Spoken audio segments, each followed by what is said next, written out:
Looks like the gang's all here! Yep, all ready. How about you two? Green and good to go? Paimon's ready! Great, let's get rolling then. Great. Well, first things first. Wait. Someone's here. We heard your footsteps. Although... You've been here for a while now. I take it you followed the Traveler, but I don't sense any ill intent in you.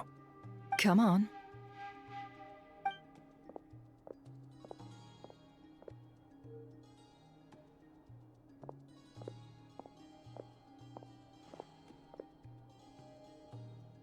I figured it wouldn't take you long to notice me. I come bearing news from my lady, the Knave. Dottore went through the motions of returning to Snezhnaya, but it was obviously a facade. However, he has not returned to the Kuvaki Experimental Design Bureau, nor has he made an appearance in Nasha Town. Well, in that case, he'll be in his lab way up north. I always wondered why he applied for his own private pad. He was planning this all along. Tell them that Sandrone and I will go on ahead. If they still intend to pursue this matter, they should meet us at the research center in the northern tip of Nod-Krai. Nice of Columbina's two best friends to think of us.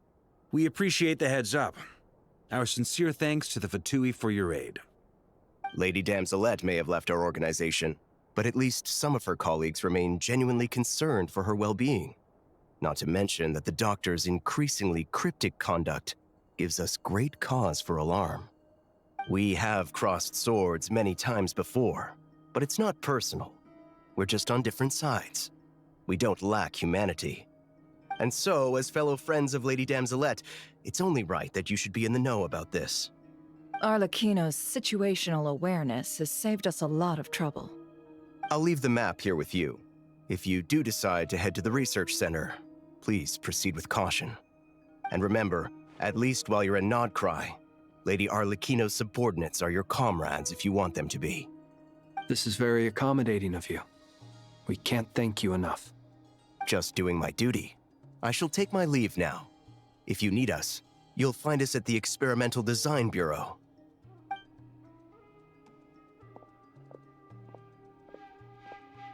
So, the Doctors left the Experimental Design Bureau and headed to some research center up north.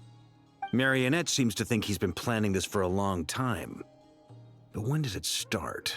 Before he even arrived in Nod-Krai? It seems his loyalty to the Tsaritsa is lip service at most.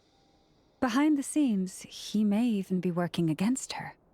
Whatever his motives, we know that he's decisive and incredibly ruthless. Facing him unprepared would be a recipe for disaster. At this stage, it's difficult to predict his next steps. I suggest we split into two groups. We need some people to stay behind and guard Nasha Town. Well, as much as I'd love to help, infiltrating research labs isn't really my area of expertise. But at least take Cool Your Jet's Ducky with you. It should be some help during the battle. And as for Miss Nefer, I suppose you will stay to protect Miss Aino? Detecting operational logic. Protect Aino. Priority. High. Just in case, Sir Varka, I think it would be best if you stayed behind as well. You can leave the research center to us. I mean, I would have said the Knight of Berea should probably be out on the front line, but okay, fine. Leave Nasha Town to me. Be careful out there, okay? If things get out of hand, fall back right away. Yehoda will be on hand to assist you. In my absence, she can handle any intel gathering work. You got it, boss. You guys make sure to get back here in one piece, all right? We will. Things are moving fast. We'd better head off soon if we hope to keep pace. So, it's infiltrate a secret research facility, or... Yeah, all right. Paimon will help out here instead. Sounds like it's gonna be a pretty intense fight. We all have to bring our A game here. So, anything you need to wrap up before we leave?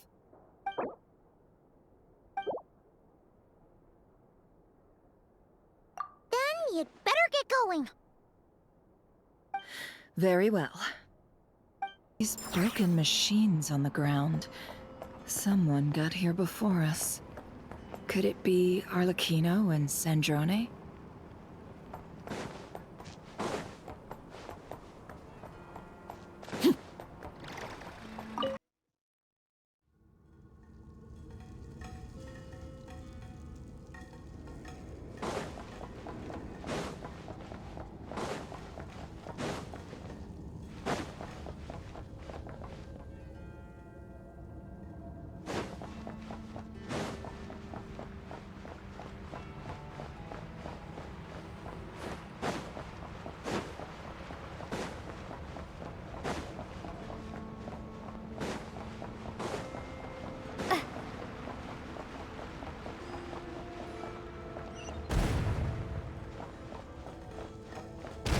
That's quite a welcome party. Can't hide the truth.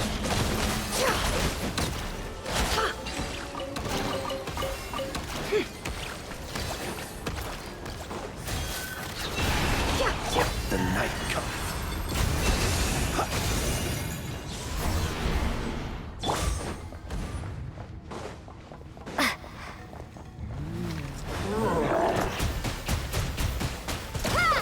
It all adds up.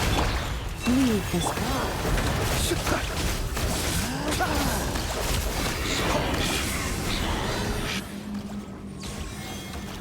Get back! I said get back! Do you hear me?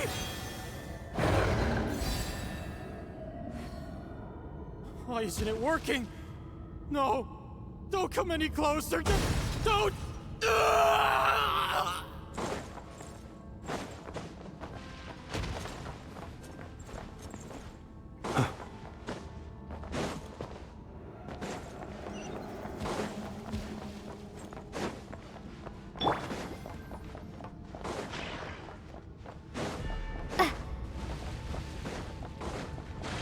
Bombs away!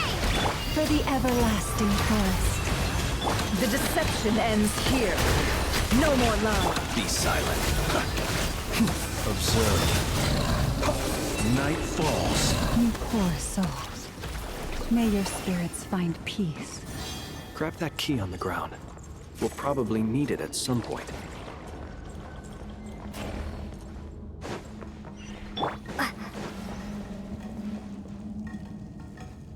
Watch out. There's no way through. Let's go around.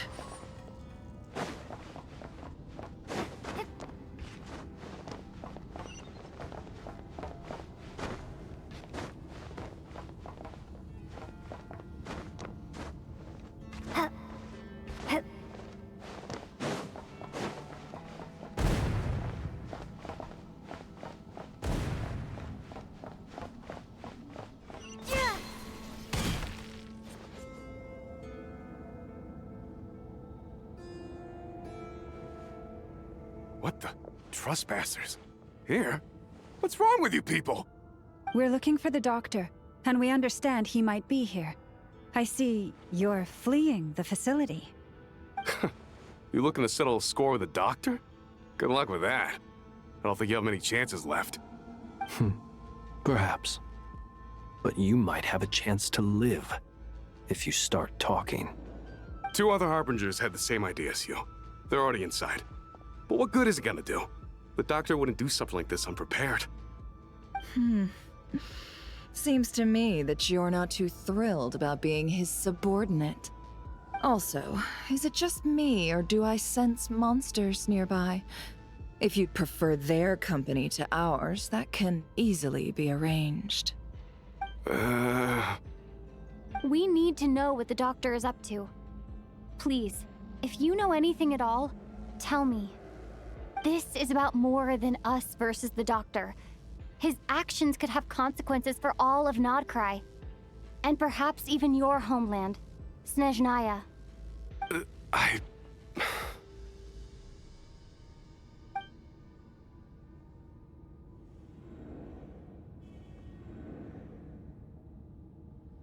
He's building something. Ambitious doesn't even begin to describe it. Feels like this could be the big one. God knows how long he's been planning it. A while back, he told us he'd be returning to Snezhnaya. We weren't expecting him back so soon. This time he brought some gemstones with him, or something. 2 of them. The moon marrow spheres. He stole them from their rightful owner, Columbina. Oh, Lady Damselette? Last I heard, she left the Fatui. Before she went, she told us she'd finished what Her Majesty asked of her, and wished to focus on some personal matters. I remember thinking that leaving us might not be the best choice. I mean, I always looked up to the captain the most, and... Back when this all started, the higher-ups dispatched 3 units to Nod-Krai to execute their plan. They were led by the Doctor, Marionette, and the Damselette, respectively. I was a part of the Damselette's unit to begin with. She never really interacted with us much. In fact, she seemed sort of detached from everything. Not because she was distracted, just felt like she was indifferent to the world around her. Like she had no stake in anything that happened. She always seemed like she was staring off into the distance. Almost as if she didn't see anything worth living for in the present, so she had to look further afield. That's right. She always used to stare up at the sky. The Doctor used to stand nearby and watch her. Apparently they got along well at first, but somewhere along the way, she grew wary of him. Started avoiding him as much as possible. After she left, everyone in our unit merged with the Doctor's. He's similarly indifferent to the world, except when it comes to the moons. He seems to have big plans for them. Right now, obtaining the 3 moons is his #1 priority. He even said, if he can only get his hands on 2 of them, he'll create a 3rd one himself. How would he create an artificial moon marrow? Maybe the knowledge he gained from the Hyperborean phantoms has something to do with it. Thank you for cooperating. We appreciate the level of detail. I get the sense that you'd serve under Columbina again if you had the chance. Would that be fair? No, she's no longer a Harbinger. As a member of the Fatui, my loyalty will always belong to the Tsaritsa. I'm only telling you all this because I don't completely trust the Doctor. His actions do not align with the goals that first brought us to Nod-Krai. I understand. We'll do everything within our power to stop him. The Knaves unit is based at the Kuvaki Experimental Design Bureau. Maybe you can seek refuge with them. Well, now we know what's going on here. Artificial moon marrow. He's likely well on the way to completing it. Dottore's technological capabilities are far more advanced than I thought. I fear this could get ugly. Everyone, prepare yourselves.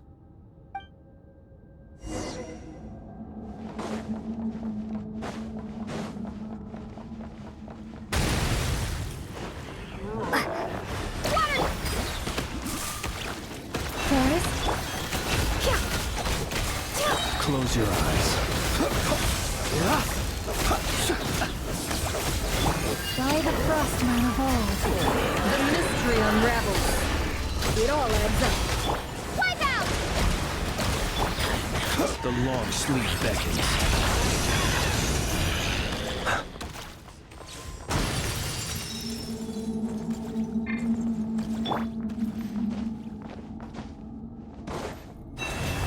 Can't hide the truth. Observe.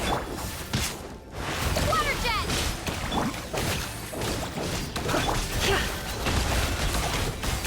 With one heart, we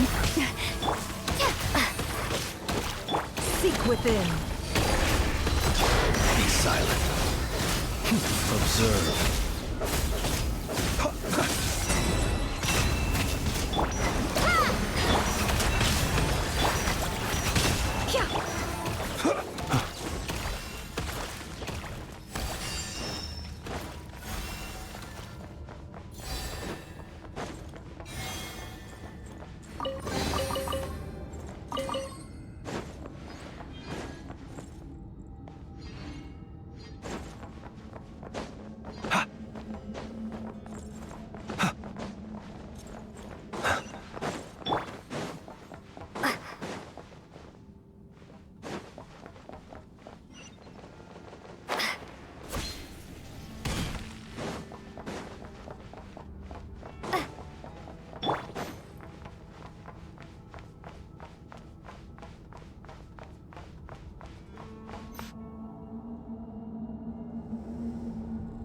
Welcome, one and all.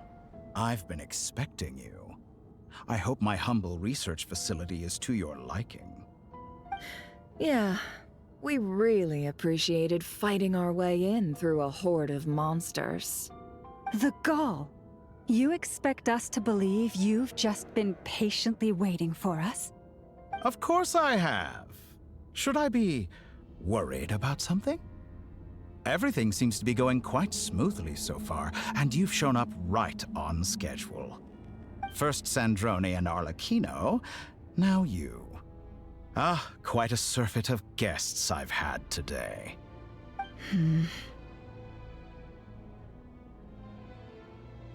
If you were looking for them, I should probably mention that Arlecchino disappeared as soon as she entered the facility.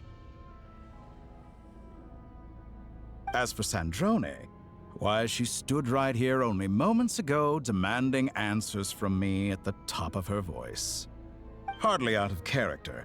She never was one for basic courtesy. But I have to admit, I was a little surprised to see her showing concern for someone besides herself. Does everyone you associate with undergo such a change in temperament? Speaking as a researcher, I have to say, it is not a change for the better. It threatens one's ability to remain objective. Well, since you ask... So you've got your hands on the moon marrow, and now you're claiming godhood. Don't you think that's a bit of a stretch, Dottore? I must protest what you are insinuating with that phrase, claiming godhood. I am not claiming anything. I am stating a fact. You're a researcher. I'm sure you appreciate the distinction between the two. Huh? Wait, you really think you're all that? You'll excuse me if I'm not being a polite little lady for you. We're colleagues. We both know what kind of person you are. By the same token, I knew you'd respond along those lines. You and I both understand that facts speak louder than words.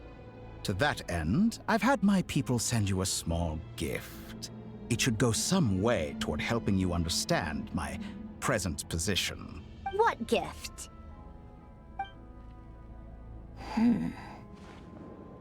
Where have all your troops gone? Who knows? Perhaps they are already marching toward a new world, following in the footsteps of an unknown god. As vulgar and arrogant as you may be, dear Sandrone, I have no intention of taking out my displeasure on your subordinates. They will enjoy equal rights to my own. You sent your people to the Experimental Design Bureau? That's the Tsaritsa's property. Yes, and I am very mindful of Her Majesty's instructions. But you know full well that they do not conflict with my present goals. In which case, all I'm doing is conducting another one of my experiments. Is there a problem with that? Now then, you have a judgment call to make. Am I simply lying to stall you? Or is it possible that every word I am saying is the truth? In which case, your subordinates really are in danger. So now you've turned on fellow Fatui soldiers. You're completely insane. I have set a new rule for myself. Each person gets one chance. Naturally, that includes you, Sandrone. If you wish to leave, I won't stop you. We are colleagues, after all. Scumbag!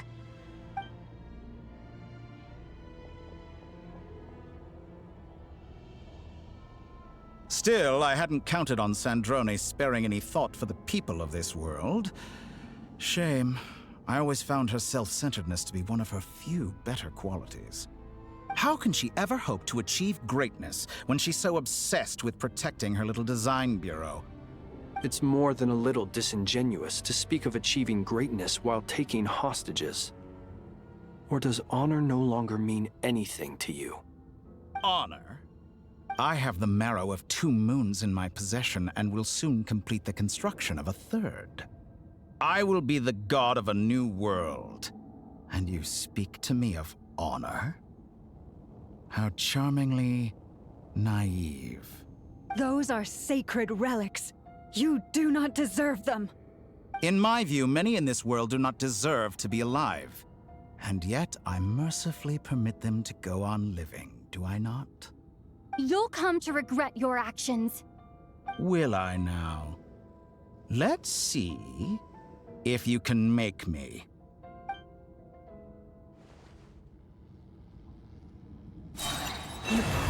The deception ends here. No more lies. Bombs away! An exact practice. The night cometh. Close your eyes. Won't feel a thing.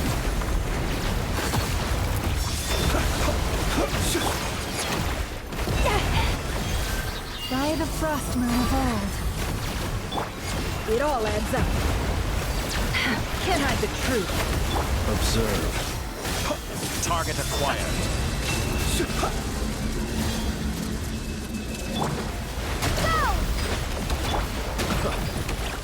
You won't feel a thing. It all adds up. The mystery unravels. No more lies. Arlecchino! Thanks for the assistance. Arlecchino. They see you as an ally. What a farce. You're clearly here to destroy my research. I see research is more valuable. Not wrong.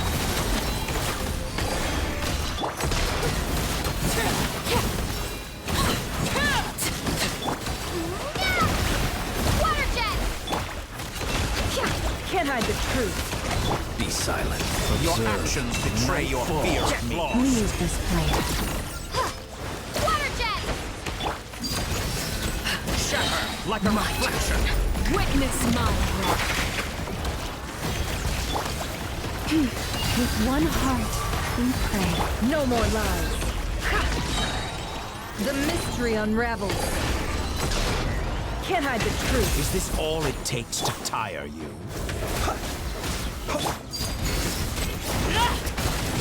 You poor love. Get lost! No more lies. It all adds up. Wipe out! Go! By the Frostmoon of old. The deception ends here. Be silent. Observe. You can fear the dark.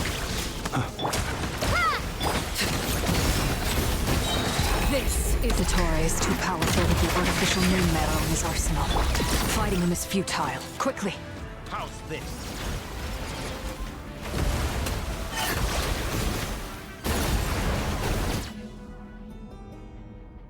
Let's go.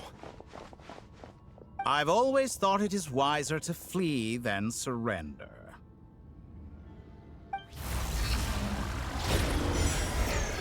Watch out! What the? Forget about me! You should... Where's the Traveler?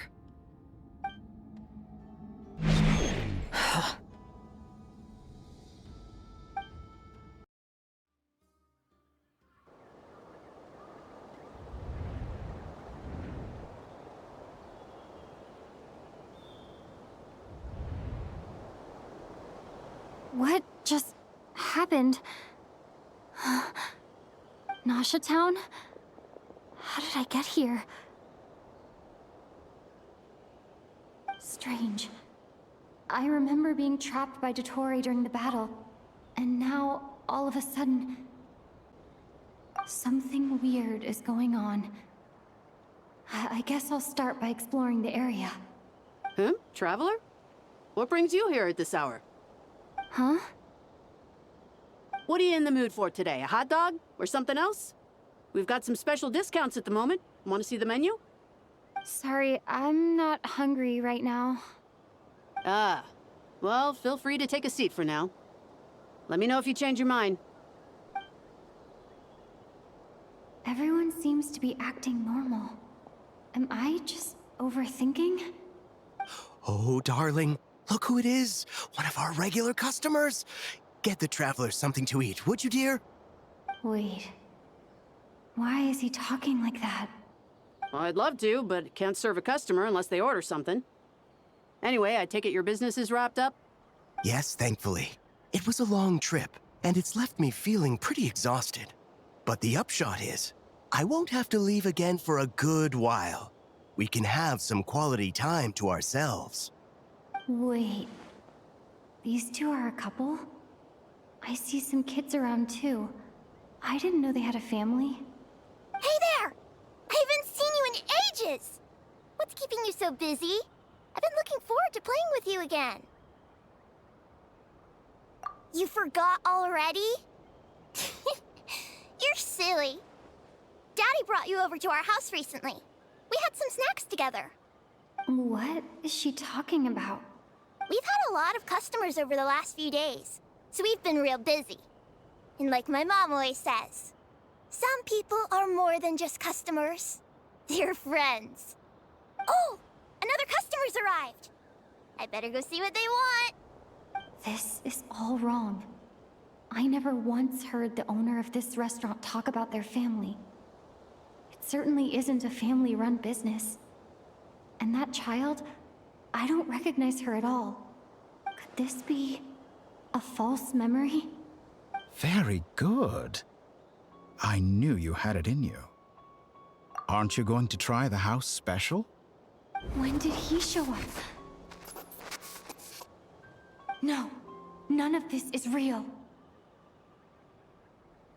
You don't seem to like it here. That's fine. We can change venues.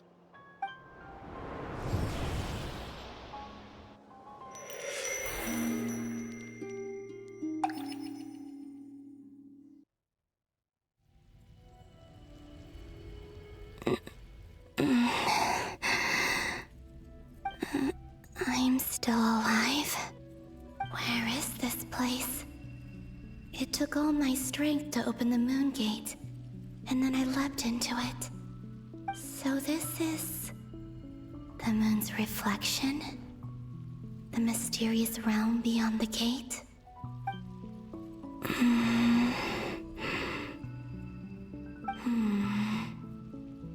I can't sense anything. I guess I could try opening the gate once more.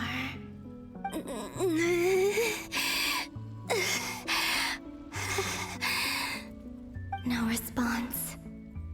Maybe this space can't be opened from inside. If this was the space that killed both Revier and his lover, then why am I unscathed? Or... no, I'm not unscathed. Even the air here feels... frozen in place. There is nothing here with which I can restore my power. I should conserve my strength and proceed with caution.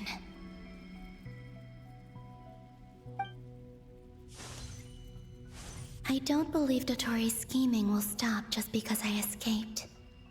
If there is any chance that I can get back to the others, any chance at all, I must return.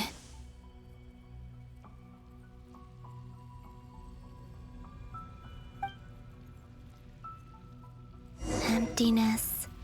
Silence. What is this place? Or maybe the real question is, what is it for? What's this? Looks like it responds to my power. Golden. Like Kuvaki. Is it some sort of guide? And why does it feel so familiar? I might as well follow it.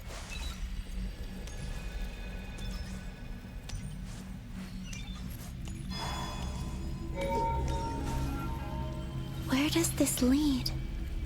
Could it be the exit?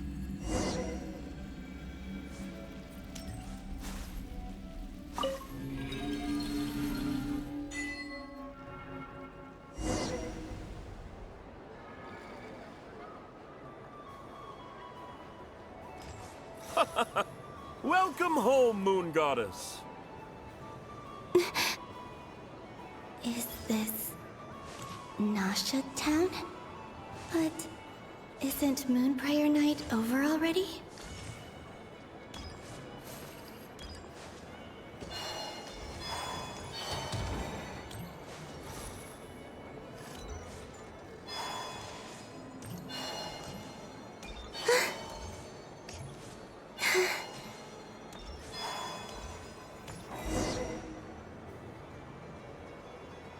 Goodbye for now, Columbina. I hope you have a wonderful night. I will. Lauma, everyone else, and me? Are these my memories?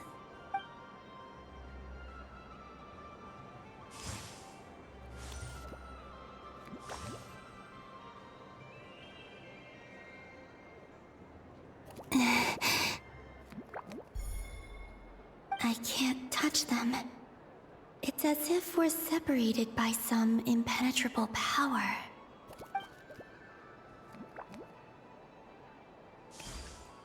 Over here! Over here!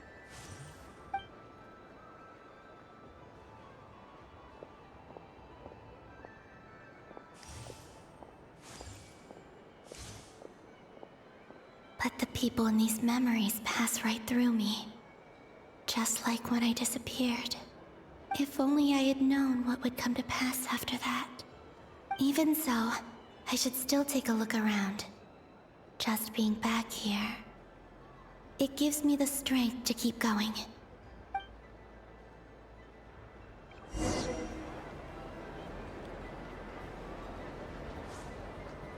Welcome home, Moon Goddess. Oh, you're the genuine article. Alice was right. This Moon Prayer Night was worth watching after all. Oh? Yes. That was the fortune-telling stall run by Barbeloth from the Hexen Circle.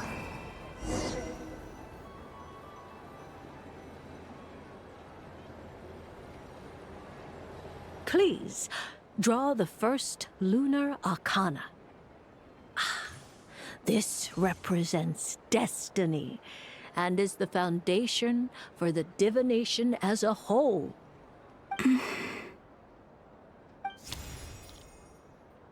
My destiny. I believe the card I drew was the moon. Now that I think about it, Barbeloth's divination was absolutely right. It's almost time to draw the last card. The one that represents the future.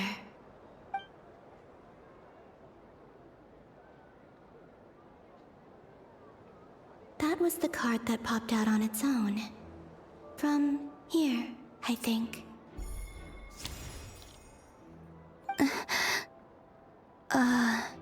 Kuvaki Pulse? What? Fascinating. I've never encountered this before in my role as a diviner. What's going on? Did that card leave the deck? Because of my influence? All I did was try to touch it, and then... Maybe this memory space is not untouchable after all. Are there weak points in the barrier? Or... is it possible that there's more to this space than my memories alone? This card is death. I need to get to the bottom of this. I'll try touching something else.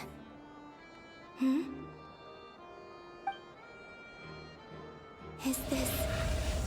the wind? No, it's gravity. It's pulling me outwards. No, Traveler!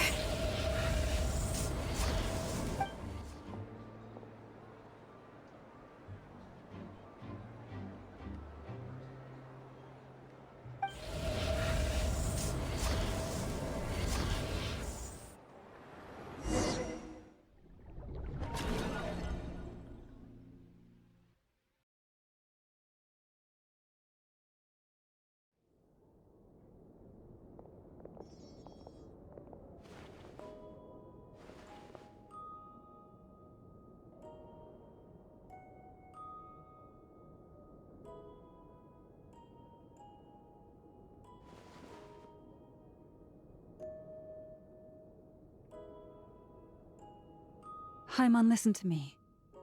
From the bottom of our hearts, we are so sorry.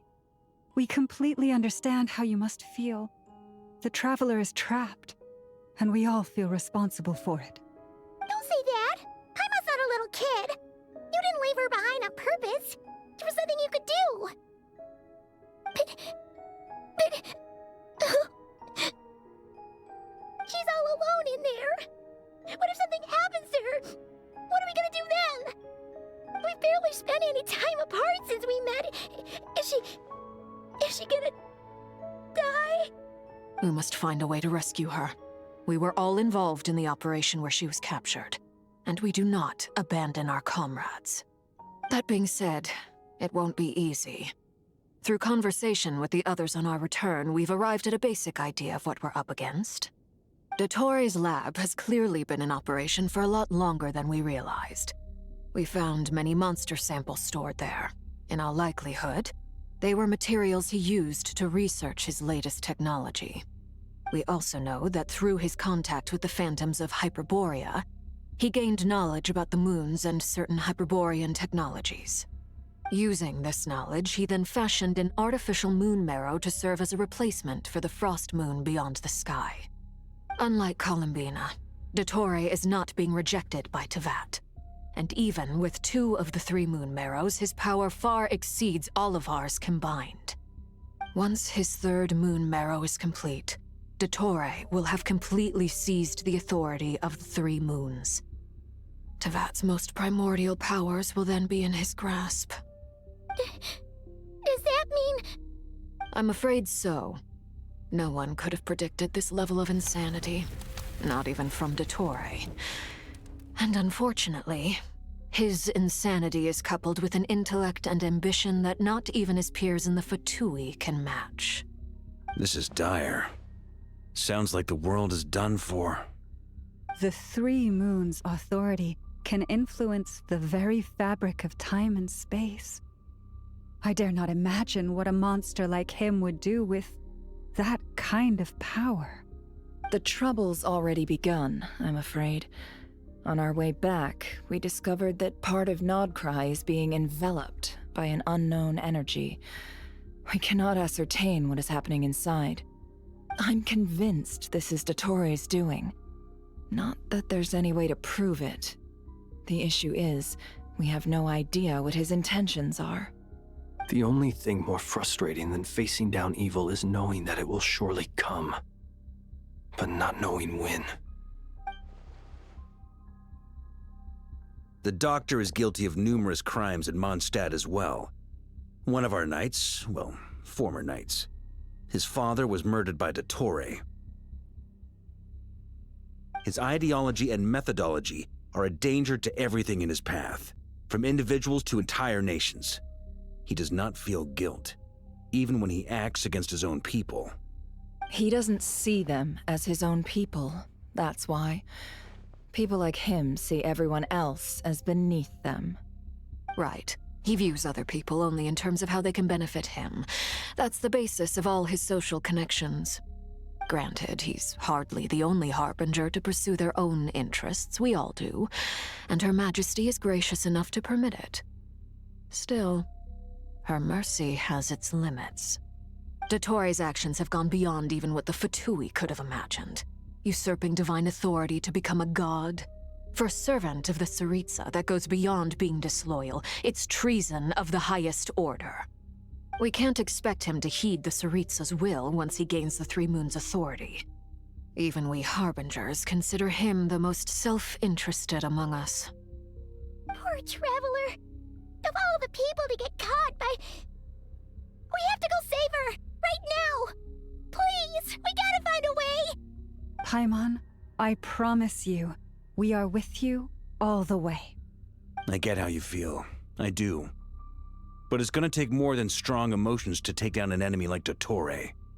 What we need now is more information. Right. We can't even guarantee he's still at his research center. Before we can think about mounting a rescue operation, we need to confirm the Traveler's location. I'll find a way. Paimon knows, but... She's the Traveler? She might be the strongest person Paimon knows, but she's still human. She feels pain and bleeds just like anyone else. Then think things through before you stick your neck out. Unless you want to lose your head. Sandrone. Miss Sandrone, you're okay? Put the stuff over there, and be gentle with it. Am I okay? As you can see, I've had to move my whole livelihood out of the Experimental Design Bureau. It's been swallowed up by Dottore's energy field. If I'd left it any longer, I probably would have gotten stuck there. Ugh, Dottore always goes a little loco when he finds a shiny new toy. Not that he'd ever admit that. But this time, he's gone full psycho.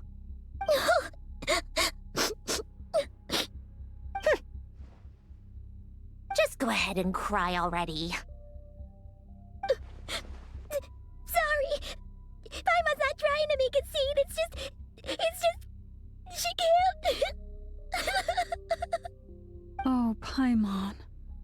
Let it all out. There's no shame in it. When you're overwhelmed by fear and despair, crying can help get it out of your system. You'll feel better for it.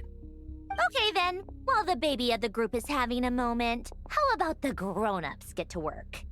Give me your hand. You've made a discovery? Polonia, scan.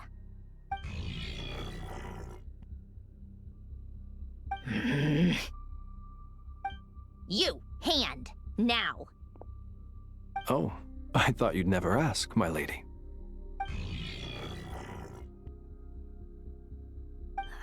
Curses! You're next, then you.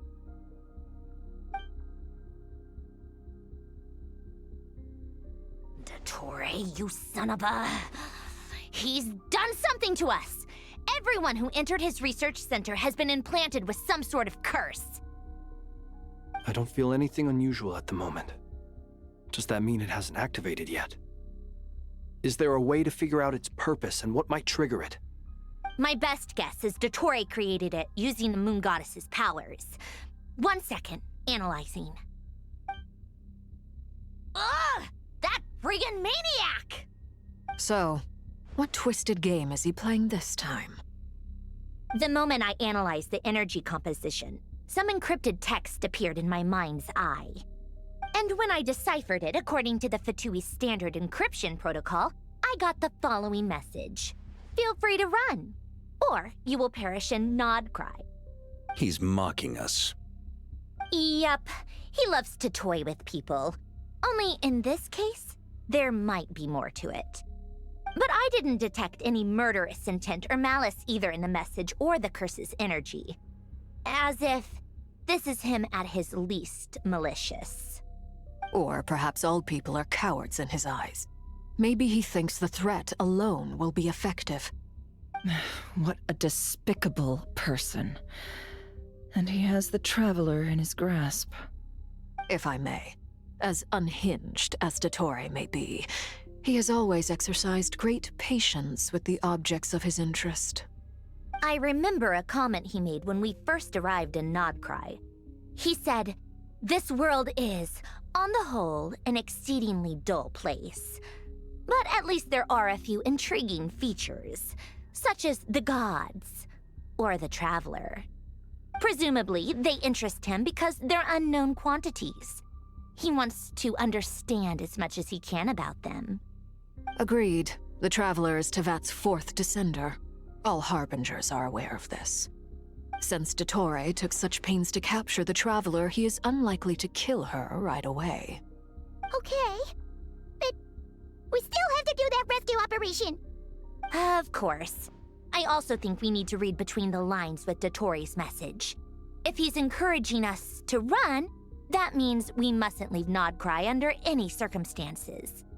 My guess is, his curse will only trigger if we leave.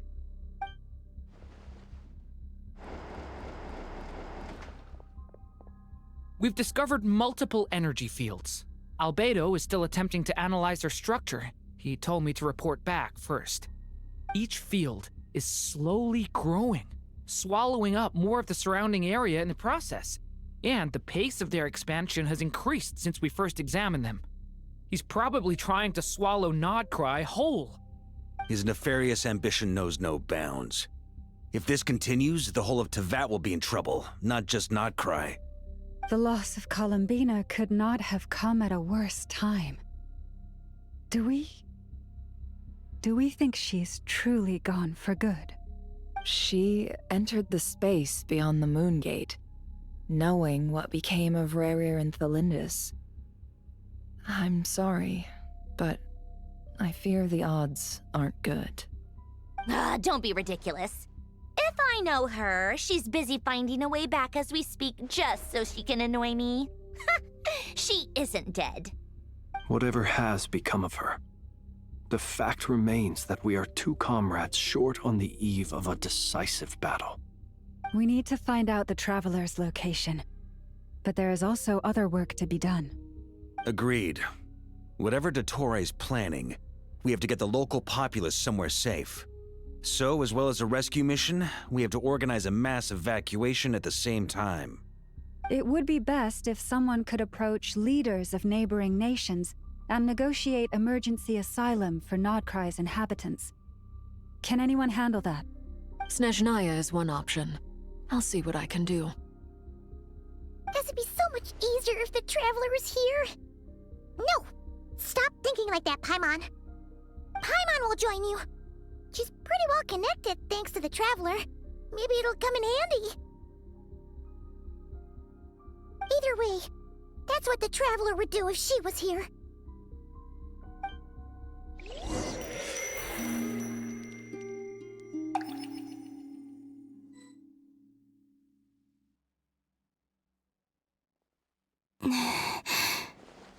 Back here again. That gravitational force that pulled me back. Is this where it came from? When I saw that memory of Moon Prayer Night, I think I influenced reality. Was it just a coincidence? Or... if only I could have sent the others some kind of warning on Moon Prayer Night. Maybe we could have stopped Dottore. I feel... so heavy. Does entering that space consume a lot of energy? Well, even so, I have to keep moving forward. Back to emptiness and silence again. I should try and find my way back inside that memory.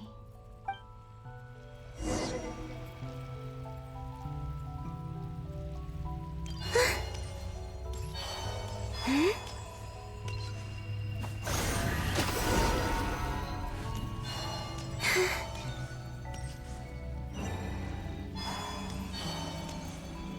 The entrance from last time isn't showing up.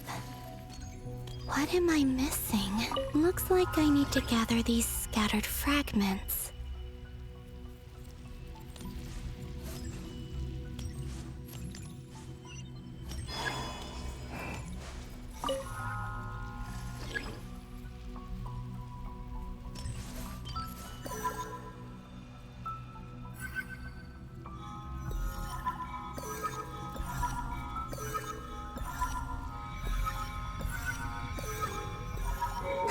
It worked! Hopefully I can stay inside for a bit longer this time.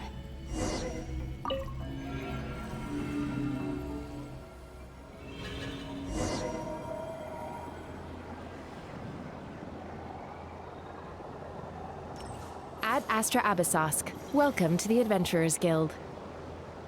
What? This doesn't look like Moon Prayer Night.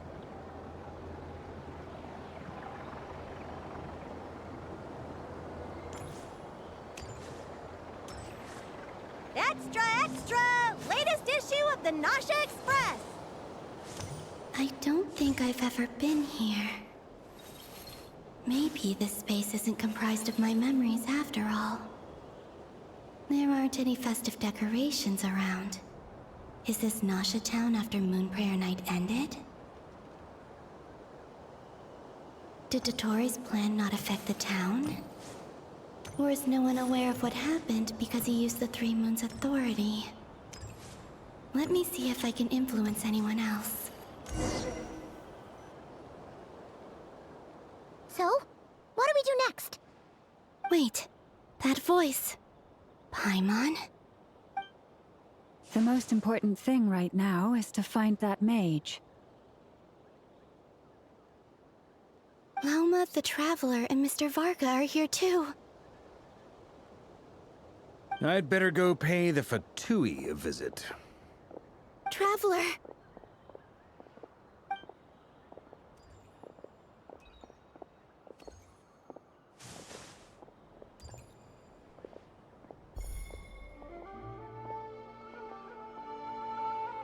Huh?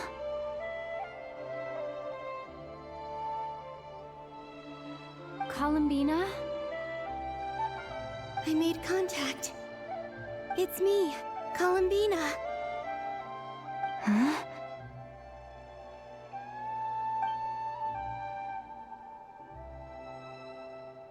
Traveler?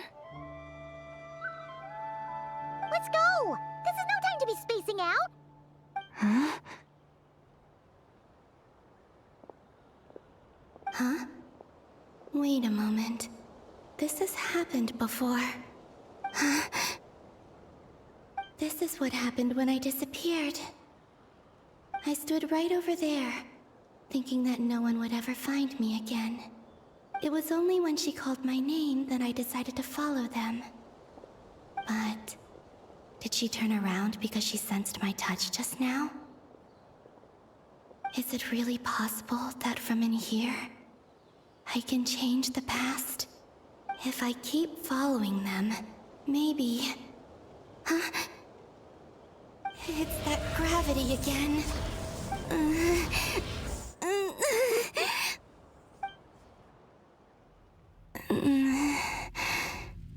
Every time I influence reality within that space, this force intervenes and pulls me back. It's as if it's trying to stop me from leaving.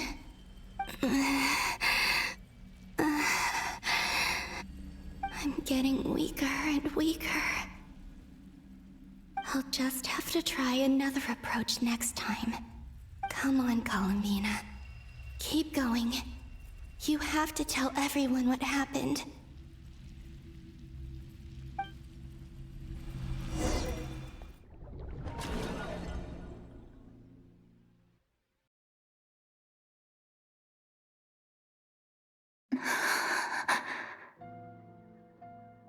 Suddenly, I've been plunged into darkness, alone.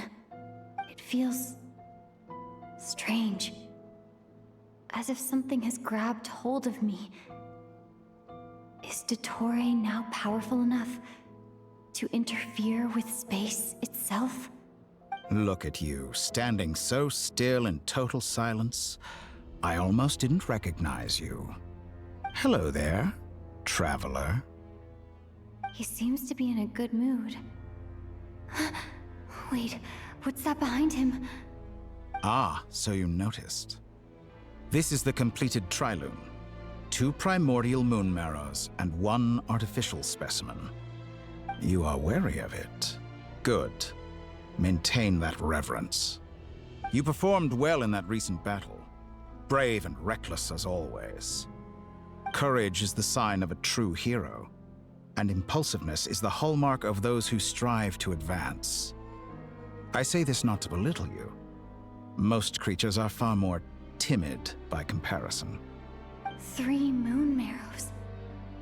Does that mean the artificial one is now complete too?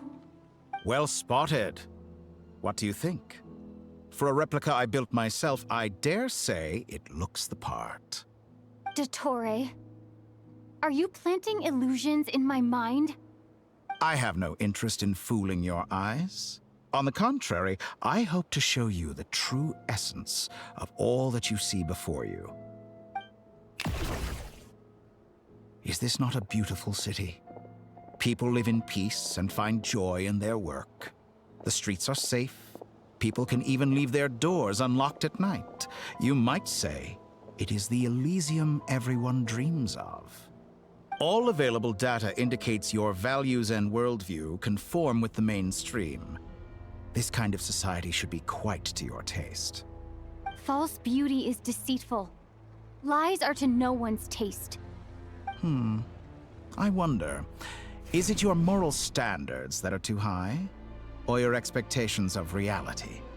Answer me this. If someone existed in a sweet dream from the moment they were born, a dream in which they never once felt pain, which do you think they would consider superior? The dream or the reality? That's pure sophistry. It has nothing to do with your actions. As I suspected. You have yet to understand all of this for what it really is. What do you want from me? You sound impatient. Do you think the only reason I'm keeping you is because I want something from you? If it's not, then why haven't you killed me yet? No one can stop you if you're as powerful as a god. I'm delighted you recognize that fact. I believe we last squared off in Sumeru. Ah, the memories. How time flies. You and I have both grown. I'm not surprised that Arlecchino and Sandrone worked with you. You've always a way of slowly but surely ingratiating yourself with all levels of society. People laud you as a hero, but I suspect there's more to it than that. Oh, but to be clear, I don't say that to flatter you. Do you always give your opponent an appraisal before you deal the final blow? Call it a long-time habit. I'm a researcher, and one of my duties is to give an objective assessment of my subjects. But you misunderstand. We are not opponents. Not at this moment. I just want to talk. Think back to Tartaglia, Arlecchino, Capitano, Columbina, and now even Sandrone.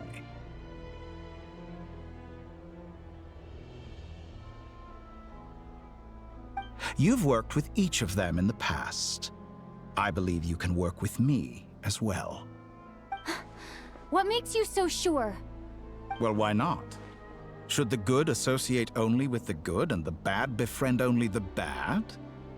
I like to think we could have a more mature relationship than that.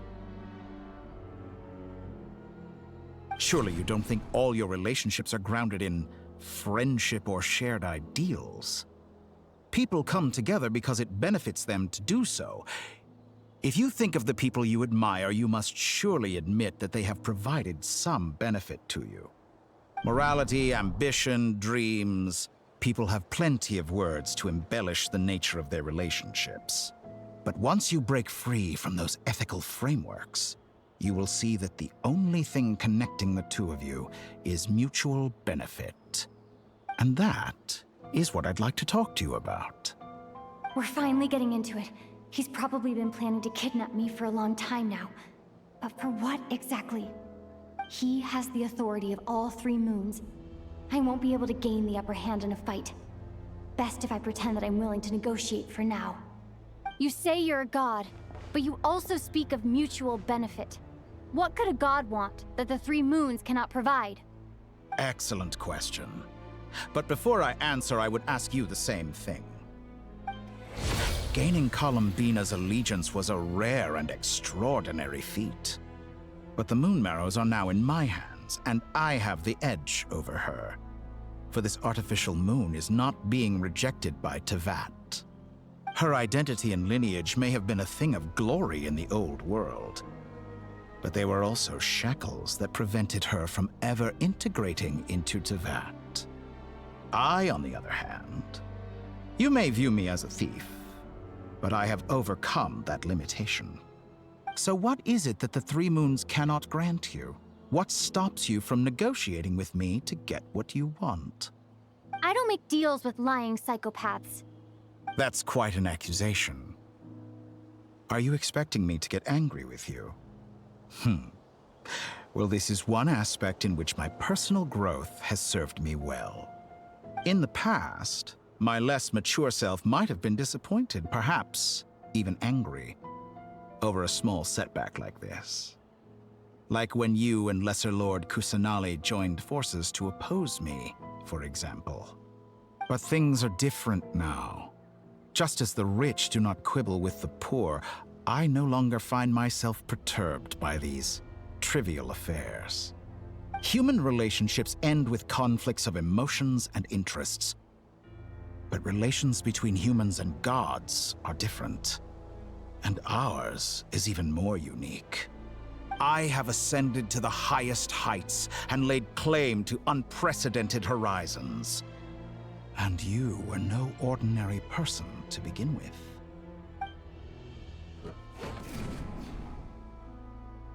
Allow me to show you the world, Descender.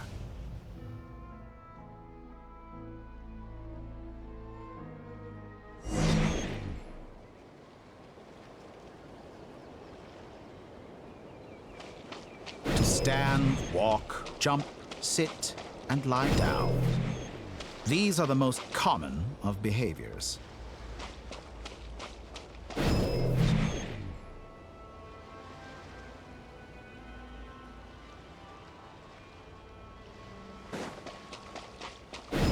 Have you ever wondered why we were born following such laws? Who stipulated that we could not fly instead of walk?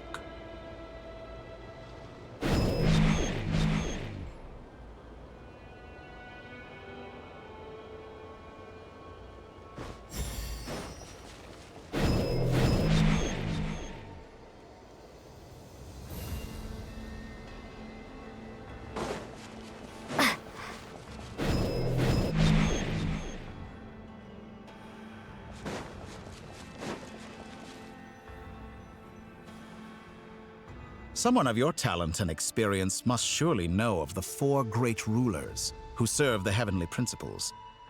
They govern life, death, time, and space.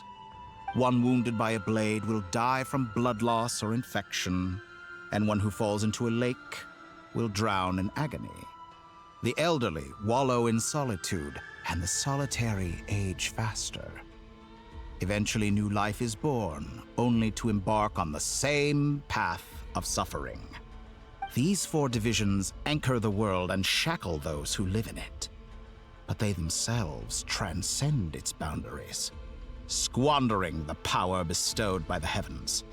All who live yearn for equality, but unless the gods prostrate themselves and profess that they are mere servants of the living, equality can never exist.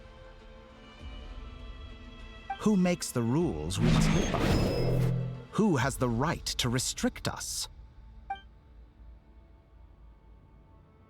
The limits of the body can be rejected.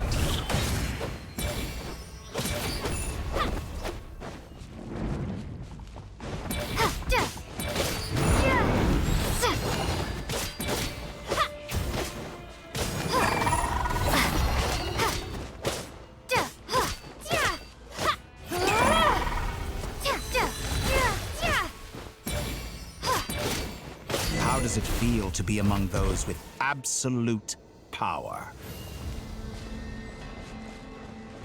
You cannot conceive the extent to which your flesh hinders your mind and spirit.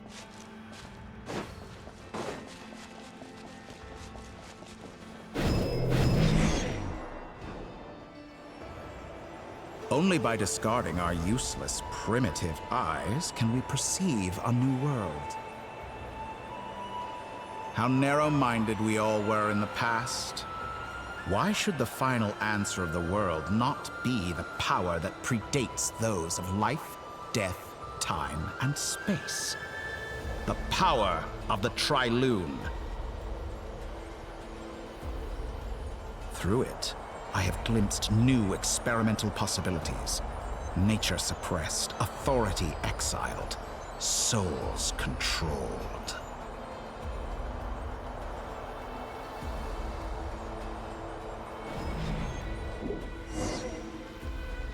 You know, I heard recently that a group of critics reviewed countless stories and drew an interesting conclusion.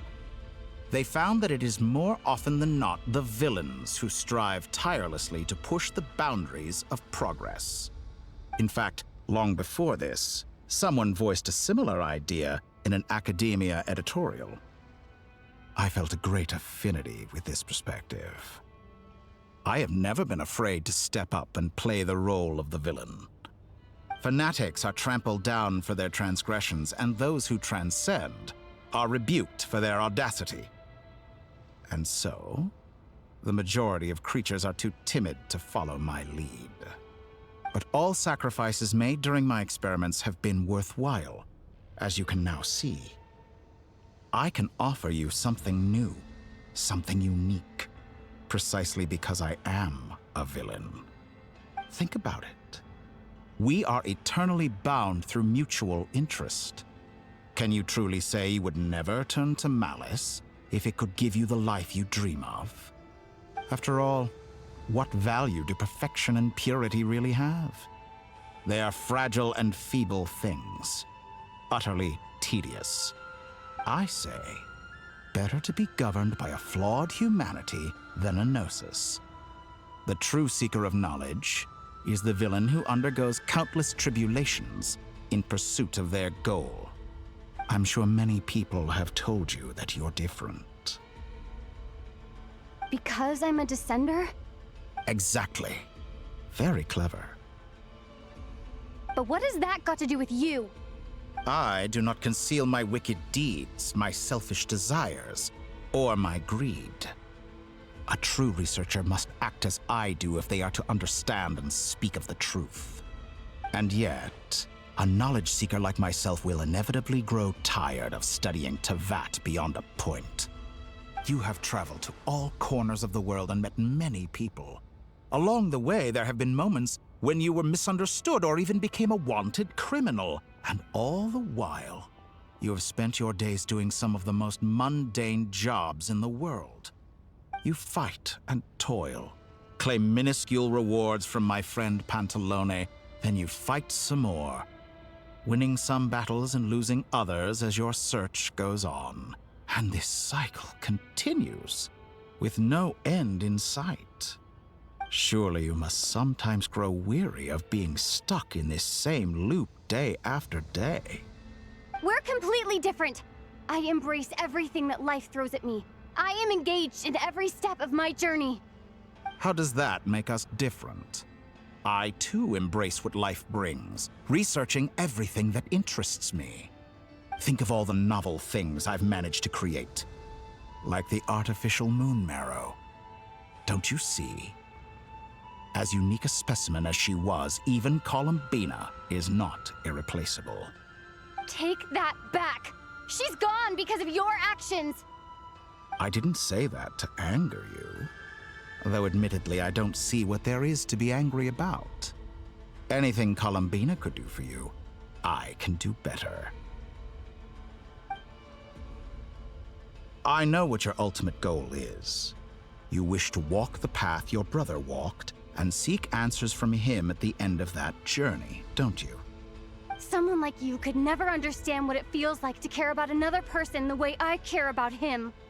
Perhaps not. But that doesn't mean I can't help. I could find your brother right now, bring him before you, and make him give you the answers you seek. Don't be so presumptuous. You'll never begin to understand the situation between us. Oh, no. This is no presumption.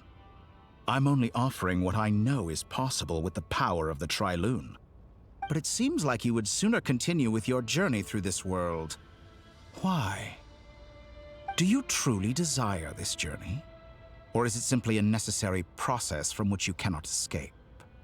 Think of all the time and energy you have spent, everything you've had to endure just to make it this far. Is this really what you want? Or has your hand been forced by the promise of that final answer? Yes, you have made many friends. But do they ever spare a thought for the void in your heart and what it yearns for? What you want is not friends. It is family. But do they know this? I, on the other hand, am far more considerate. Join my experiment, and in return, I will bring your meaningless journey and all its struggles to an end. This is a malicious attempt to manipulate me. But at the same time, he's stating some very human truths. Of course, he's right about my predicament. How can I deny it? I have faced ungrateful strangers, never-ending troubles, an endless quest for answers. I want to see him. After everything I've been through, words can't describe how much I miss him, how much I want to be reunited with him. Wherever you are right now, do you miss me too?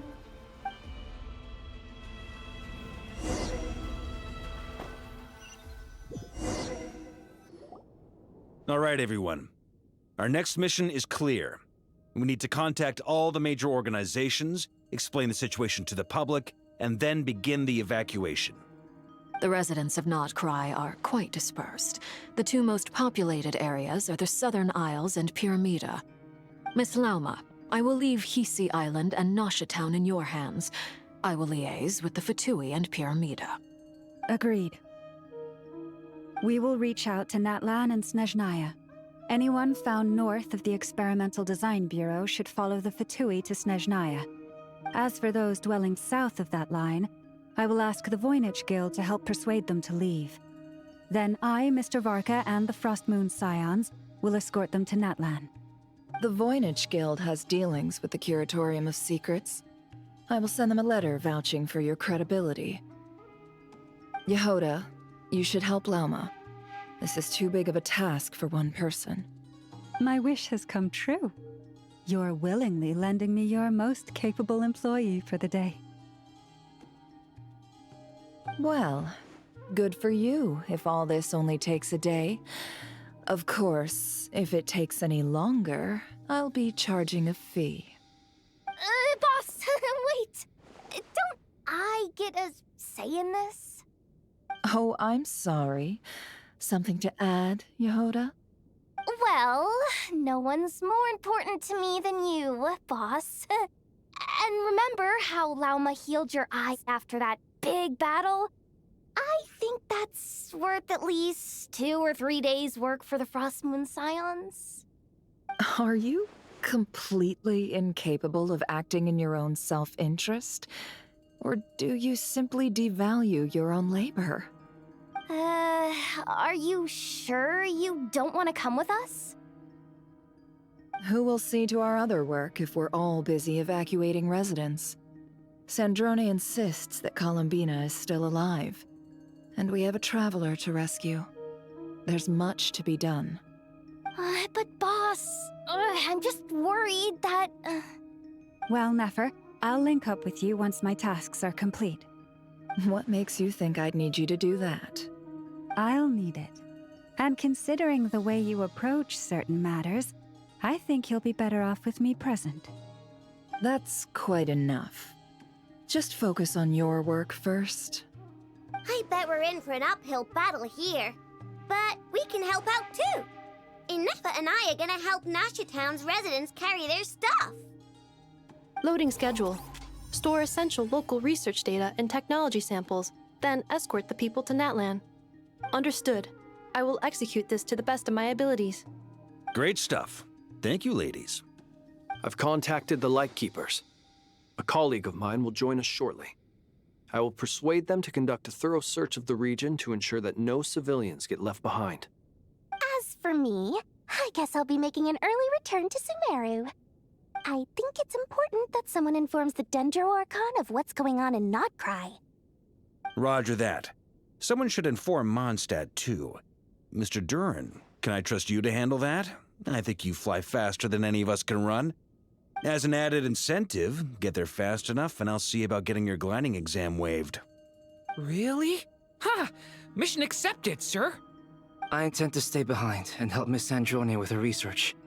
She has some alchemy-related questions that she'd like me to explore. She recognizes your expertise, then. I wish you a fruitful collaboration. Thank you.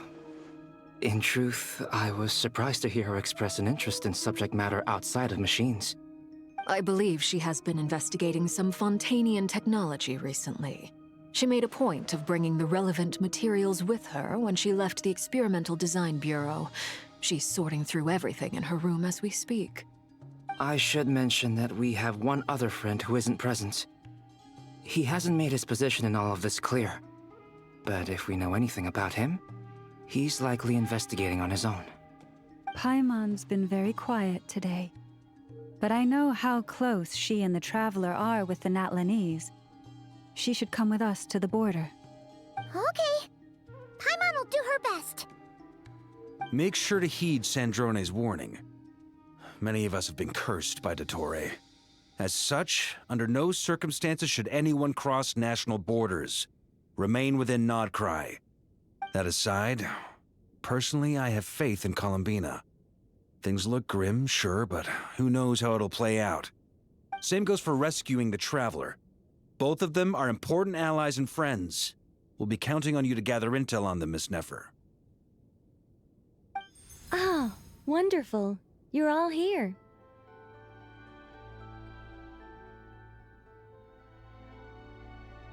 That voice again!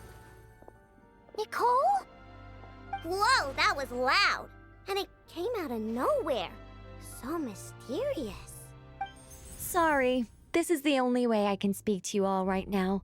Please accept my apology. Anyway, time is short. I'll cut to the chase.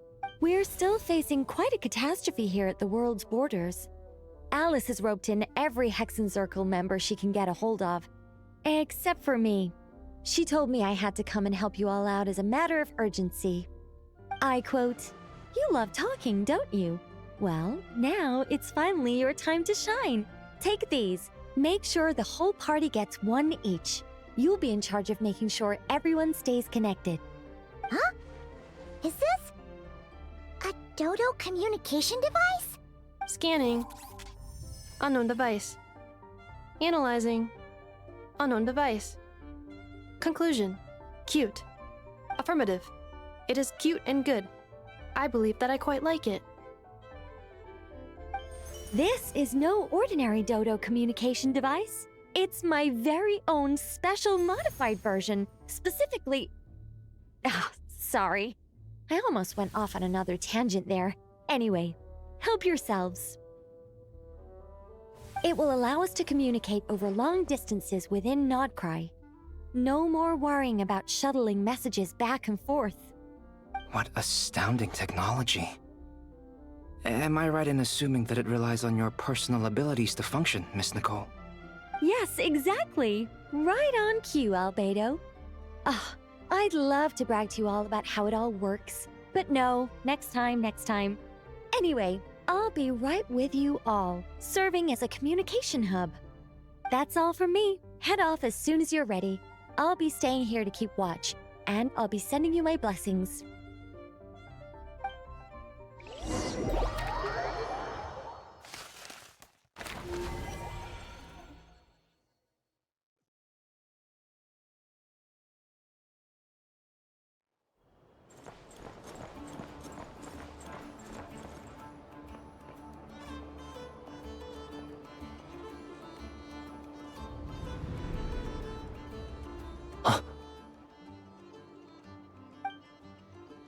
Sir Flint. Perfect timing. I just arrived myself. You are most considerate, Master Ilua. But in fact, I know you have been sitting here for quite some time. If you saw me, why didn't you say something? I was curious to see how long you could sit still for. Also, shouldn't you have managed to sense me approaching? That would be a first. You always seem to appear out of thin air without making a peep. Also, how many times do I have to tell you not to address me as master? I don't qualify. I beg to differ. Why should a young man so well versed in social graces as yourself not be worthy of that title? Please, Lord Flint's... Sir Flint's. I'm begging you, don't flatter me into complacency like you do with everyone else. You understand me better than most. My newest acquaintances tell me I love complimenting others. What do you think? I think they don't understand why you do it. You just love puffing people up till they're a big, happy ball of hot air that floats away into the sky. In all sincerity, I can only hope that they bring good tidings when they come back down to Earth. Is the situation that bad? We just held a strategy meeting. Let me fill you in.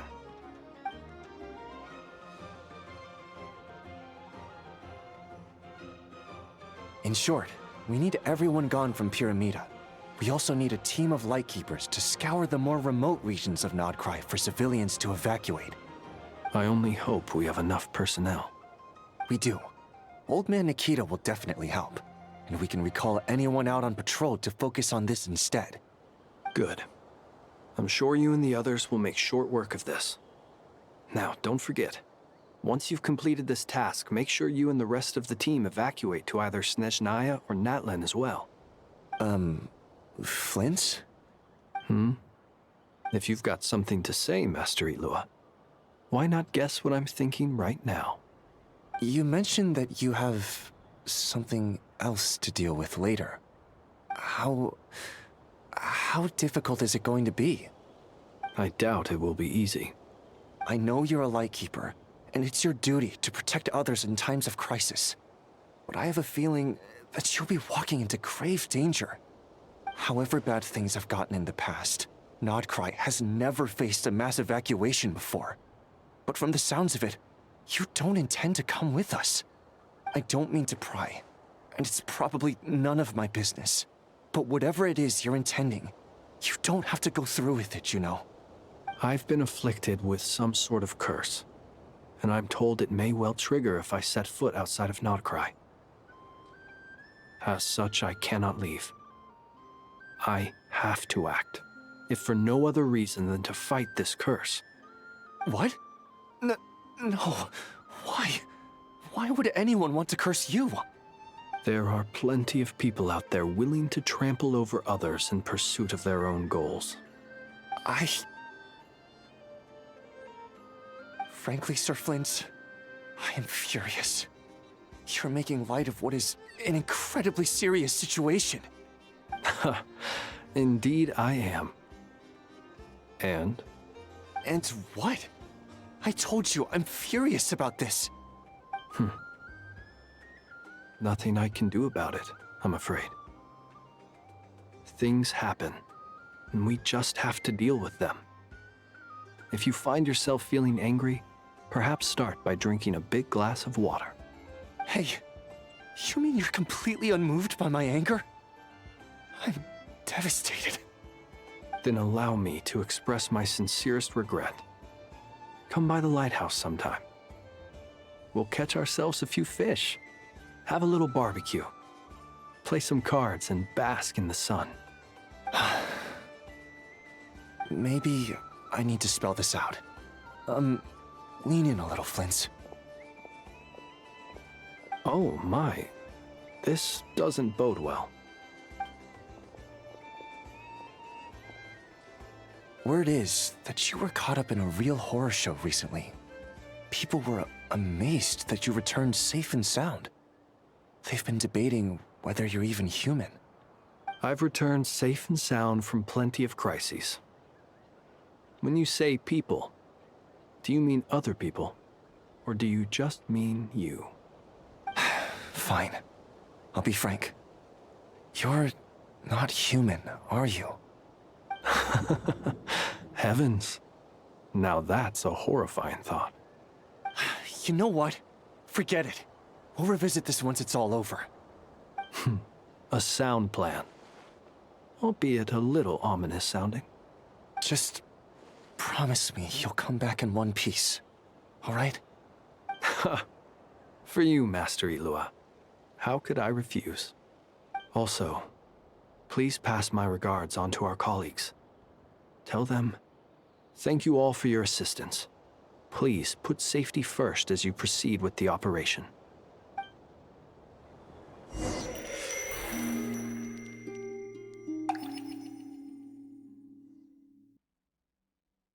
I have to keep searching for a path toward reality.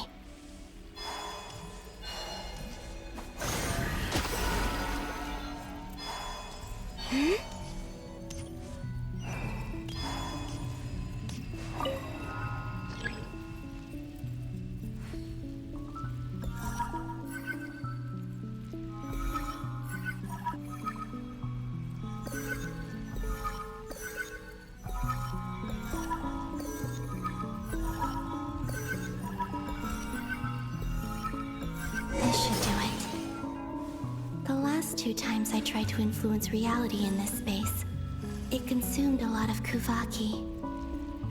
I'll try and be more careful this time. I need to leave key clues behind using less power. I hope everyone still remembers what I said on Moon Prayer Night.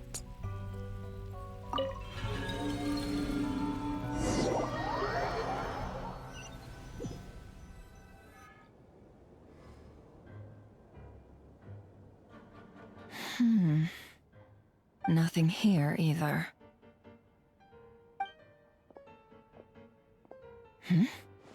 Flints? Ah, Miss Nefer. What are you doing here? Unless... I just spoke with Itlua about arrangements for the search and came for a walk nearby. As for you, why would... Huh. It appears we think along similar lines. And neither of us likes to accept things at face value.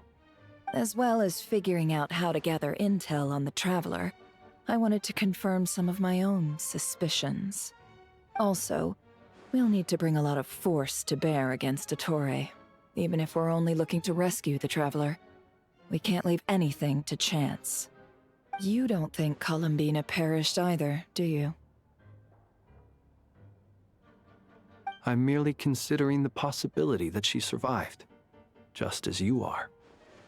How much can we really know about a deity like her anyway? Do you remember what she said on Moon Prayer Night?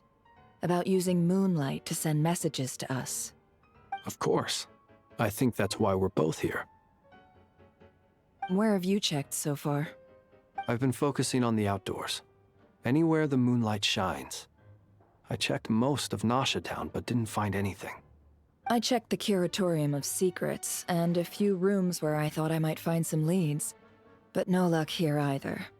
The only places I haven't looked yet are the rooms in the flagship. But process of elimination isn't the only thing that brought me here. Oh, really? What's your other reason? After all that build-up, our mystery ally never showed up even once! Huh? Am I imagining things?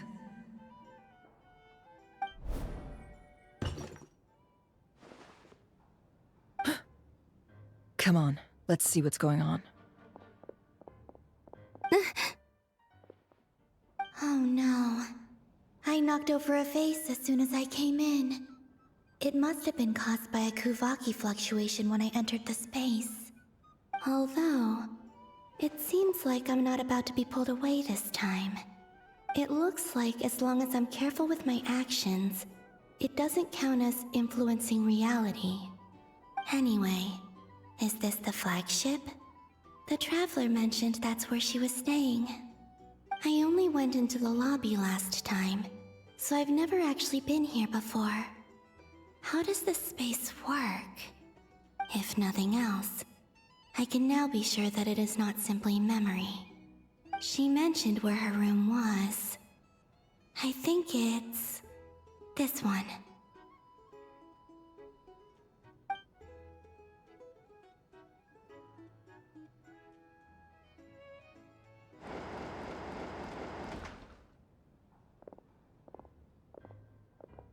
The door is closed.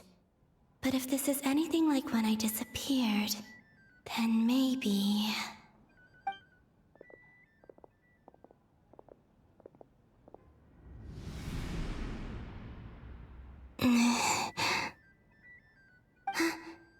I'm in. She and Paimon aren't here at the moment. I hope she's okay. I wonder what happened to her after that battle with Ettore. Best not to dwell on that for now. I need to try and leave them some clues.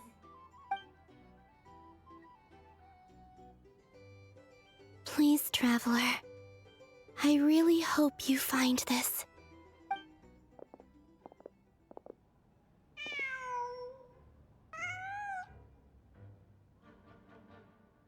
Huh. Just a cat. Nothing else here strikes me as noteworthy. Didn't you stay here for a couple of nights once? Before Rerir showed himself, yes. It's also where the Traveler and I first met. Did you notice anything unusual during your stay? I remember thinking how much noisier the flagship is at night compared to the graveyard. Other than that, no. The Traveler and Paimon were most congenial neighbors. This is where they've been staying, yes? Over here? That's right. I wouldn't usually condone breaking and entering, but we can make it up to them later. Focus now. I have to write a message on the wall using Kuvaki, just like I said on Moon Prayer Night. Simply open your windows on nights when the moon shines bright, and the moonlight will naturally flow towards the words I have written. Here goes. I'll need to carefully control my strength.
There's a noise outside the door.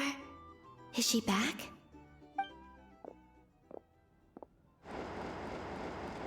Please, you have to see these words.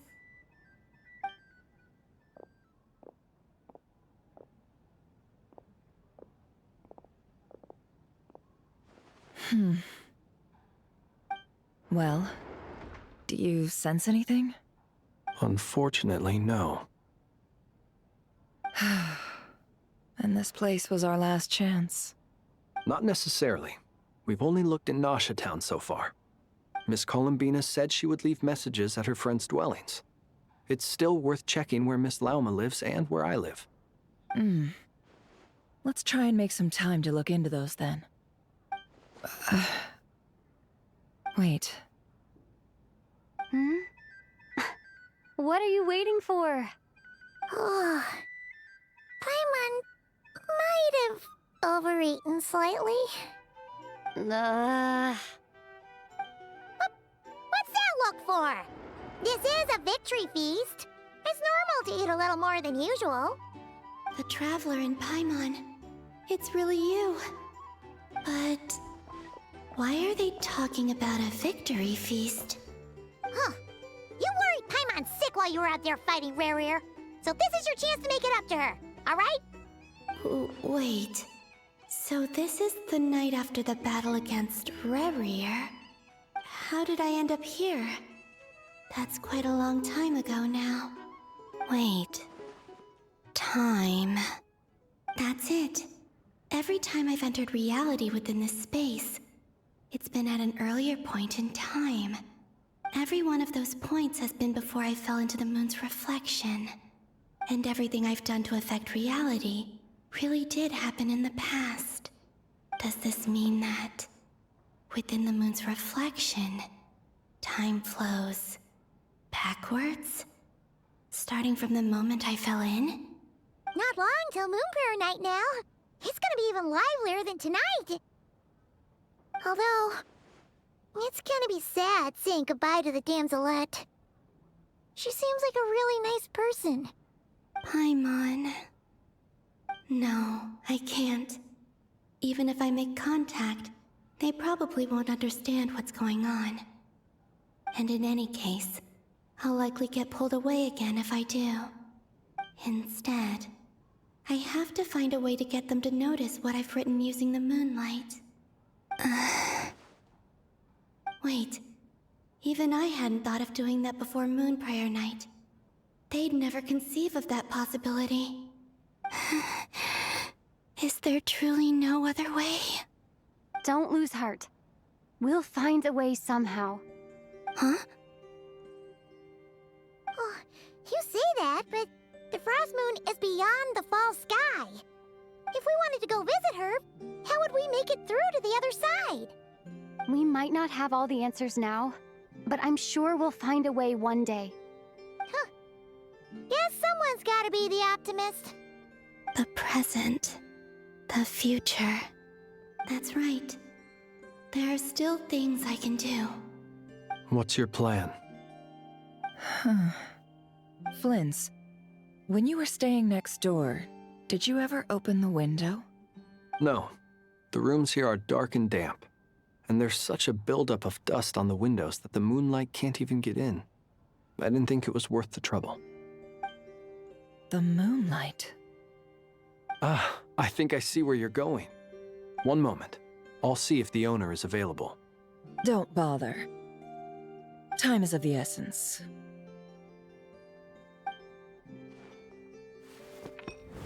Time. Even if no one sees what I've written at this moment, maybe someone will remember what I said after Moon Prayer Night.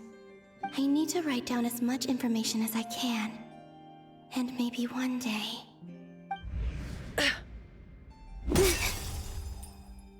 Huh? What's up with you? You can't even hold your cup steady. Are you getting tired? A little. Well, you should probably hit the hay then. You've had a really tough couple of days for you.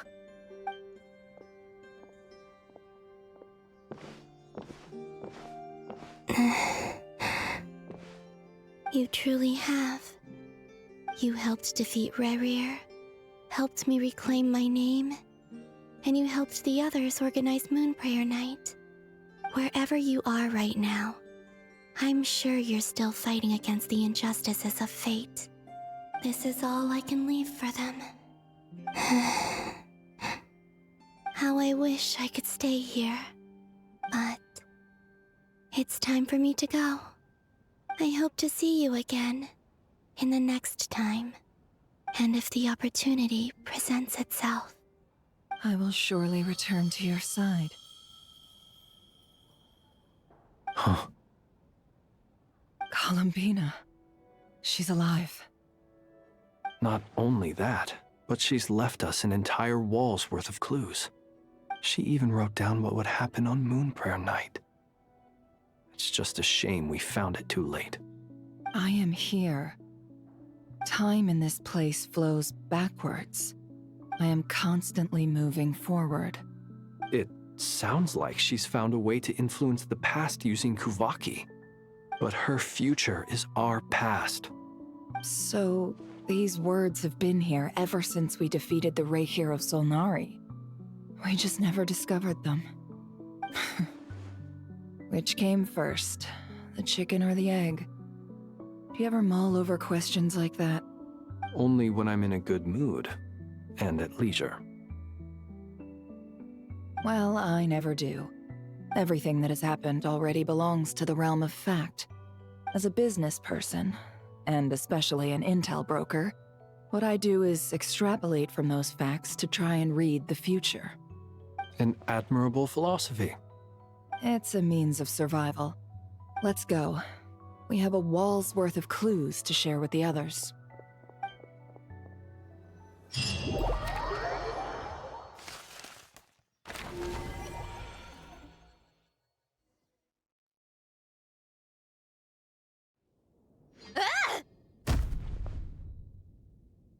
It appears that the doctor's energy signature has changed to something similar to Kuvaki, but not like the Kuvaki we're used to. Nod-Krai's Kuvaki devices will only have a limited effect on it. I can see why you've chosen to place your hopes in alchemy instead. Also, I must say these books are rather profound. My subordinates just shipped them in from Fontaine. Some of them are from the Narcissenkreuz Ordo. Some are incident reports from Petrichor, and then there's a few test reports for these junk machines. Additionally, after some further scanning, I've discovered something extremely annoying. What's that? Teyvat's skies contain multiple moons.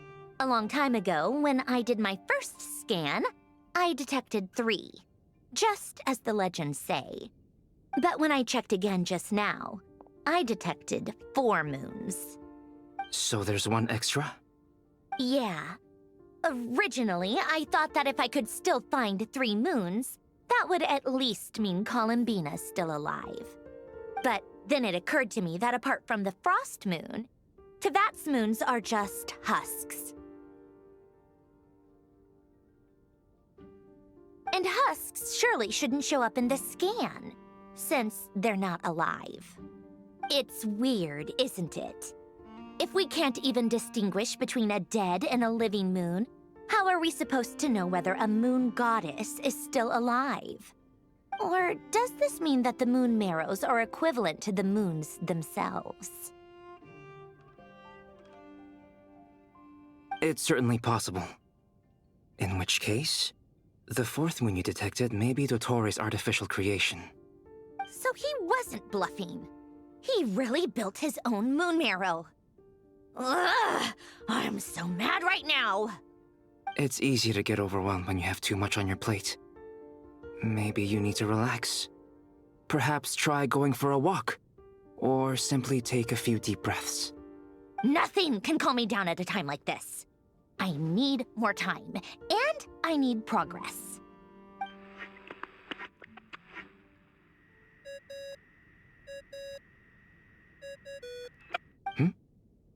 It's Mr. Flynn's. I really hate that ringing tone. Ugh. First the 4 orthants of the Narcissenkreuz, then moon marrows. Now what? Oh, sorry if we're disturbing you. Might I ask what's troubling you? What do you want? We're busy. Are you still at the Curatorium of Secrets? Yeah. Look, everyone else is still out, so there's no hurry. Plus, I'm busy, so I would appreciate if you gave me some space. Even though we have crucial intel to share? Fine. I'm listening. Do you intend to share it via the Dodo communication device? Ordinarily, I would, but this is a unique situation. I think it's best that we discuss it in person. See you at the Curatorium.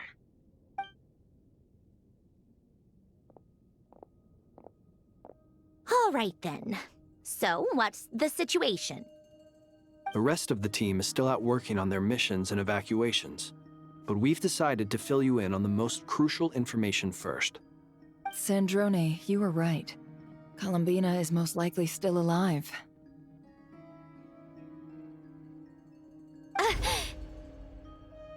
That's the best news we've received in a while. By a long way.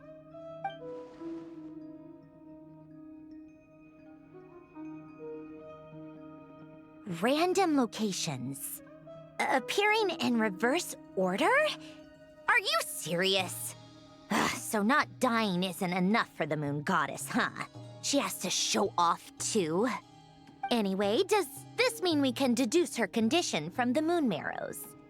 Miss Sandrone, there's nothing wrong with simply admitting that you're happy to hear the good news. I'm not.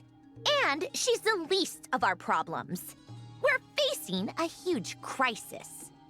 If she can't control the flow of time in there, she's just gonna keep moving backwards. Different points in time won't intersect, and she'll never find a way out. Let's say life begins with a drop of water. When did time begin? The moment this planet came into being? No, that's not right. Her final destination would be the moment at which the space she is in was created. But it doesn't seem like we can influence that space from the outside world. So how can we help her? Also, if she's alive, Rarier and Thelindis might be too. But as far as we know, neither of them have come back out. That space may not have an exit at all. I'm afraid I must concur with Miss Nefer in this. Can't exactly argue with that. Let's leave it there for now. I've taken notes on everything you said. Will it help with your research? I doubt it's gonna help with breaking Dotori's energy fields. But who knows when it might come in handy. Better to have it all written down than try to remember everything when I need it. All right, I need to get back to my research. Mr. Albedo has made a lot of suggestions that will require my undivided attention. Sure, I'll stay here. I have things to work on.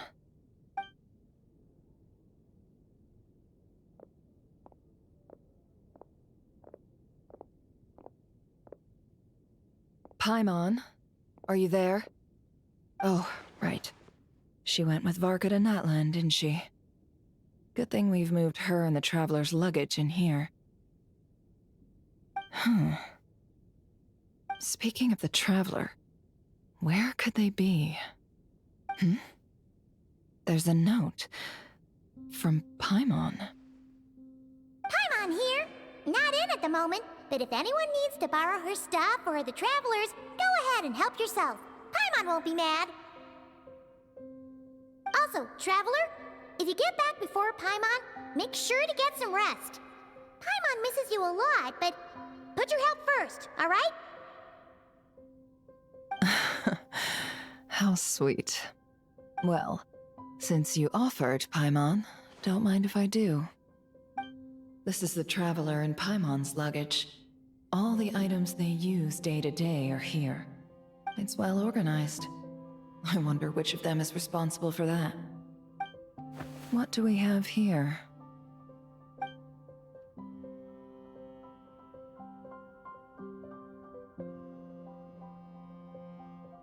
The camera captured a special moment that can only occur between people who are close to one another. You can really sense how the photographer feels about their subject. I wonder why this picture was placed outside. Is it because Paimon recently looked at it?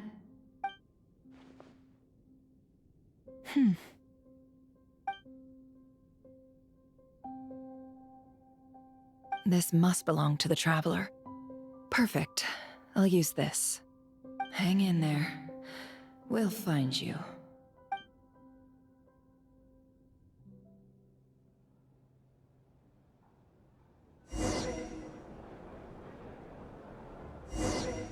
Polonia.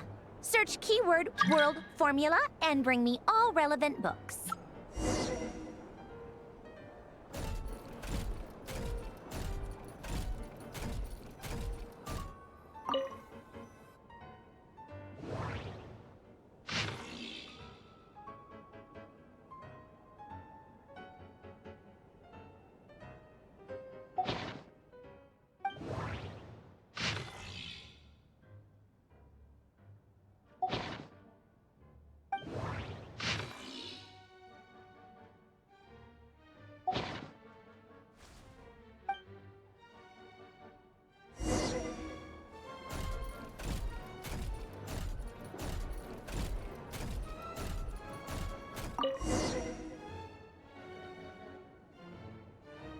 Let's see. This one is on Tonki's sermon dictation concerning the apocalypse. I believe that the correct term for this is Fortuna. This was an ancient Romorian technology, a wisdom unparalleled. I never imagined that Romorian ideas would be so similar to the diagram I have named, the world formula. This is strong evidence that human civilization should gradually shed possibilities as it continues to explore and evolve. The end of humankind may well be upon us right now. The sparks of civilization shall run out, unless we consider introducing variables from outside the system. Variables. Surely that can only mean one thing. Descenders? Dotori likely captured the Traveler because of her descender status. But the Three Moons' authority comes from the world itself. Why would Dottore need anything beyond that? Where does this variable factor in? The world formula calculates the fate of an entire world. Introducing a variable would therefore give us...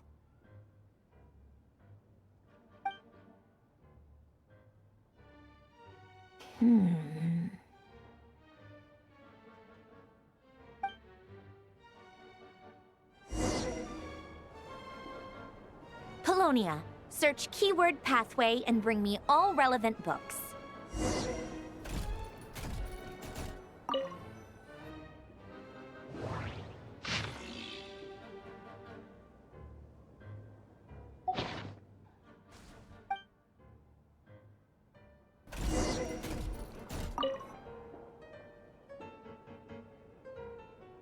Otonki Sermon Dictation.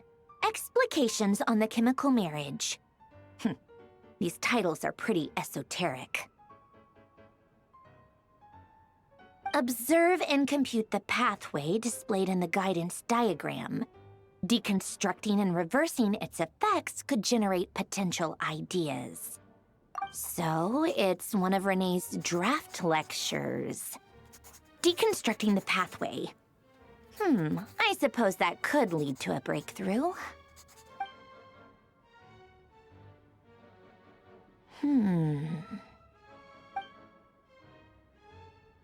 This is so long. This guy sure loves showing off his knowledge.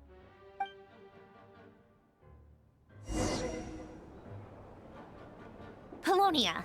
Search keyword tree model and bring me all relevant books.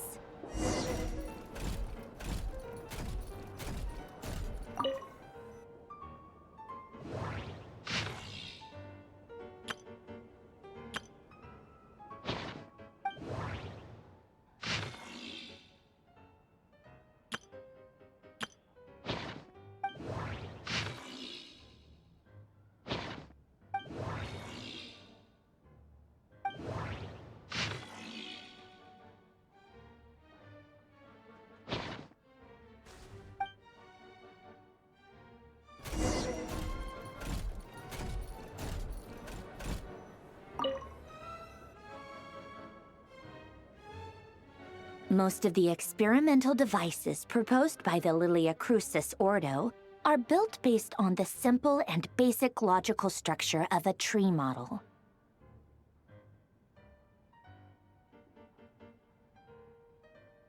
Lilia Crucis. Guess they were trying to cover up the name of the Narcissenkreuz Ordo? When Duke St. Germanus departed, he said, "It seems that there's no going back." Alas, he is only a genius when it comes to machines. In all other things, he is but ordinary. Excuse me? I'm sorry. That's just ridiculous. What kind of book is this? Great Detective Herlock, the Alchemist and the Clockwork Saint? Isn't this a novel? Come on. Still, the author swears that they knew Renee well. Whatever. I guess it's not beyond the realms of possibility that Renee would say nonsense like that on occasion. Memory, wishes, souls, and persona. Frankly, this sounds more like occultism, but if Albedo vouches for it, I suppose there must be some alchemical basis to these techniques. The way Alain Guillotin saw it, the world was comprised of machines. The universe needed machines, and thus his technologies were created. That's why I was born. René, his full name was René de Petrichor, if I recall correctly. Sounds like he and the town must be intricately connected. That place was also the source of most of our information regarding Remurian civilization. Seems like some of his projects were based on their technology. The cutting of souls and storing them in vessels. These seemingly unrelated techniques underpinned René's research. Assuming that the four orthants correspond to alchemical categories. The chemical marriage model? Alain would have scoffed at that. He never would have let those theories or parameters anywhere near his mathematical formulas.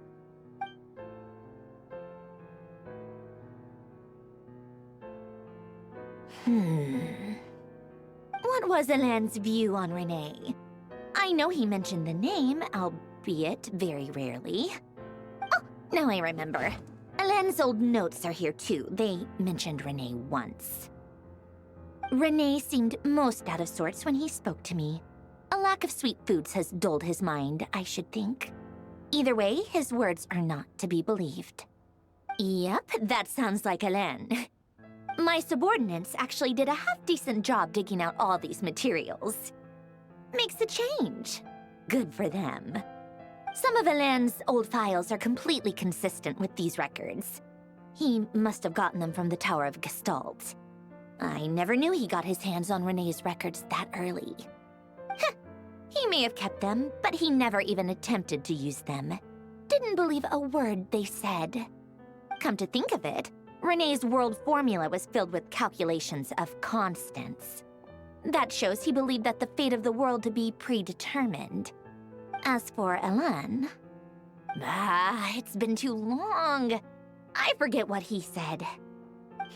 What would he have said? A guy like him, fervent believer in machines, but not headstrong enough. The world can be changed. It is worth persevering.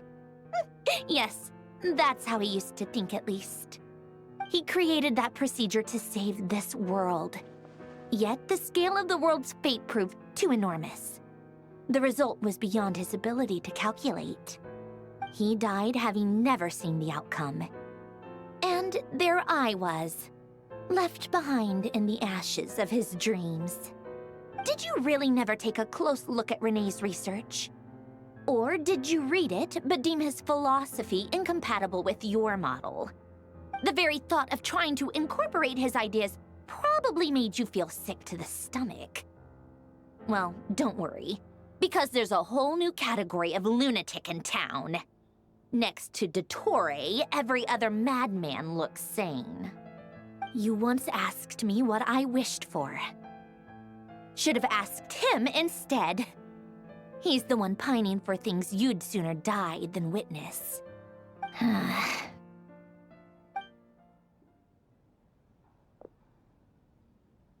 Even the tiniest variable can make big waves in the present. Now then, allow me to put these incompatible fragments together in your stead. First, establish and verify the existence of the Great Circle. Absolute nihil on one end, absolute reality on the other. Now, search between these two extremes. Then, the construction criteria. Variables. The sparks of civilization shall run out unless we consider introducing variables from outside the system. Input variables. Traverse the world, space-time, and civilization. Then extract the essential nodes from the records to determine which variables they point to. The primordial power that differentiated itself from the void. The power of light. Yes, light. Records. Hyperborea. This is horrendously complicated. After all that, I'm still missing a few variables. I need to think this through again.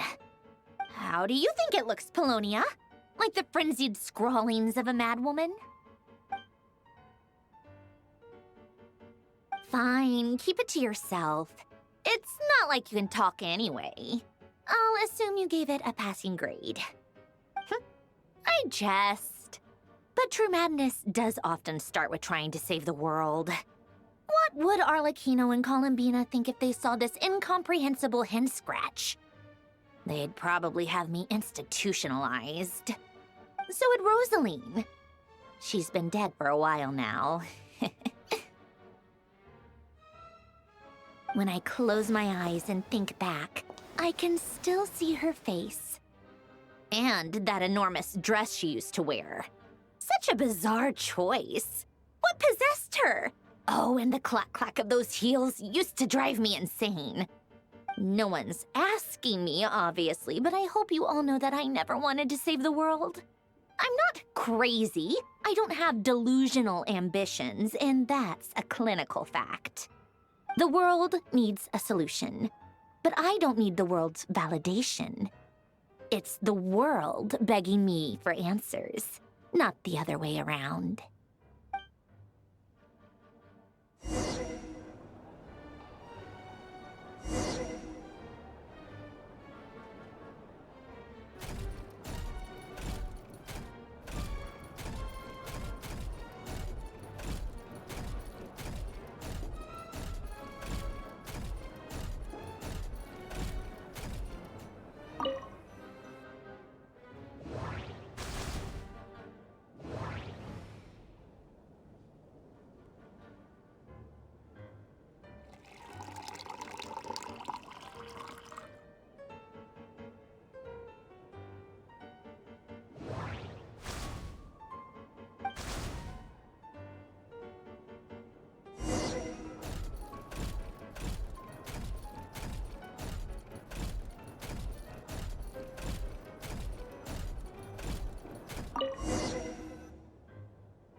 Oh, cookies to go with the tea. Let's see. They must be from that person who brought those documents. I see they're from Hotel de Boer. Something's written on the box. We are proud to present this homage to the Fortress of Meropede's fun-filled mill collection system. Fortune cookies. Have a lucky start to your day. Sounds like a dumb gimmick to me. Be early to bed and early to rise. Get plenty of sun and drink plenty of water. Then things will surely go well for you. What? Are you kidding me? Somehow I doubt that an early night and a glass of water is magically gonna save a world on the brink of existential peril. Lady Arlecchino, word has reached us that Lady Marionette's troops are all in position. They are ready to act as soon as the order is given. Excellent. The only thing is, they are fewer in number than we expected. It looks like many of them must have lost their lives at the hand of the monsters released by the Doctor. Can't be helped. Allow them to join our ranks, and keep in contact. As you wish.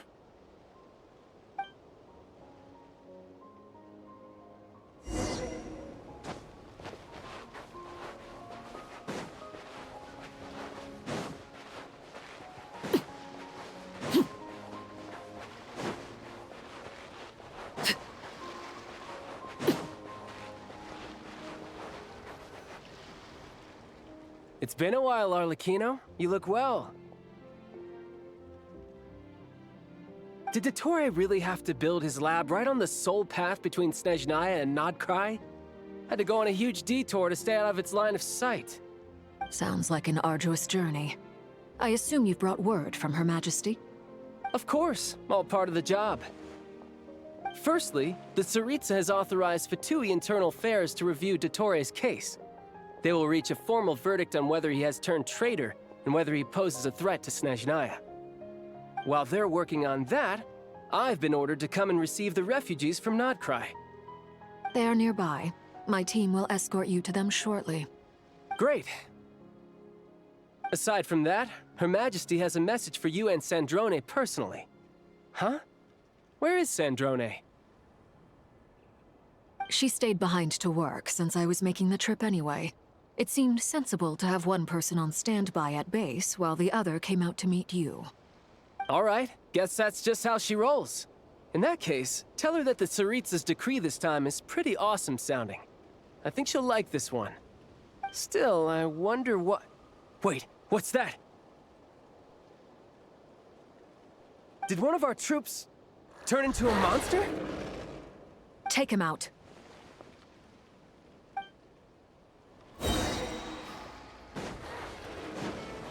Overruled! Riptide! No time to lose.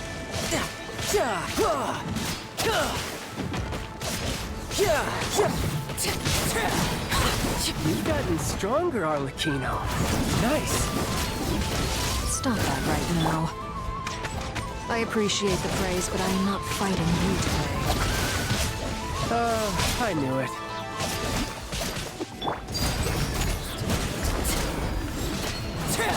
Witness my wrongs. Overruled. can't believe it. He was a living, breathing human one moment, and the next...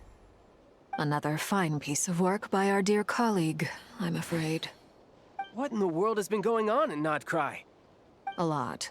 But long story short, Dottore stole 2 moon marrows that should have belonged to Columbina, then built a 3rd moon marrow of his own to concentrate the Tri-Lunar Authority in his hands. What? What do you mean he built a moon marrow? People build roads and houses, not moon marrows. What's his next DIY project? He's gonna build a god? You could stand to be less surprised. We are harbingers. The work we are engaged in makes the creation of gods seem mundane by comparison. I tell everyone who asks that you once crossed swords with Rex Lapis while serving as a key supporter for Rosaline's plan. But right now, you're acting like a common adventurer. Thanks for speaking up for me. Those 2 really took me for a ride back then. Then again, surely no common adventurer would manage to get tangled up with them the way I did. That's gotta count in my favor, right? It almost sounds like you wish to repeat the experience. I might have to lower my opinion of you. No. I'll stop talking. Please, go on. Dottore is currently still experimenting with his newfound power in ways that continue to corrode the outside world. As for the human mutation, I believe this is simply a consequence of his experiments, and not a strategic move. That radiant beast was once a subordinate of Sandrone's. I suspect he was only allowed to live so that he could become an experimental subject. Also, those of us who fought Dottore have been afflicted with a curse. As such, I cannot leave Nod-Krai. This is so much worse than I thought. No wonder Her Majesty's decree is so extreme.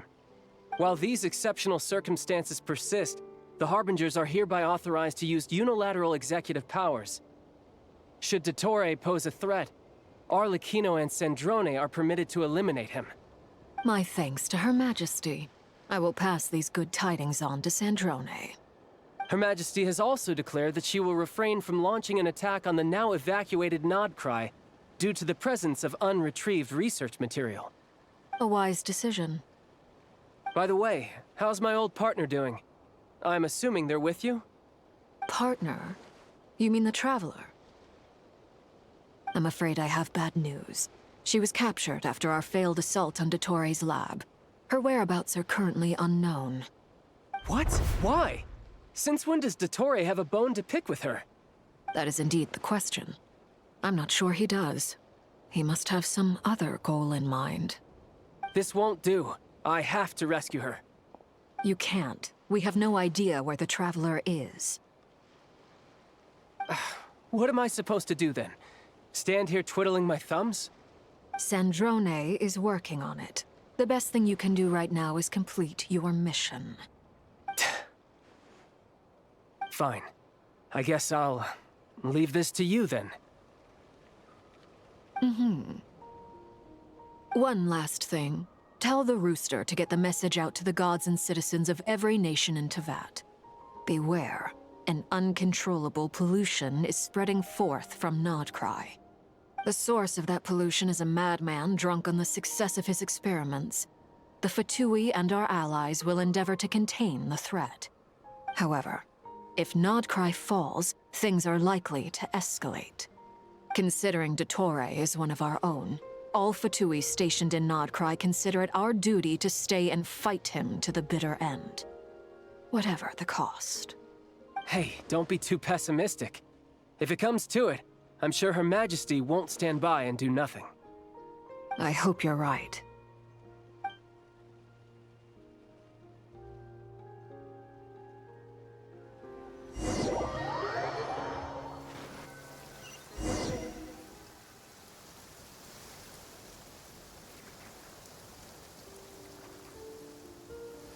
You're right on time. Thanks. Hey, do you think I'll get that gliding exam exemption? I made sure I was on my best behavior in Mondstadt. I landed well outside the city and walked in through the gates. I'll help you apply, don't worry. For now, let's see what we have here. What are the doctor's energy fields even made from? The usual attract and repel principles that govern Kuvaki don't seem to apply to them. They are very mysterious. But ultimately, they appear to be comprised of energies from the three realms.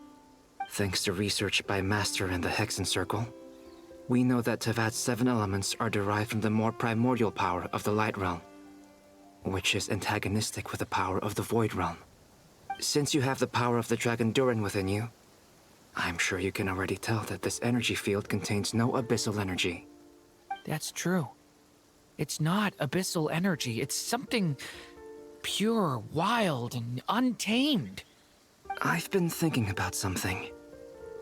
Do you still remember the device that Dory supplied from the Academia when you and Miss Columbina fought Rarier?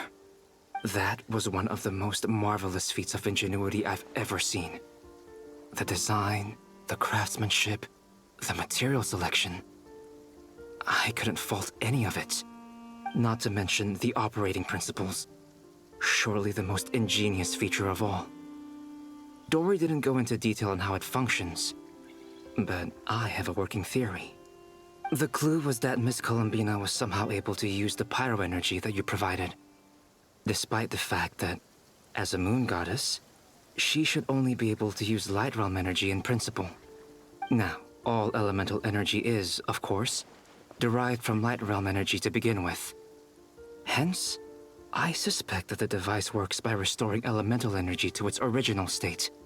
This presumes a theoretical model of the 7 elements akin to that of light refracted through a prism. Perhaps it is no mere analogy. Maybe there is indeed a prism in this model. I almost wonder if the idea for the device was conceived based on direct observations of said prism. It would explain how such an ironclad design concept was achieved. It is at once a masterwork of engineering and a groundbreaking application of the Academia's latest elemental theories. I suspect only Lesser Lord Kusanali herself could have devised such an ambitious technology. But back to the energy field before us. If this is pure Light Realm energy, its relation to elemental energy is one of integration versus division. Or you could say that the former contains the latter. Could this mean that elemental energy can dilute the power of the Light Realm? Should we give it a try? We should.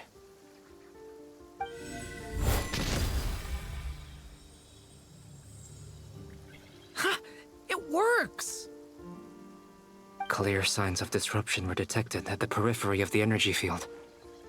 This indicates that elemental energy can disturb or even negate the field. Now you try. All right, here goes. It's working! Switch to abyssal energy and attack again. No surprises there. Abyssal power drains the energy field to a significantly greater extent. I now feel confident in asserting that the energy field is indeed pure Light Realm energy, and that elemental energy can dilute it. But the energy field is huge. How much elemental energy will it take to neutralize it? We don't have to neutralize it completely. We can try other approaches. That's all for theory. Would you like to continue watching? So you knew I was here. Huh? When did you get here? A while ago. But Albedo sounded like he was working on his thesis defense back there. Back in Sumeru. You can end a person's whole career by interrupting them mid-speech. Very thoughtful of you. I'm truly touched. Could I ask you to lend me a hand? With what? A little test. Try using Anima to unleash a concentrated assault with circular blades, with the goal of breaking through at a singular point. Nice! This time it tore through the field. Tremendous. This is a major breakthrough. Should we go through? We probably shouldn't risk having mutually antagonistic energies in such close proximity. Durin, you stay here and watch the entrance. Hat Guy and I will go in to investigate. Sounds sensible to me. Keep your eyes peeled, Durin. Don't worry, I got this. You two be careful in there. Just give me the signal if you need help, and I'll dive right in. What do you mean, signal? It's based on a new alchemical concoction I developed last month. When 2 bottles of it are smashed on the ground together, they emit a blinding burst of light. If it comes to that, remember to shield your eyes with your hat. Glad I asked. Thanks for the heads up. Like I thought. Beyond a certain distance, we can't see the opening where we came in. Maybe that's to prevent people from escaping. Sounds like Dottore's style to me.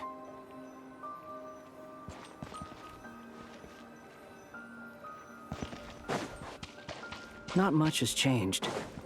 Things are basically the same here as they were before the energy field appeared.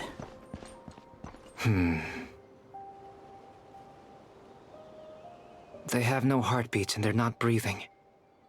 We can only assume they're dead. But there are no visible wounds. Also, there's an animal squatting next to each body.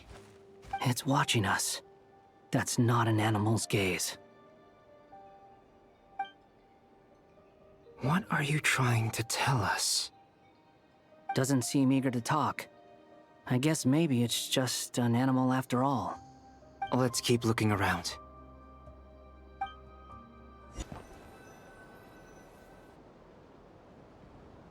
Same situation everywhere. Not a living soul in sight. Just countless bodies with animals standing watch over them. Well, I think we can safely rule out the possibility that they're all pets. Is skirting around the topic your way of showing consideration for other people's feelings? Just being cautious.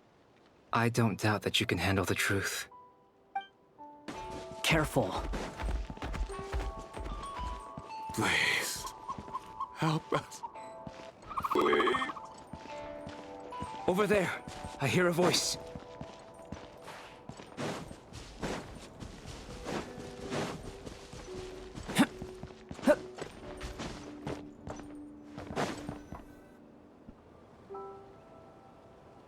Please, help us.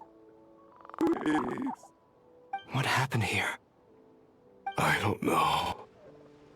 Suddenly, everyone collapsed. Then my line of sight got lower. I still have some of my senses left. I gotta get out of here.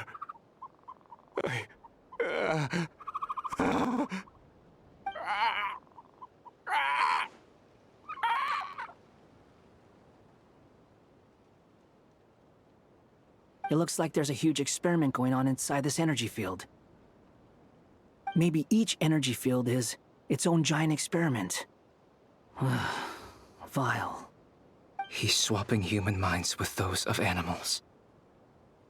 Even without the other circumstances, this would be an extremely radical experiment. Those people may have lost their sense of selves, but they are not fully animals either. If they were, they would have left. But instead, their instincts are driving them to remain by their dead bodies. We should go. No sense in sticking around here longer than we need to. Agreed.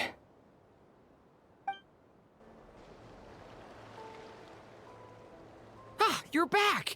Everything okay? We saw some things that take a strong stomach. Otherwise, we're fine. We should share our findings with the others.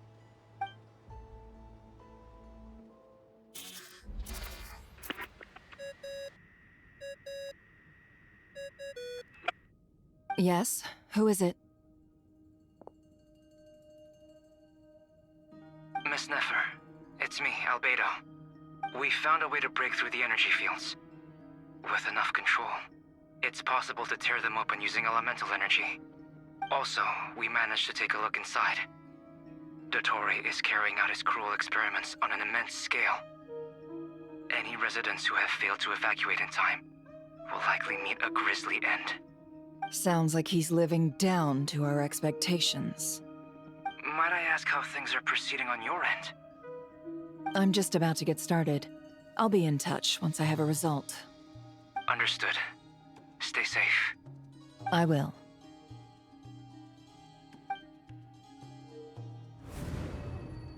Well, Nefer, I'll link up with you once my tasks are complete.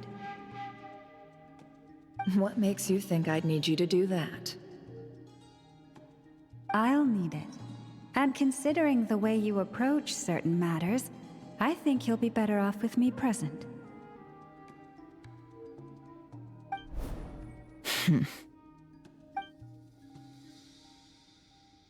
Let's begin. Entering simulation mode. A vast wasteland. Is this the Traveler's inner world? I was expecting something more vibrant, to be honest. Wait, someone's there. What are you looking at? In that case, I'll look at it with you. I want to know all about everything you've seen and experienced. Is there somewhere I should return to? Or should I stay here and be the hero everyone says I am? I don't dislike my current life. Roaming the land, fighting battles, accomplishing missions, earning a living, looking after Paimon. It's not so bad. I guess the only thing that's missing is that you're not here with me. This is the conscious layer, which contains a person's true feelings. It is filled with both longing and kindness. I suppose anyone who lives long enough ends up wishing for someone who can't be there. Maybe it's the only way we can feel truly alive. Time to delve a little deeper.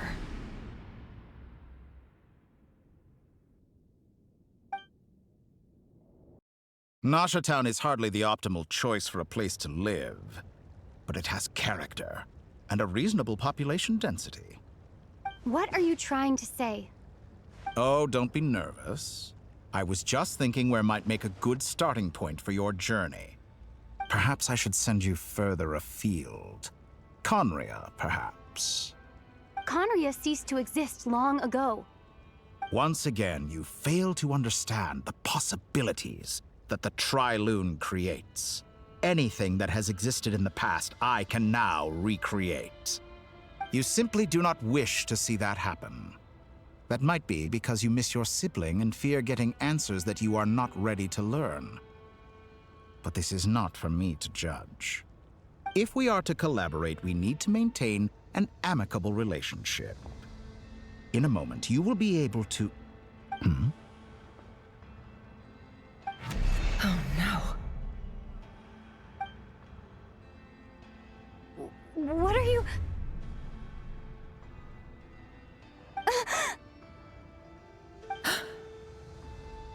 What are you gonna do? Don't move. Something unwanted has crept into... Oh? Gone as quickly as it came.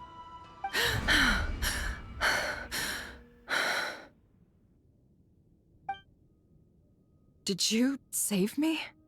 If I hadn't cut the connection, Dottore might have caught you from the other side and destroyed you. This was a good idea, but once is plenty. You were exceptionally brave. Excellent work. Thanks, but now's not the time for that.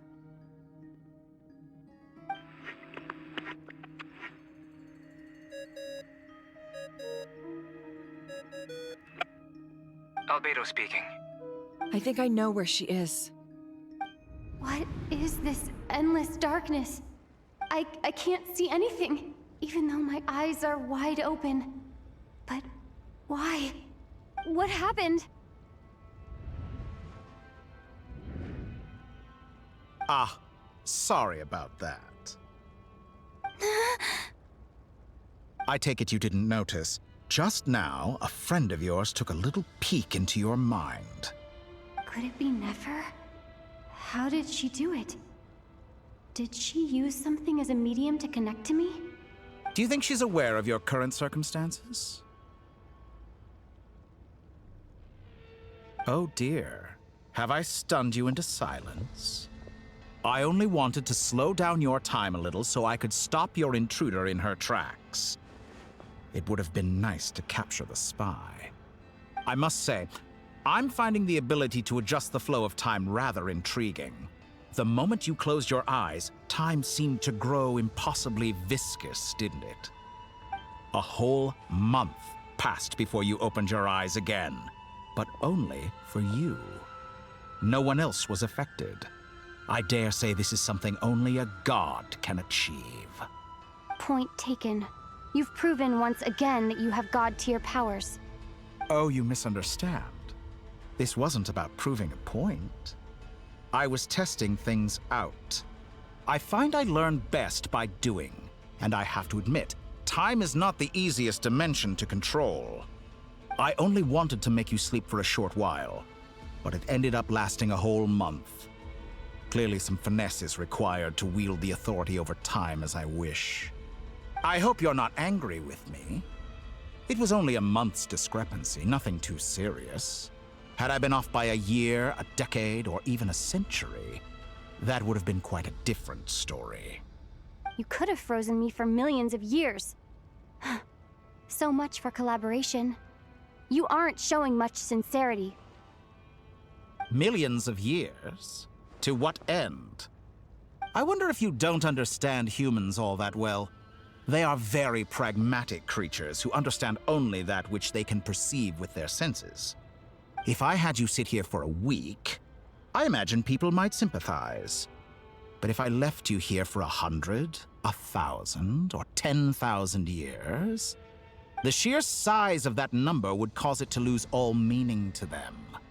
They would not have the capacity to comprehend your suffering, and thus they could not empathize. Unfortunately, while gods do exist in Teyvat, it is ordinary humans that account for most of the population. Their lifespans are so limited, their bodies so fragile. Did you ever really hope that they could begin to understand someone like you? Your long life and unique origins make you fundamentally different from them.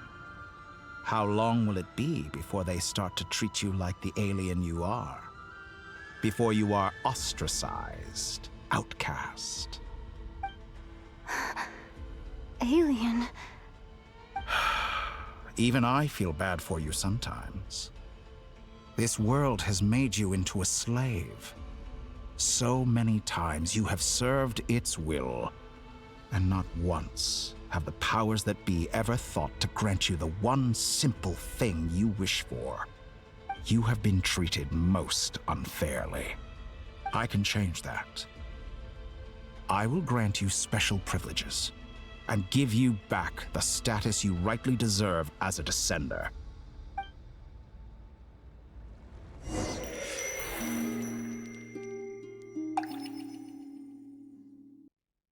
I've entered the past 3 times at this point, but I still have so many questions. For instance, beyond each point being further back in time than the last, what determines the specific locations at which I can make entry? So far, the common thread linking all 3 scenarios is that the Traveler has been present. But it's more than that. I know I sensed something familiar around her. What was it? I'll keep this question in mind as I carry on.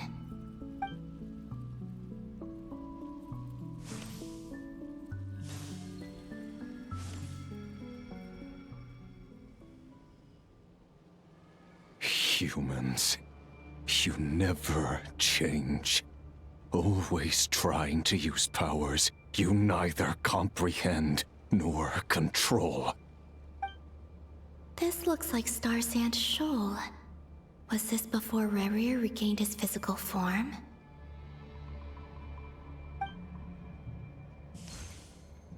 You've messed with the cannon again, huh? Sorry, but this round's not gonna go your way. The cannon. That's right. I was at Silvermoon Hall and I sensed an abnormal Kuvaki fluctuation coming from Nasha Town. And right after that, came an ominous power emanating from Star Sand Shoal. My body was once torn into countless pieces and hurled into the swirling chaos of time itself. But even so, my life and will were not extinguished. I wonder if I could try to prevent his resurrection. But how would I do it? What can I do, here and now? Traveler! Behind you! Look at that light!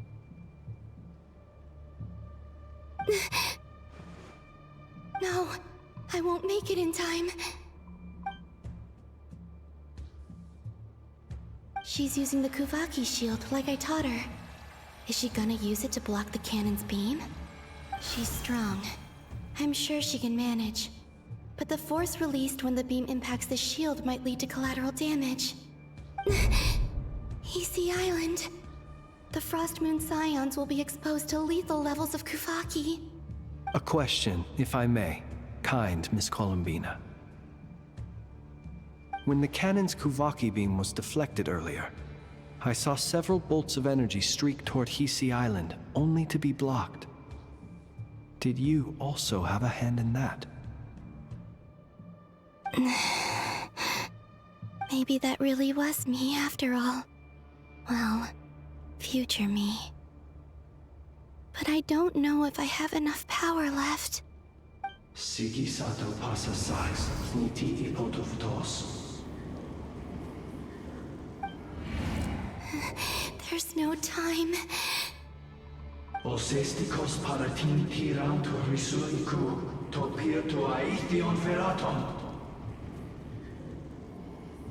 I have to make it. Oh, Frost Moon. Oh, great land. Oh, slumbering moonlight of Nod-Krai. If you can hear me, if you can sense my call, then please, heed me once more!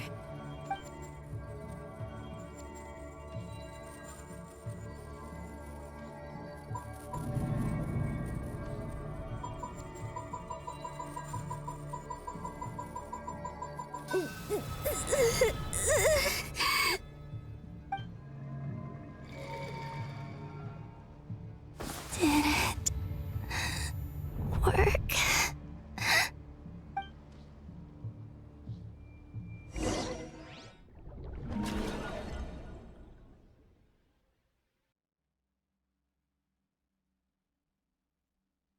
Hey, wake up.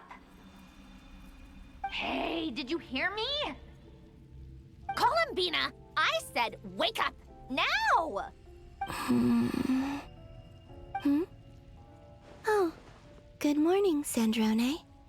It's 3 in the afternoon, actually. And could you kindly not use my quarters as your personal nap room next time? But I feel so safe here. And your coffee, right? It's so bitter, but it smells lovely. That's like you were raised by wolves in a forest or something. What did you drink growing up? Grass tea? The Frost Moon Scions certainly led a more frugal existence than the Fatui. Then I'll bet you've never eaten one of these before. It smells delicious. That's because it's a Fontanian recipe. I had a little free time today, so I made a batch. Rosaline will be here shortly, but if you really can't wait, I guess you can go ahead and... Hey, at least let me finish before you start eating!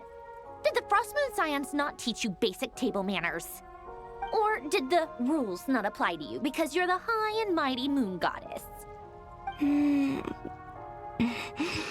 These are so tasty. Of course they are. I made them. I was worried they might contain traces of machine oil. What?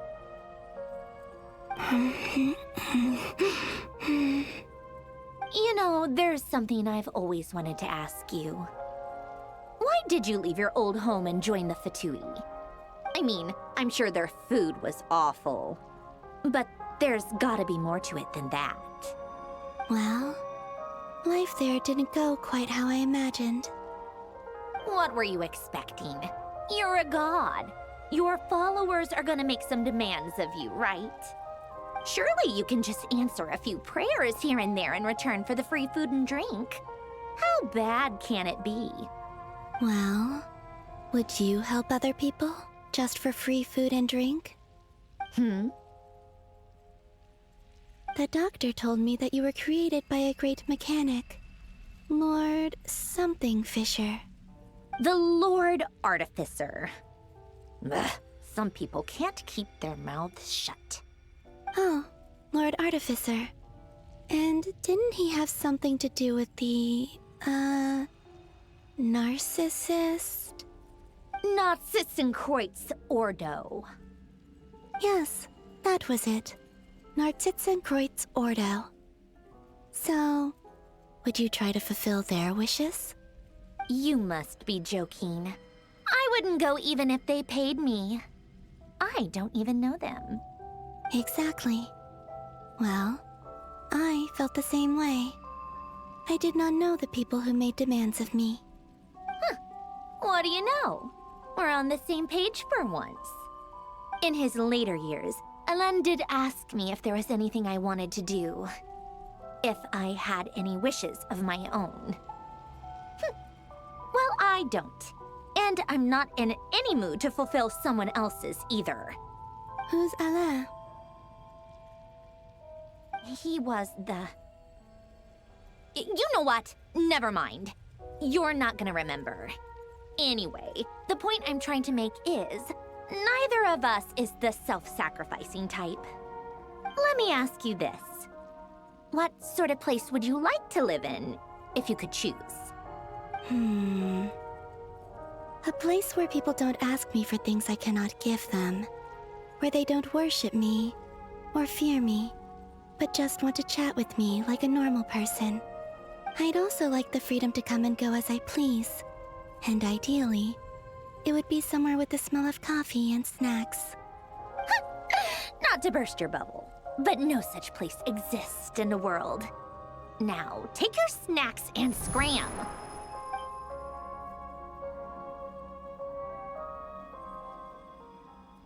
Did I pass out? Of course.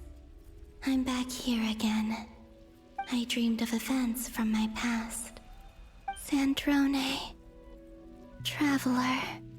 I miss you all so much. Back there.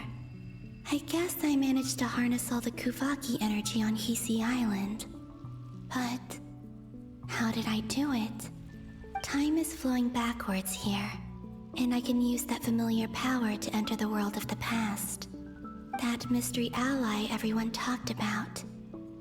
It was me all along. I can sense that there isn't much more power remaining up ahead. What lies at the end of all of this? Will time keep flowing into the past? And will I ever find my way back?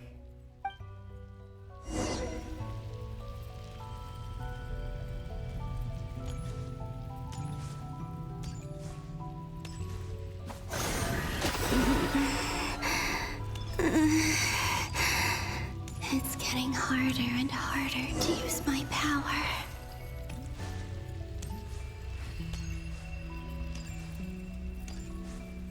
I'm no match for the Abyss in this state. I need to avoid the contaminated fragments.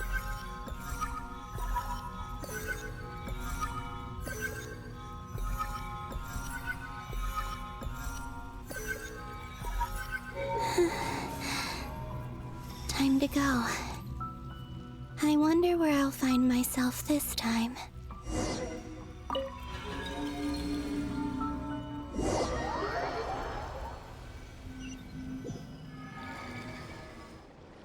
The Final Night Cemetery. This is where Flint's is based. Or not! How are we supposed to read through this many files? Difficult, yes, but it is also our most efficient option. Seems like they're searching for information. Oh, I remember. Flint and Varka talked about some files on the Wild Hunt. Was this my doing too? To expose the true intentions of this Rarir, we need to dive into Nod-Krai's history. Are my actions changing the past? Or are they simply completing a process? Is all of this inevitable? Or am I the one making these decisions? If I choose not to help them now, will it change how things turn out? Hope we don't land on our heads then. They're my friends. I can't not help them.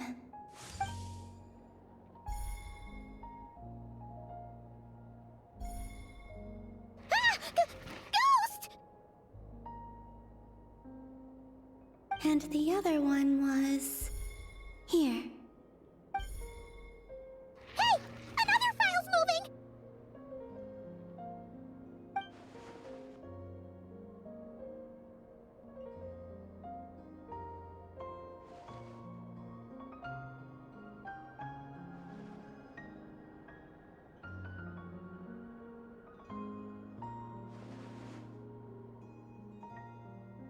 That should do it.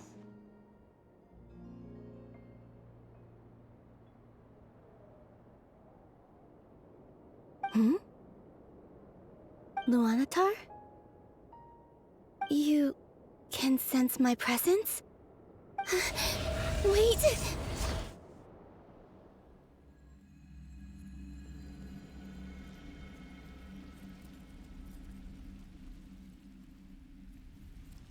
Luanatar. So she's that familiar presence I've been sensing all along. She's always been by the Traveler's side. That explains why the Traveler has been there each time I've entered the past. But why Luanatar?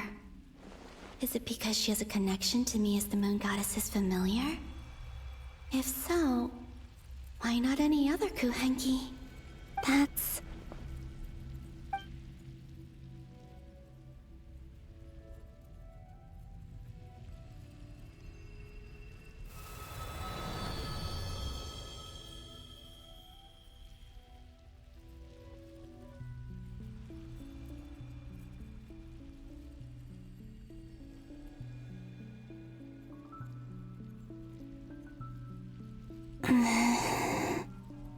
I cannot sense any power up ahead.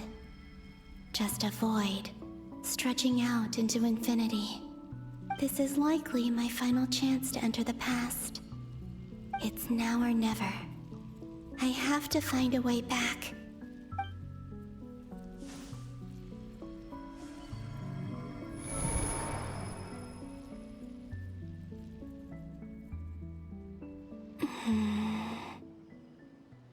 Easy Island? How far back in time is this? Where's Luanatar? I can't sense her presence this time.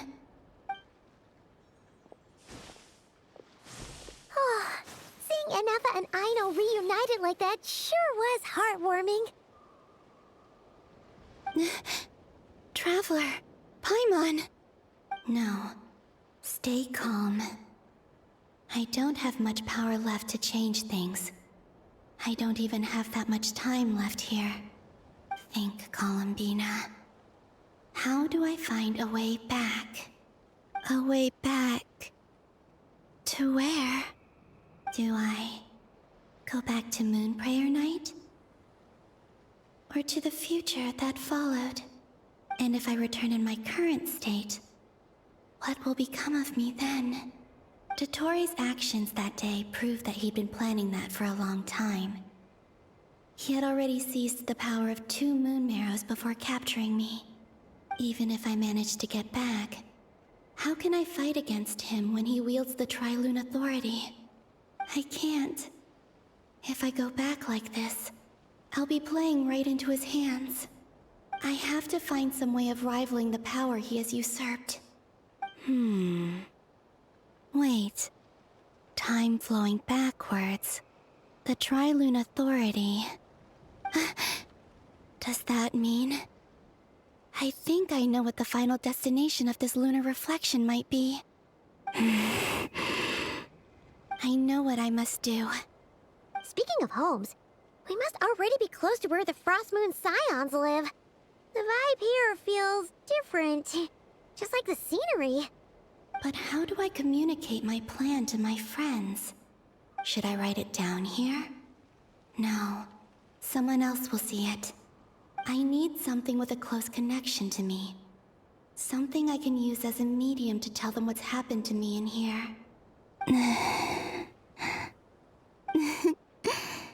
Now it makes sense.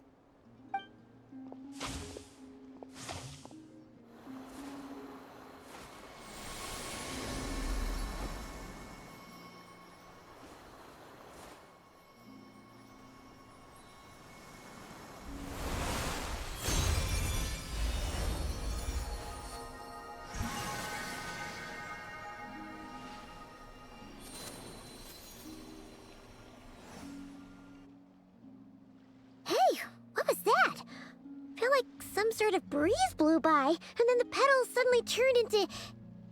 Huh? It was I who brought Luanatar into being. I gave up a piece of my own soul to create her. That's why I could sense a familiar power from the moment I entered this space. It also explains why she's been present in every past location that I've entered. Because we have a deep connection. Hey there! What's your name? And the reason why there are no more gates to the past after this point is that Luanatar hadn't been born then. No wonder I sensed the trace of a blessing when we first met. But I still didn't recognize the soul hidden within you. Back then, I was just a little lost dove. I had yet to become Columbina Hyposelenia. Go on now. We've got stuff to do. Best you find someone else to hang out with. Hey, you scared it off. I'll be counting on you. Remember to stay by the traveler's side, guide her, and help her in my stead. Oh, and bring her to the garden where the moon prayer blossoms grow. There's a little lost dove there who will need her help.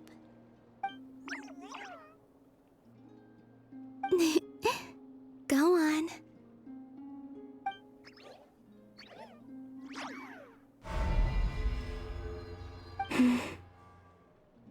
You too.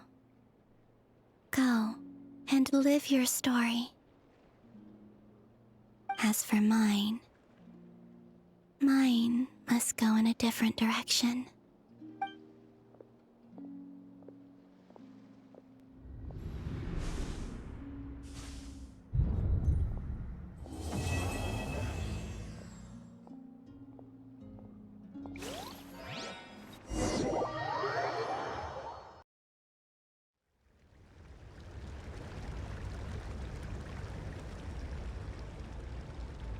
How would you like to experience the thrill of never being held accountable for your actions? You could crush people like ants without consequence, or tear off their heads or limbs as you please. Believe me, such a life is but one small step away. What point is he trying to make? Freedom? But the freedom to kill? To do evil and get away with it? Why would you offer me that? The creation of a world is the ultimate scientific experiment. I have taken my research to the highest level, where I shall be not just a god, but also a servant to many sacred spirits. I shall heed the truth and perform holy deeds.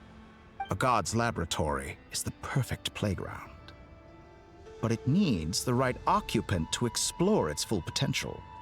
Mortals are found everywhere one looks. Not so with Descenders. I'd prefer my first guest to be a distinguished individual such as yourself.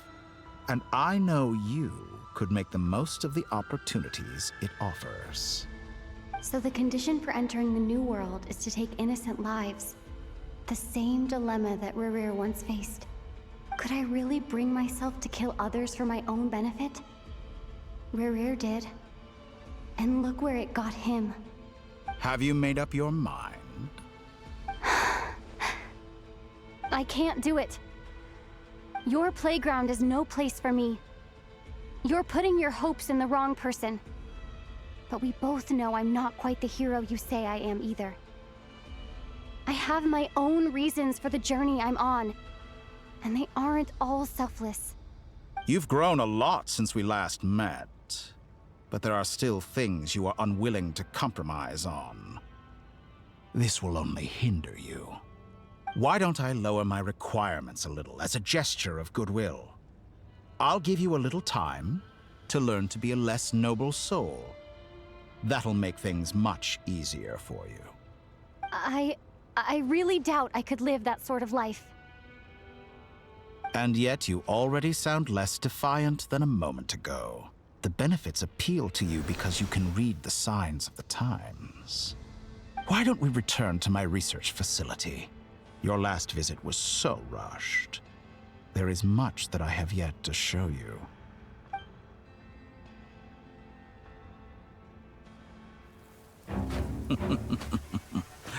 Now to that question, Heroes don't attack from behind. Guess I'm no hero. This is most disappointing.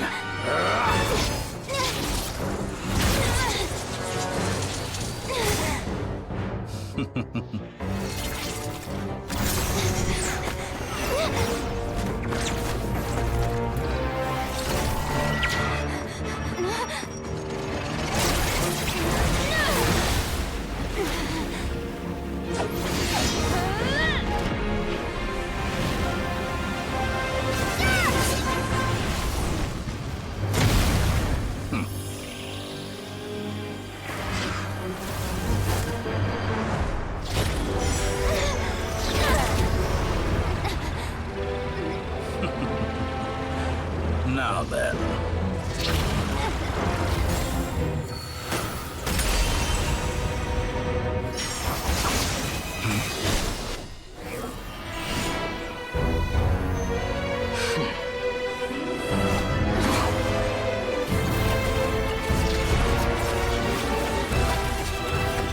A new face. Interesting.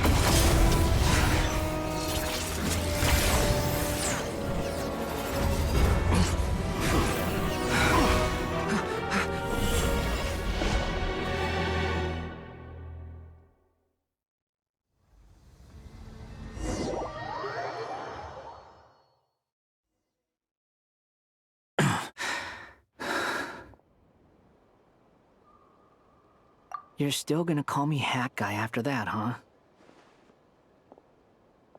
I didn't see anyone else in there who needed saving.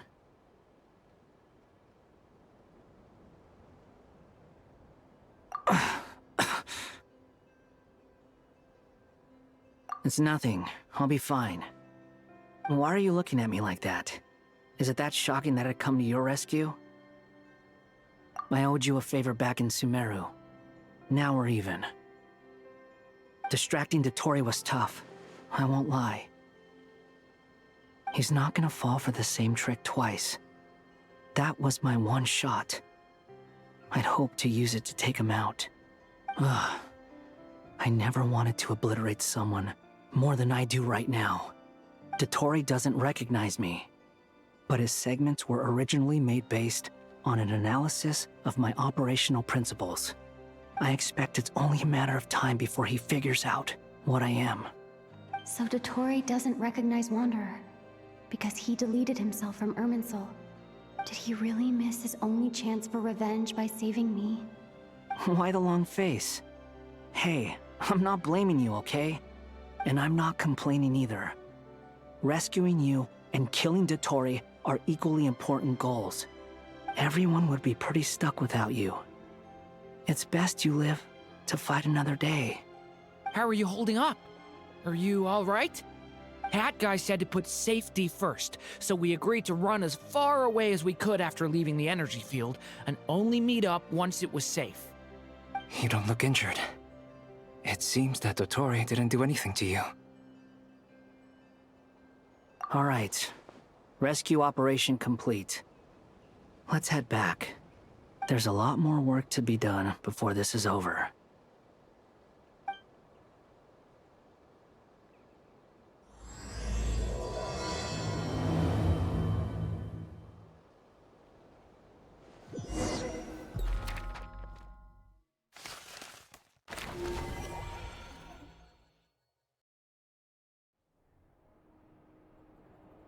Understood. I will bear the Tsaritsa's decree in mind. I don't see what's so awesome about it, though. Does he really think everyone else is as immature as him? I'm not stooping to Tartaglia's level. I thought you might say that. How's your progress? Quite promising, actually. That alchemist Albedo gave me a few ideas. Remember how I asked you to look up some files for me? That stuff on the Nod-Krai Institute. René de Petrichor and Jakob Ingold. Alangiltan despised René's theories and methods, but he never managed to come up with better alternatives either. So I adopted some of René's ideas. I thought Alain was like a father to you. He and René were mortal enemies, were they not? And what would you say if Linny and his friends one day learned something useful from someone you utterly detested? I would applaud them for it. That would mean that they have surpassed me. For all we know, Alangiltan might have thought the same thing. Not that it matters, though. He's dead, and I'm alive. So it's my call to make. Once you die, it doesn't matter how great you were in life. Only the living get to decide what happens next. Hey, come on out. They're back. Huh?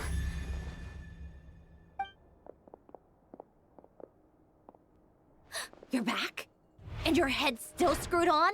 And you still have all your limbs? What does it look like? Way to keep your composure, madam. Excuse you. I am perfectly composed. Glad you're okay. Yes, it's a huge relief. Worry? Oh, yeah, right. You think we, the Fatui, were worried about you? We were worried sick. Hey! The Traveler and I were already friends.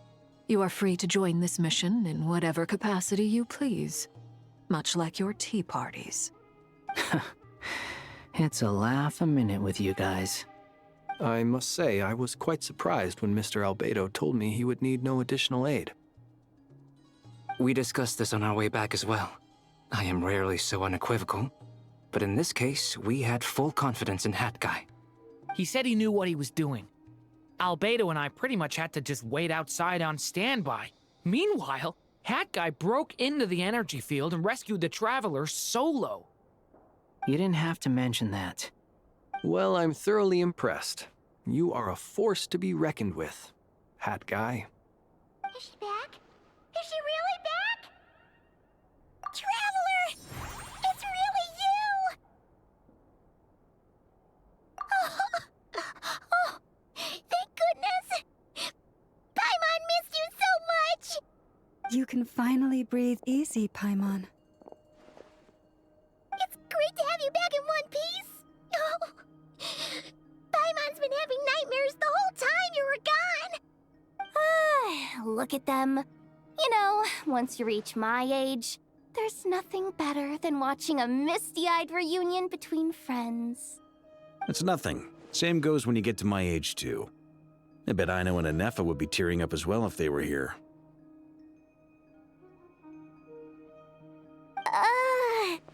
Varka, I'm not sure Nefer can cry.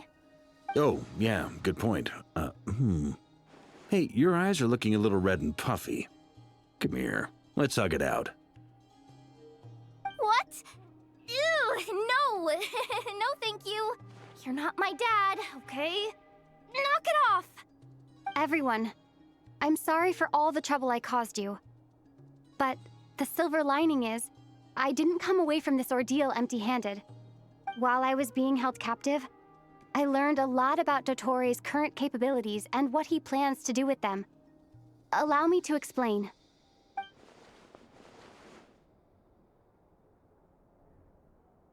The three moon goddesses were even more powerful than we imagined.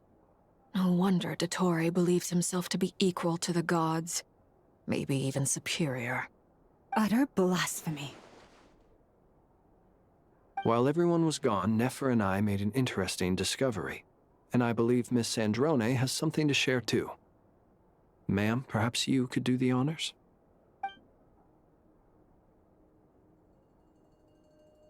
Called it. Getting rid of a pesky troublemaker like her is like trying to clean up after a crumbly cake. It always comes back to haunt you. Our next step is to find a way to bring her back. A place where time flows backwards, with no destination in sight. Surely it must have been created for a specific purpose. But I fear the answers are buried deep in Tevat's history, held by great powers beyond our reach. It sounds like she's on a specific path through time, just traveling in the opposite direction to us. The question is, where does that path lead? Or will it keep going to infinity? We considered that question as well. Strictly speaking, time is not infinite. Indeed not. Every road has an end. Nicole! You sure loved quietly sneaking in mid-conversation. I do, in fact. It's something I've always done at our mages' tea parties. Quiet, mysterious, and persuasive. You wonder what lies at the end of her road. Well, just as the world has a beginning and an end, so too does time. And so, the end of the road is the moment that Tevat was born. But where Miss Columbina will end up along this road, that depends on where this particular river of reverse time began. What about the original moons and the moon goddesses? Do they have a beginning too? All things do. In the beginning, no moons adorned the sky. It was the Dragon King Nibelung who raised the 3 moons into the heavens, and thus were the moon goddesses born. They were shadows of the planet, born to wield Nibelung's authority and oversee the world on his behalf. They were extensions of his will, manifestations of his majesty. But then one day, they disappeared just as suddenly as they had once been brought into being. Nobody knew where they had gone.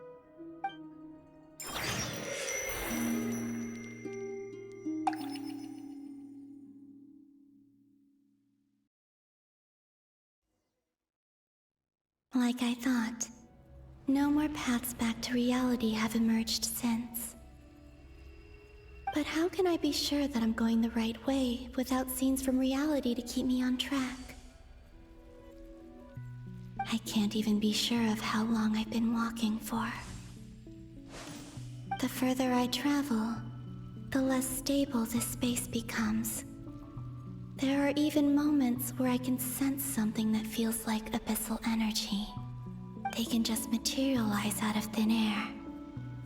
I have to keep my wits about me.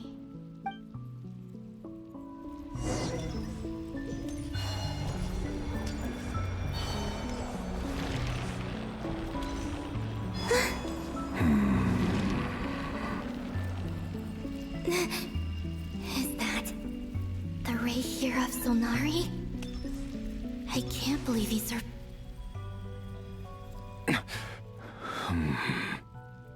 You are the moon goddess. But how? Please, there's no need. I'm not interested in fighting anymore. I find that a little difficult to believe. Yeah. Honestly, so do I. The way you used my own power against me was... It was a brilliant strategy. And then, in the final moment before I was thrown into this space, I got to see an old friend. Mr. Dainsleif. Right. It was so long ago now. But we were friends once. When I first got here, I was filled with hatred, remorse, and rage. How I cursed and devoured I tore everything here apart. I was consumed by the desire to leave this place and have my vengeance. But to no avail. This is a place with no exit. This is the second time I've entered this space. Though I have no memory of the first. I was torn to shreds the moment I entered. But this time I survived. It must be partly because of this new body, and partly because of all the Kuvaki I absorbed in Nod-Krai. Are you the source of the abyssal power in here? Not all of it. Some is from when I first arrived here and tried to destroy everything. But there was already a degree of abyssal power here before I entered. And like a venomous snake baking in the merciless sun, it tried to slither into my shadow. Tried to? So, you rejected it? Yes. Because after that, the world suddenly became silent for a moment. What do you mean? The voices in my head, they were gone. And then I saw her. Her? Thalindis. My former lover. Nefer mentioned that she saw a memory of Thalindis leaping into the moon's reflection. More precisely, I saw her afterimage. I'm sure the real her is long gone. She was just an ordinary Conrian. She couldn't have survived here for very long. Anyway, why have you come here? Didn't you know it was a dead end? If I hadn't escaped through the moon gate, my friends would have been in far greater danger. Oh, I see. Because of your power. The power of a moon goddess. What? You'd like to know how I know, wouldn't you? The one who resurrected me said so. I could hear a deep lust for power in his voice. Do you mean... Dottore? Dottore. So that's what he's called. He'd been collecting fragments of my body for a long time. Also that he could resurrect me at the moment of his choosing. I had no interest in his research. But being as corroded by the abyss as I was, we were aligned as far as hunting the moons and recovering my strength were concerned. So that's why the Wild Hunt suddenly became so active in Nod-Krai. When I left the Fatui in my weakened state, Dottore must have felt that his time had come. Moon Goddess? Could I ask a favor of you? What? I know this is a lot to ask, especially from someone who tried to kill you. If you refuse, I won't fight it. But this is the only thing I desire now. Nothing else matters. What do you want? I'd like you to take a message to Thalindis for me. Thalindis? But... Yes, she's dead. But like I said, I saw her afterimage. I can sense that some part of her soul remains here. Far, far ahead. Why don't you go and speak to her yourself? I can't. I don't know why, but I can't move freely in this space as you can. All I can see is a glimpse of her, walking away. Just like the moment when I last saw her in life. In return, I will clear these abyssal obstacles for you. No, not in return. I'll clear them for you, whether you want to help me or not. It feels like something I ought to do. Why? Yeah. Why, indeed. I've been asking myself that question a lot recently. Why did I do the things I did? I'm tired of it all. Tired of the person I became. People used me. And then I turned around and started using others. I hurt a lot of people. think I grew tired of it long ago. But I wouldn't admit it to myself. And ultimately, that's how I ended up here. What do you wish to tell her? All of it. My past. My mistakes. Everything that happened after we were separated. Is it okay if I give her the abridged version? Yeah, I'm sure there's plenty you can skip over. Just tell her the important parts. Whatever you think that means. Like the part where you relentlessly tried to kill us? It's up to you. Love demands honesty. But my relationship with Thelindis was built on lies. We hid too much from each other. But after living my whole life in the shadows, I don't want to hide anything anymore. I will do my best.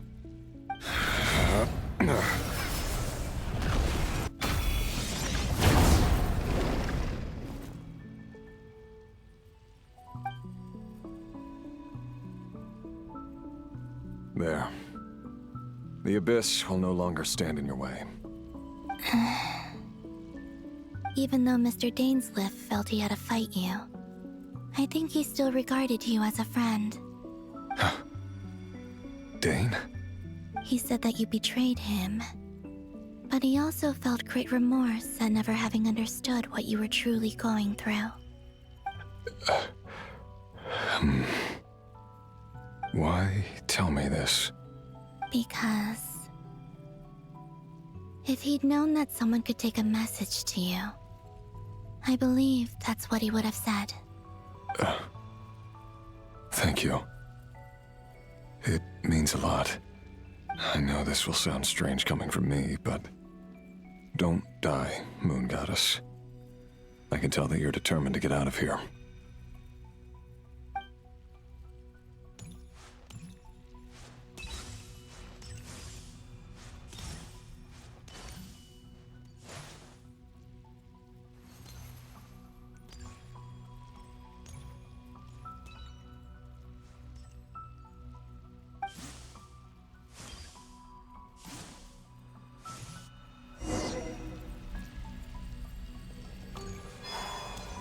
He kept his word.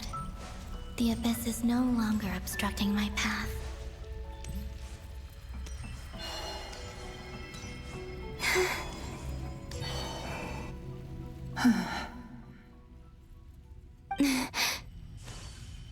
Is that the Lindis? She wasn't far off at all. And yet, they can never meet. Hello, Miss Thelindis. Who are you? How do you know my name? I've never seen anyone else here before. You can call me Columbina. I promised Rerir that I'd bring a message to you. Rerir?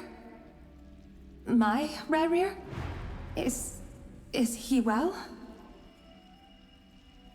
He's doing better than he was. Better than he was, huh? Sounds like he's had a pretty rough time. Others have had a rough time on his account too. In many cases, their time ran out because of him.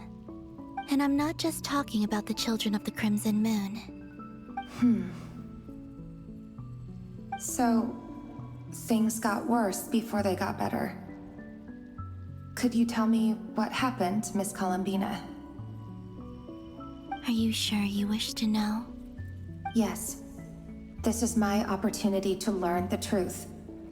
No matter how hard it is to hear, I have to know. I admire your courage. However, time is short. I cannot stay here for long.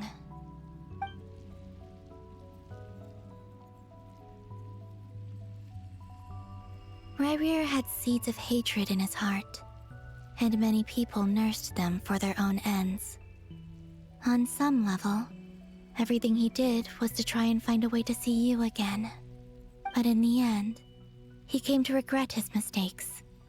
He wanted to apologize for hiding his past from you.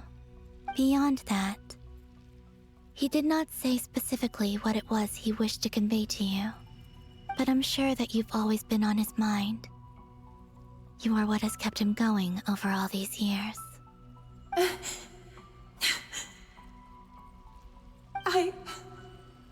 I'm sorry, Miss Columbina. This is so upsetting. I'm not sure how to put my feelings into words.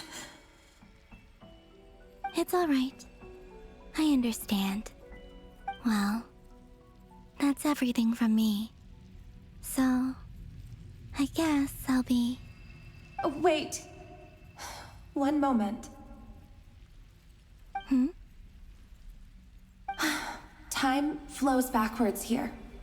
The road ahead only leads further and further into the past. I know. I intend to reach the end of that road. Without a moon marrow, without the 3 moons' power, you won't make it far.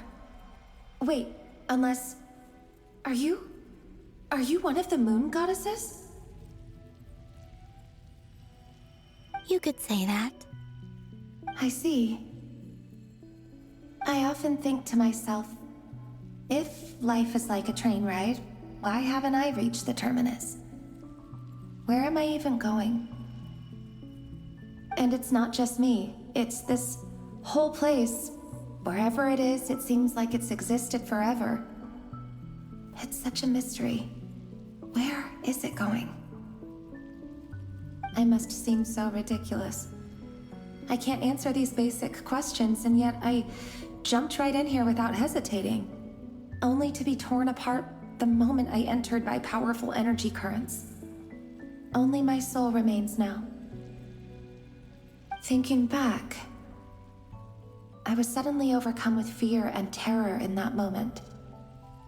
Perhaps I too became bewitched by the abyss. I may have been the leverage it needed to control Rayrir.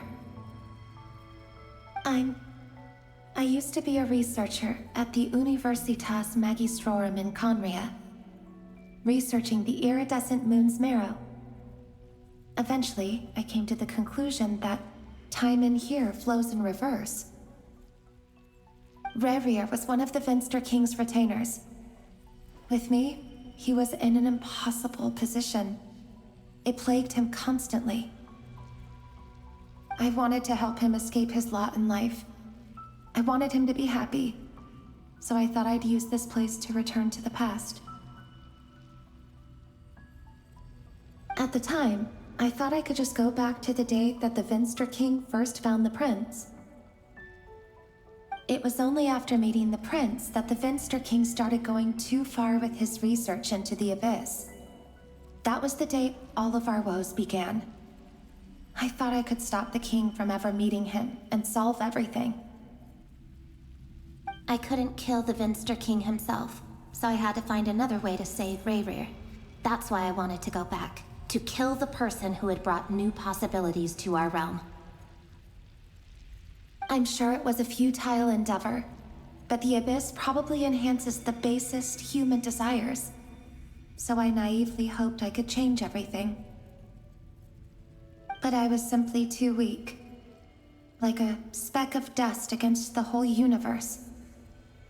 Look at me. I didn't even survive the journey here. Not physically, at least. I know I'm never getting out of here. But you're different. You can make it, and I want to help you. I owe you that much. How do you plan to help me? Have you noticed the golden energy that exists here? Based on my past research and my observations since coming here, I believe they carry you forward faster. I can share what I've learned, and help you understand the pattern in which this energy appears.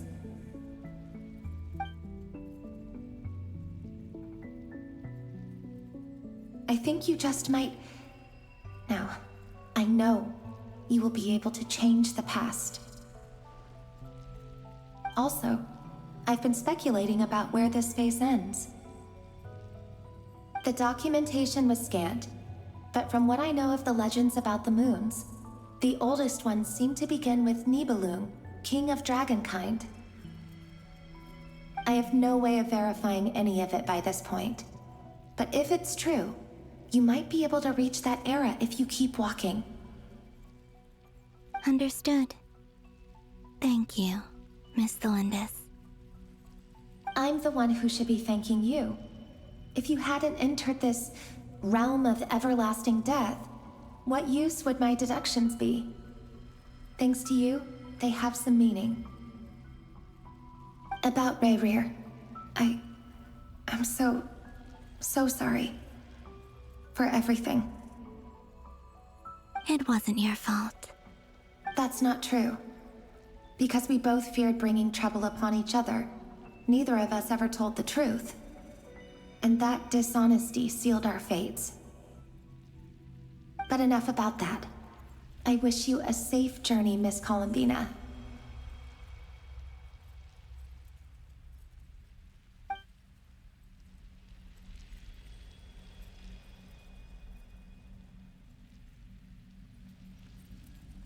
And may the outside world never have to experience pain like this again. Rayrir, you're there, aren't you? I cannot see you, because you exist in the future. I expect we'll be trapped in this prison of space-time for all eternity. But please, gaze upon the past, and then sit for a while. Let's find a place to sit down together, just like we did when we first met.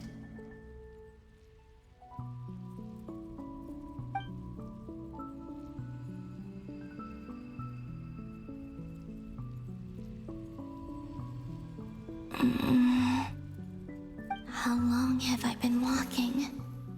How much further till I reach the end? Is there even an end to be found? Everything's getting blurry.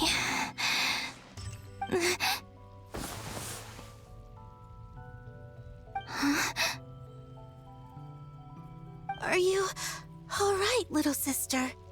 Have you come from the distant future?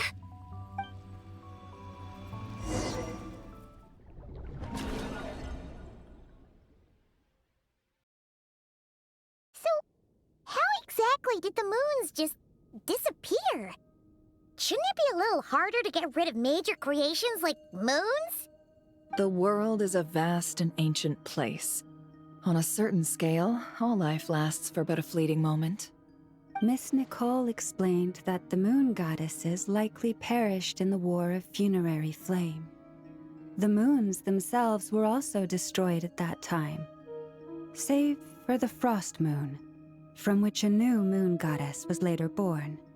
Am I missing something then?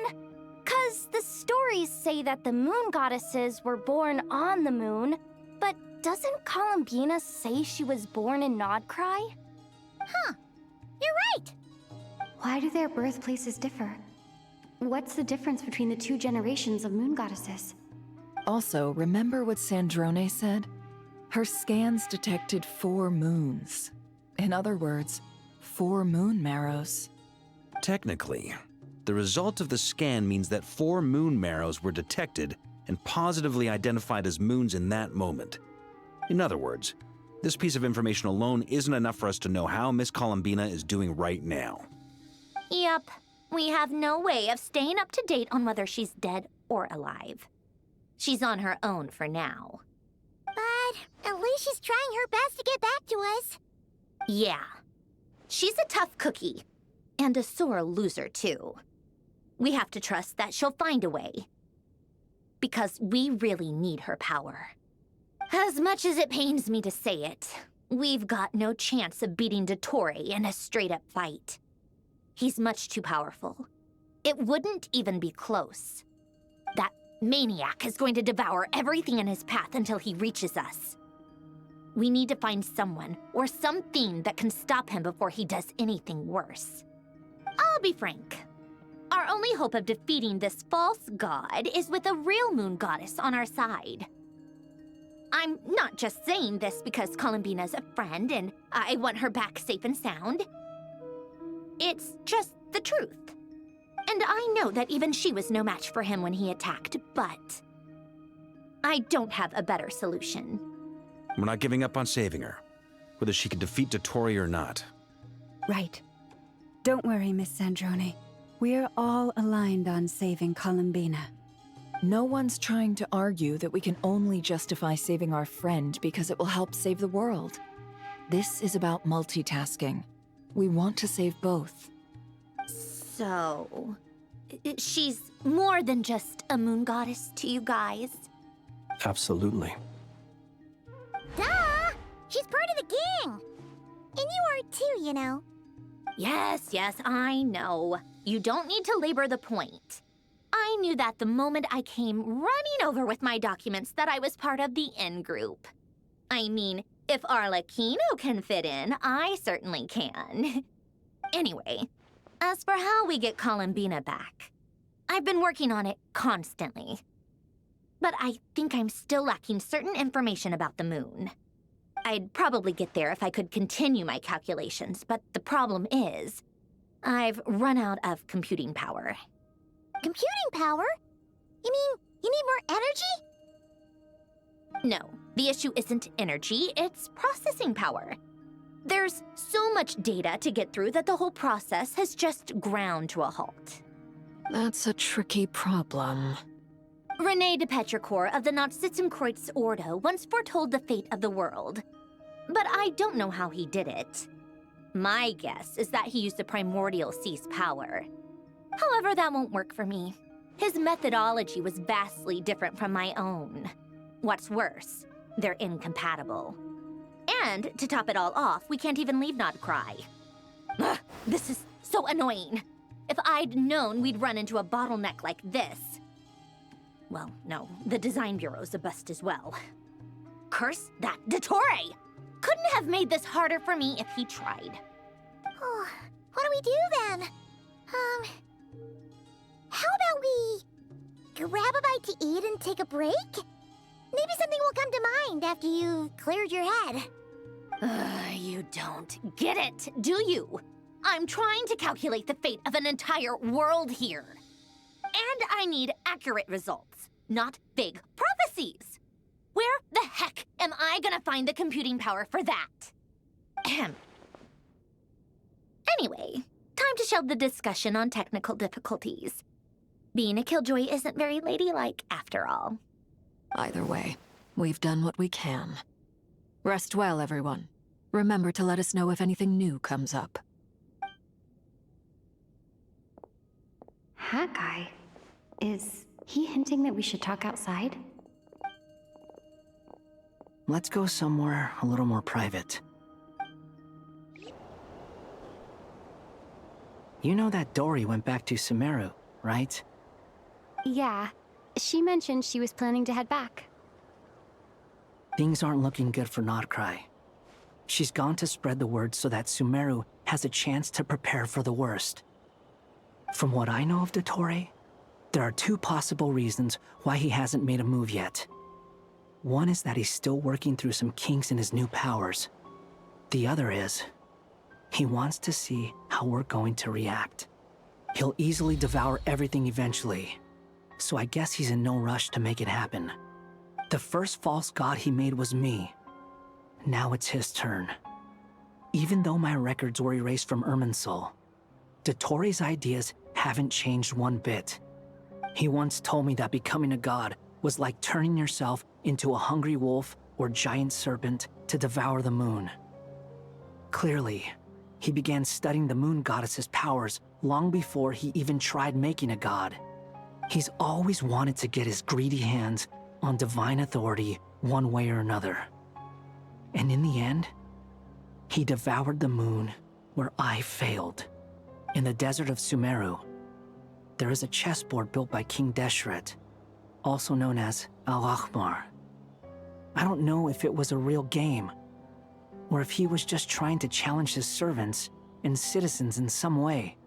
but creating games and setting rules. Gods do that as a matter of course. That's the kind of power Dottore craves. Now he has the Trilunar Authority. His power is leagues beyond the common people. I don't think there's any point in other nations rushing to the front line. They're better off focusing on defense and hoping they can fend off any threats that spill out from Nod-Krai. Either way, Dori will inform Lesser Lord Kusanali, and she will contact the other gods in turn. The Seven will have some recourse available. If nothing else, their protection should keep the rest of the world from descending into chaos as quickly as Nod-Krai has. So on the bright side, even if Nod-Krai is doomed, your friends in other nations won't be in any immediate peril. That's good to know. But I'm not ready to give up on Nod-Krai yet. There's a word for people who refuse to let anything go. It's called being greedy. Maybe it sounds greedy to you, and probably naive too. But whatever you call it, that's what gives me the determination to keep fighting. Battles are fleeting, but the will to fight is a long-term commitment. Give up for even a moment, and your resolve will shatter. Why do you always feel the need to do the right thing? No one is born to be a savior. I mean, who's gonna criticize you if you fail or give up? Don't take this the wrong way, but Dottore said something similar to me. I guess the Fatui attracts people who don't believe in saviors. Not necessarily. It's less about belief for me. I just want to know how determined you really are. After all, I don't owe anything to anyone else here. Only you. You look kinda worried. If your arch-nemesis was about to achieve their ultimate goal, I think you might feel a little worried too. That's true. Dottore is about to become an omniscient, omnipotent deity. That's gotta be a bitter pill to swallow. Still, you're calmer than I expected. Obviously. I have to admit that my past self was a reckless fool who misunderstood not only the point of revenge, but how to achieve it. Inasmuch as I want my vengeance, I know I'm not gonna get it by acting alone. If the world's taught me anything, it's to think before I act. Too bad it never taught me any other virtues, though. So, I am going to destroy Dottore, no matter what it takes. So, what's your plan? I'll get to that. First, tell me, what do you think of Sandrone? Just like Paimon said, she's a friend, part of the gang. How much do you trust her? This is a serious question. Think carefully before you answer. Although she's with the Fatui, she has her own values, and she's helped us a lot. If nothing else, she's clearly going the extra mile for Columbina. I see no reason not to trust her. If you say so. In that case, the three of us need to talk. I have some thoughts about her computing problem. It can be solved, but it will come with a cost. How much? If I can afford it, I'll cover it. Sometimes your heroism really backs me into a corner. You know that? Come on, let's go talk to her.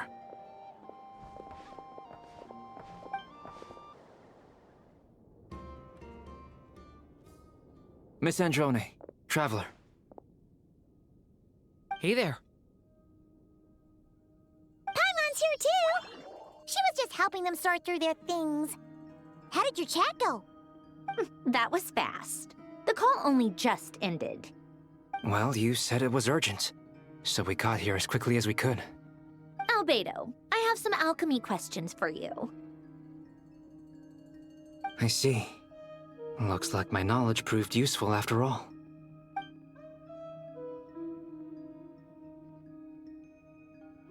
If I might ask, what is the end goal for the modified formula you'll be using?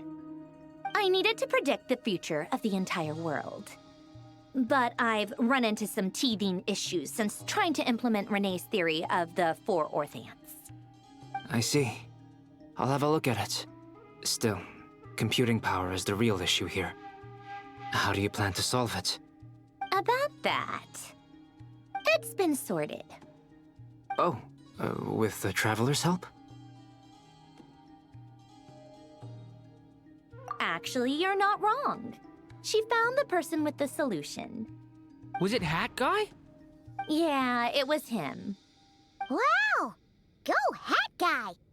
Seems like all that time studying at the academia is paying off big time. But where is he? Wasn't he the one who asked Albedo and I to come here? Come with me.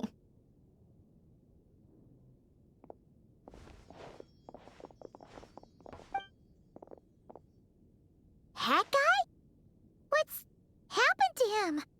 Hat Guy! Can you hear us? No response. I guess he's in hibernation. Hat Guy mentioned that he was a puppet. It seems that his functions are currently shut down. I presume this has something to do with the solution to your computing problem. That's right. He and the Traveler came to see me. Wait, what? You have a solution? Would you calm down? Why do you always react so hysterically to everything? Excuse me? How would you know? You shouldn't be so quick to judge complete strangers. It's very bad manners. Oh, please. It doesn't take that long to figure out that you have a temper. Where does a mere student get that kind of confidence? I've actually published more papers than you. Not that status counts for much. Even Paimon's applied for academia admission. Huh? Are you serious? See? This is why I can't be bothered to explain myself. She recognizes no one's skills but her own. Okay, fine. I'll hear you out. So, tell me, how do you propose to solve my computing power problem? This world itself is constantly processing all kinds of information. If it's the world's future you're trying to calculate, you need a processing device that's designed to cope with that volume. Easier said than done. Only Irminsul can handle that kind of... Wait, is that what you're suggesting? But surely we can't just plug my formula directly into the ley lines. You should be able to tell that I'm not human, right? Yeah, I noticed. The technology, though, seems pretty ancient. Very different from Fontaine's. It's a completely different system. Conrian, to be precise. I'm what they would have called a puppet. Puppets need an energy source and processing power. The artisans who built them sought out the materials most suited for that purpose. You? Do you mean... The Traveler and I have talked it over. She's willing to vouch for you. So, I'll allow you to borrow my core for your calculations. It was built using wood from a silver-white tree, which makes it a small part of Irminsul. Conrian technology and Irminsul wood. Who in the world could have built you? Are you sure about this? A puppet without its core will cease functioning completely. And if it's left in that state for too long, it might not recover. You could die if you do this. You do realize that, don't you? I can put 2 and 2 together, yes. No need to rub it in. I won't lie to you. This has never been done before. I cannot guarantee your safety. Doesn't matter. I'm prepared for the worst. Did you two actually talk this through? Is he... Are we really considering this? Yes, we discussed it. The bottom line is, he trusts me and I trust you. Let's give it a shot, shall we? Honestly, I have no clue where this kid even came from. But for whatever reason, he lent me his core to use in my formula. I'm very close to finishing my calculations now, and the core is currently in use. So I'm sorry, but I can only show you a sketch right now. This is what the core looks like. A silver-white branch. It certainly matches the legends told about Irminsul. Is Hat Guy gonna be okay? He's not gonna die, right? Right? In theory, he should be fine. As long as we put his core back in time. Beyond that, all I can say is that I'll try my best to avoid risk and make sure the core doesn't sustain any damage. I think I know why you called us here now. Someone needs to watch over his body and make sure it's protected until the process completes. Correct. He said that the only ones he trusts here are you two, and the Traveler. And the Traveler will have other work to do. He will have our undivided attention. Aww, Hat Guy. On a more positive note, things are progressing steadily on my end. I'll call everyone in for a meeting once the results are out.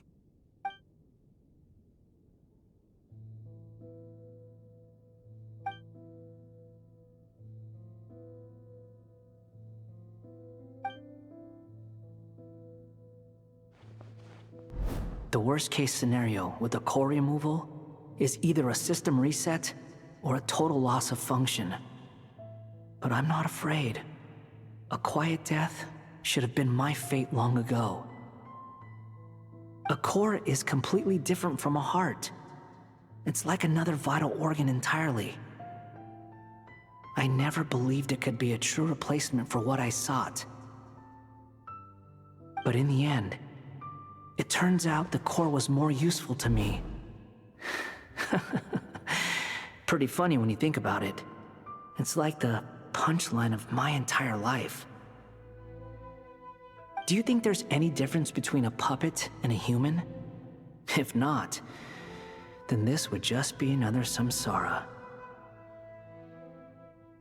I have already experienced both a past life and a next life. Part of me wonders whether I'm only capable of making this decision because I've become a real human. What's with that expression? Isn't this a good thing? Sandrone will succeed, won't she? She has to. She will. We all have to persevere until this is over. That's right. And I'll protect you all until a moment of victory arrives.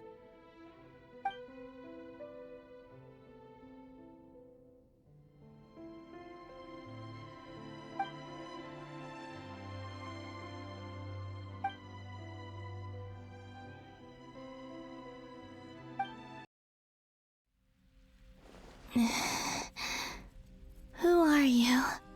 Call me Sonnet. You have the same power as Canon. Sonnet. So, you're the goddess of the iridescent moon? Oh, goodness. You recognize me? Well then, what's your name? Columbina. Columbina Hyposelenia. Hyposelenia? What a lovely name. Did you choose it yourself? It was a joint effort between me and my friends. Friends? You mean your friends in the heavens? Huh? Oh, sorry. You must be exhausted. I apologize. Hang in there. Let me introduce you to my older sisters. Do you mean the other two moon goddesses? Arya and Canon? Wow, you sure know a lot. Hey, does that mean that our story goes on into the future? Oh, I guess that wasn't the best question to ask. It's alright. We were prepared for that possibility. You could say we were too prepared. I can't even remember how long my sisters and I have been here by this point. When did you get here? How long has it been? I can't say for sure, but it feels like it's been forever. I see. Are you feeling alright? You look a little unwell. I can hold out a while longer. We don't have far to go. The place where my sisters and I are based is just up ahead. Don't worry, they're both really nice. I'll introduce you.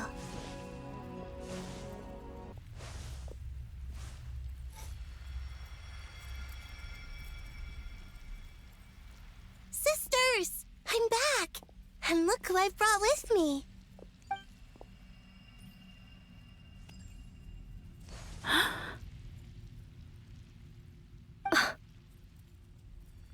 It's our lovely little sister, born in the far future. The pleasure is all mine.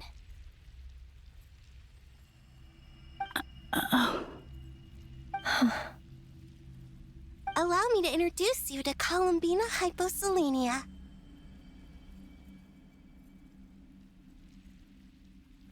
This is Arya, the goddess of the eternal moon. And this is Canon, goddess of the frost moon.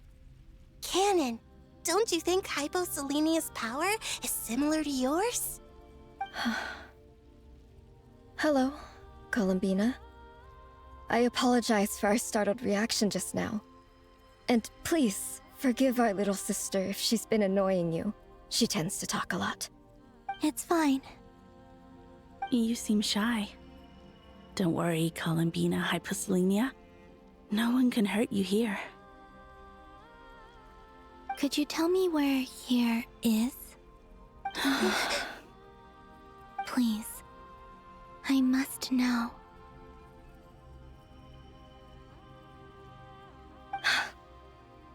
My dear sister, this is where Tevat's original ruler, the Dragon King Nibelung, imprisoned the moon goddesses. What? You're scaring her, Canon. No, I'm fine. Please, continue. Nibelung, our original master, created us in the distant past to maintain Tevat. But he left this world and traveled into the dark universe beyond, to explore worlds vaster still.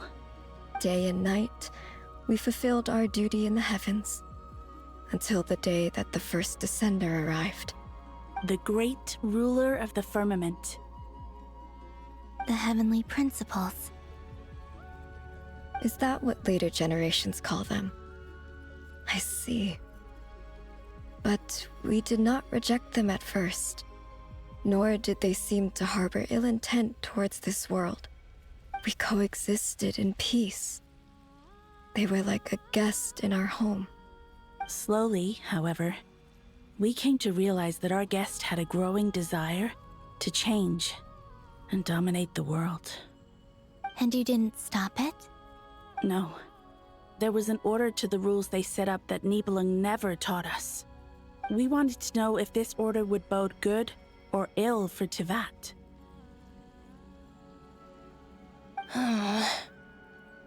All right. Canon and I wanted to know. Sonnet was against it from the outset. Later, we discovered that this great ruler of the firmament bore an almost paranoid hostility toward the desire of certain life forms to seek power. Or perhaps they feared them. They would even cast down celestial nails as manifestations of their power, to punish the civilizations of the world below. Only this was far beyond mere punishment. Right. Their rules brought order, But the price people paid for merely testing the limits of those rules was far too great. I did everything in my power to help the punished escape catastrophe, but still, too many lives were lost. The ancestors of the Frostmoon Scions were some of the ones you helped. But just when we had decided to take countermeasures, the Dragon King, Nibelung, returned. And so began the War of Funerary Flame. So, that's the name the world gave that war in the future. Well, who won in the end? As far as I know, the Heavenly Principles won, although it came at a great cost. They remained in Teyvat, where they continue to rule to this day. And the world's original master, the Dragon King Nibelung, was destroyed. And what of the moons? Are there still 3 moons in Teyvat's skies? You can tell us the truth, Columbina. We know we are but remnants of a bygone age. We are prepared for the answer. Only the Frost Moon remains. But it has been cast beyond the false firmament by the Heavenly Principles.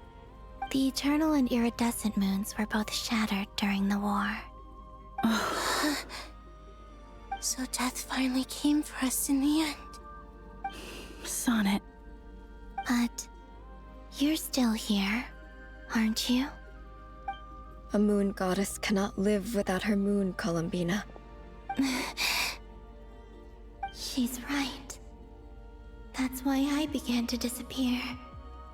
Because the Frost Moon is cut off by the false sky. How much worse it would have been if it were outright destroyed. Our souls may endure within this lunar palace, but if our moons are destroyed, then we shall disappear the moment we depart from it. I'm sorry. There's no need to apologize to us, dear sister. If anything, we owe the world an apology. If only we'd decided to act sooner, rather than arguing amongst ourselves. all the more reason not to spend this time in regret and repentance. Instead, we should focus our efforts on how we might help our future sister. Sorry? Don't you see, Columbina, your story is not yet over. Is that not why you are here?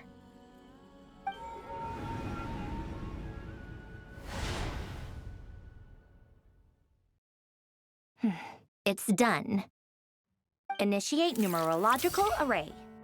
Continue running primary process. Calculate the world's fate through extrapolation. And identify nodes of potential change. Secondary process, scan for moons. Still 4. The number of moon marrows hasn't changed. Wait, let me think. Is it possible that there's something I've been misunderstanding about the moons all along? Variables. Variables in the world.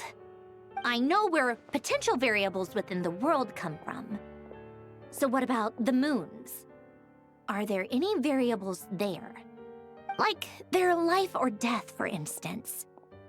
What if being alive or dead makes no difference to a moon? But that's so strange. Even immortal gods can die. Why would the moons alone be? Wait! Wait! I've got it! I've got it! If alive or dead is considered a variable, we might have had this wrong the whole time. No one ever said that a moon marrow equals a living moon. We just made that assumption ourselves. Initiate secondary process. Scan again. This time filtering out interfering perimeter, moon marrow. I don't care if they're natural or artificial. Get them out of my search results! Why? It says 3 moons still exist in Teyvat, even after excluding the moon marrows. But we know for a fact that 2 of them are dead. Redo the scan. Narrow the results to living moons and real moons. No, scrap that. Narrow it down to moons that have lunar authority and remain alive. Why? Why is it still 3? What is this, Columbina? Has the world lied to us? Or are you the one pulling the wool over our eyes?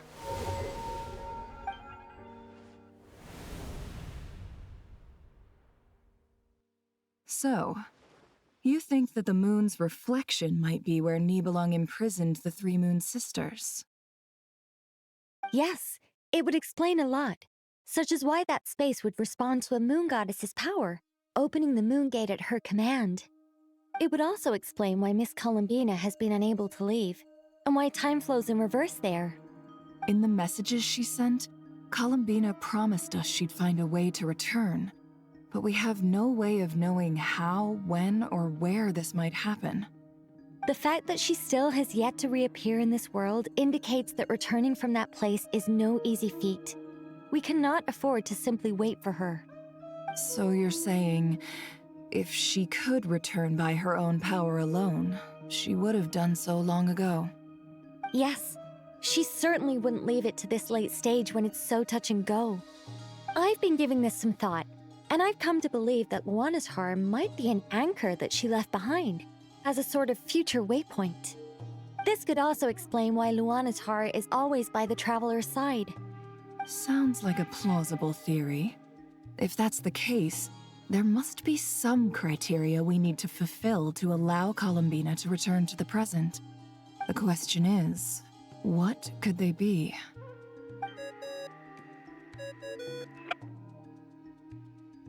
Hello?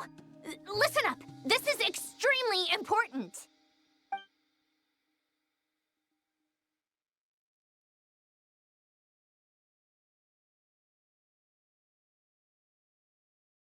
Not only is Columbina alive, but she may well exist in a form unimaginable to us. I'm still unclear on the details, but she's done something truly inconceivable in the past.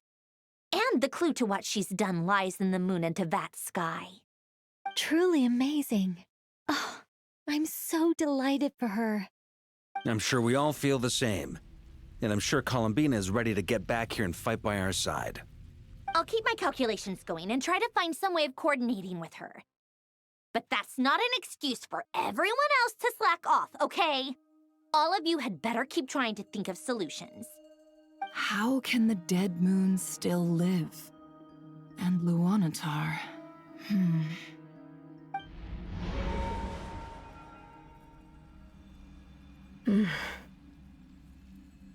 It's hard to believe that's what will happen in the distant future. Our authority is linked to the most fundamental rules of Tevat.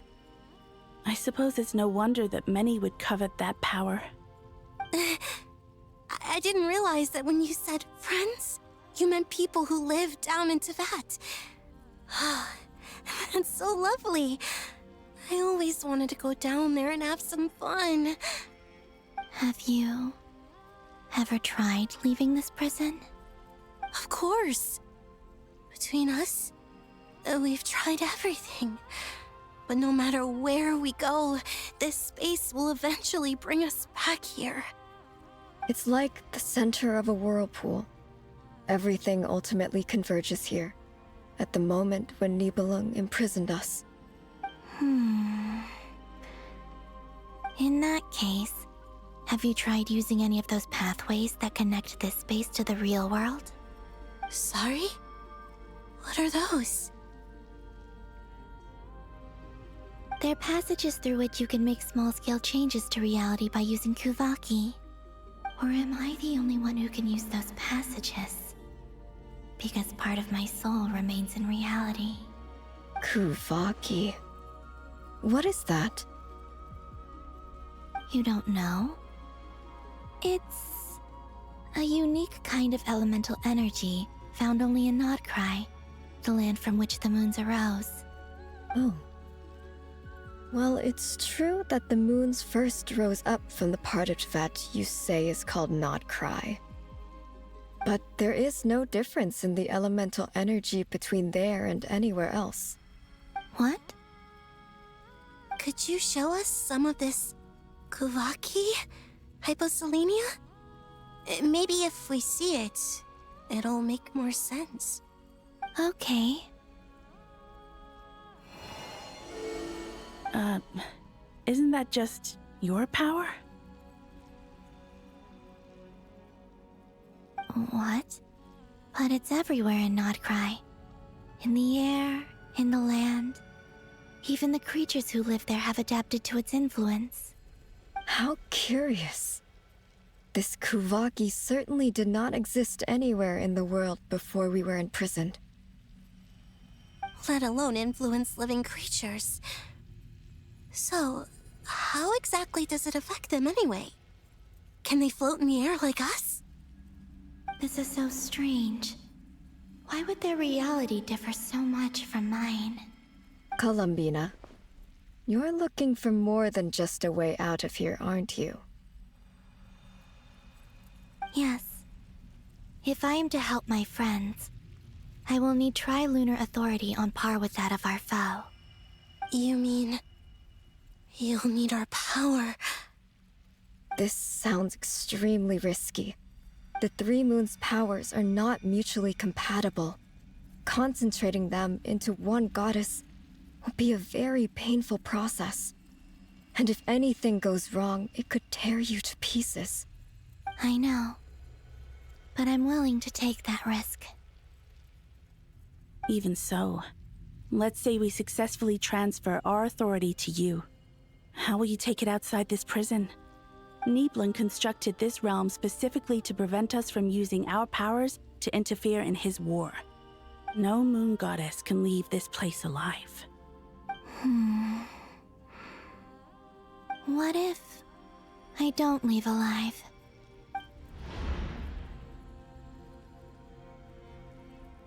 Where do we even start? How are we supposed to figure out what we're meant to do to help Columbina?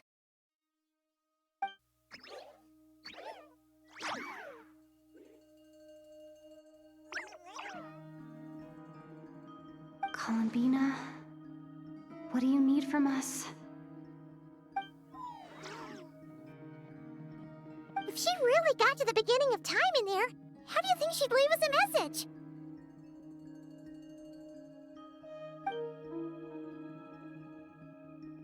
You don't think she'd write it down on a stone tablet somewhere in the hopes that we'd find it, do you? Seems unlikely. Columbina may not talk a lot, but she thinks deeply about issues like this. Let's review what we know. This is the Columbina who fought alongside us against the Rahir of Solnari, and with whom we celebrated Moon Prayer Night. She knows our personalities, our ways of doing things, even our unique strengths and abilities. So, if she wanted to tell us something from a long, long time ago, what would she do? Oh.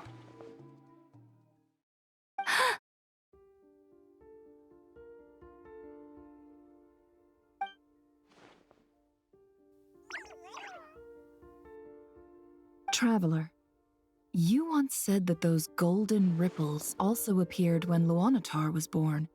What if Columbina left Luanatar here, not just as an anchor to the real world, but for some other purpose?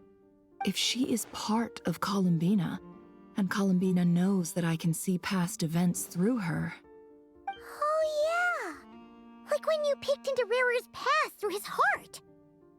Nefer, wait! If you're right about this, and you can really see past events through Luanatar, your eyes, they'll... Oh, I know. Looking at Rarir's past in Conria was already enough of a strain on my eyes. Looking this far back into the past, it'll surely blind me. But it's our only chance. This is the only way.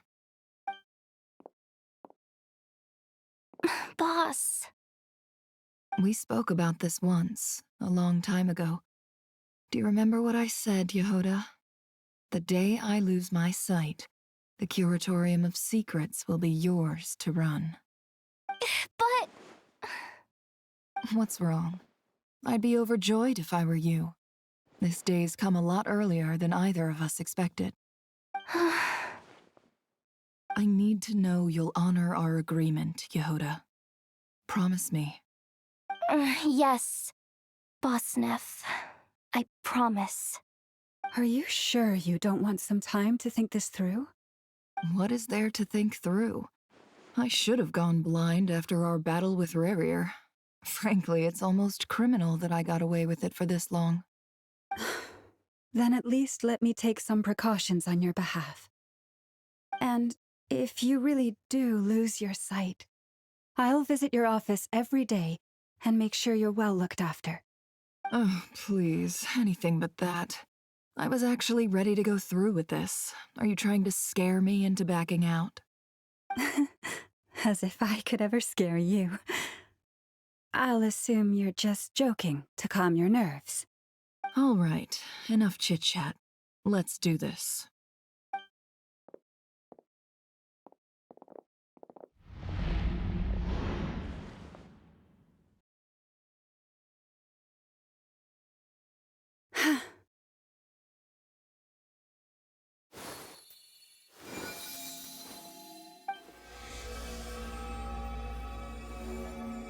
All done.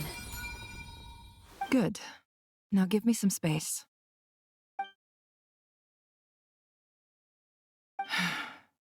Come on then, little one. Show me what happened in the past.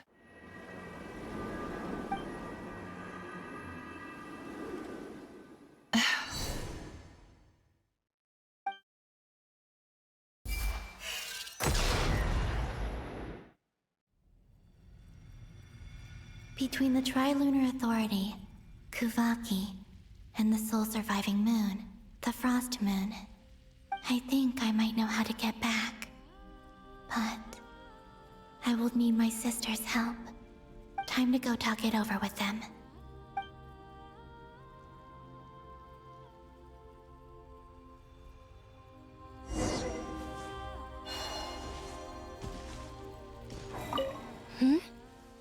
Have you decided what to do? I hope it's not too dangerous. You really scared me when you said that thing about not leaving here alive. Come on, let's go find the other two.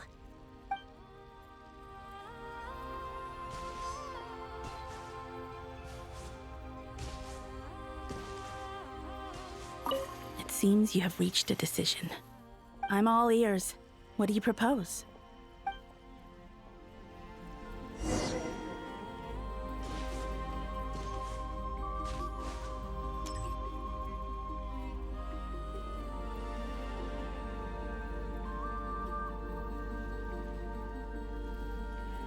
Have you figured it out, Columbina? Tell us. How do you plan to leave this place? I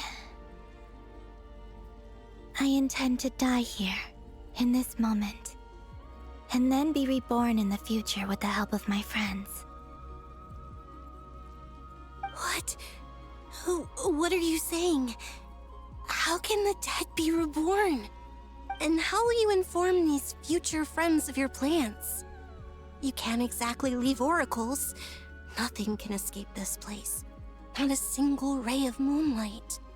And even if you found a way, what if they never find the message you left for them? You'll... No, that won't happen. Come again?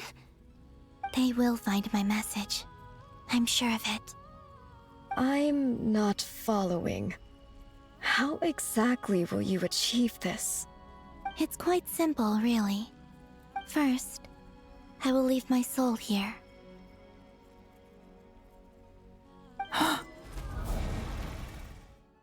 I see it. Your soul? You mean your divinity? Yes. I once left a portion of my soul in the future. One so small that this prison barely noticed anything. In this very moment, she can resonate with my soul across time. When the time comes, I believe that she can serve as an anchor to pull my soul from here back to the future reality. Just as gravity connects the world to the moon. Exactly. In the future, where I came from, The moon has been cast beyond the false sky, but I can still feel that it is there. In a similar way, I can feel a connection to the soul fragment I left behind even now. My friends can use it to detect my presence. But how do you just leave your soul here? Is that even possible? On my way here, I met an ordinary mortal who entered this place long before I did. Her body is long gone, but her soul remains. And before that, I encountered an old enemy whose entire soul survives here intact, while the power that once corrupted his body has faded away.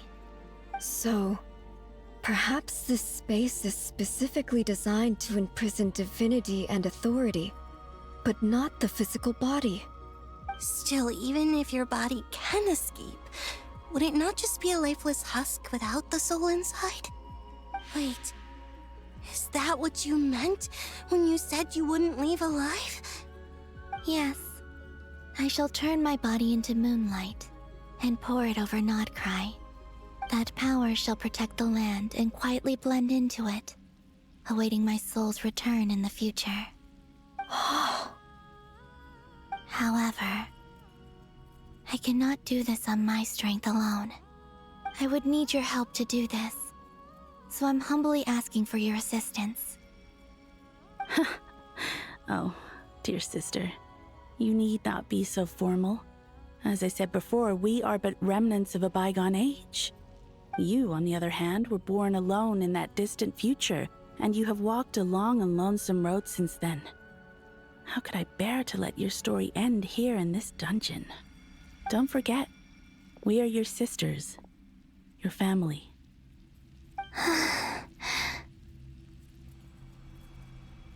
Arya's right. Actually, I've always wanted a little sister. Can you imagine how it's been for me? Getting nagged by two older sisters all the time. Now, I finally get to be the big sis. And not just that, but I get to help you return to your world, too. How could I say no to that? Sonnet. Canon?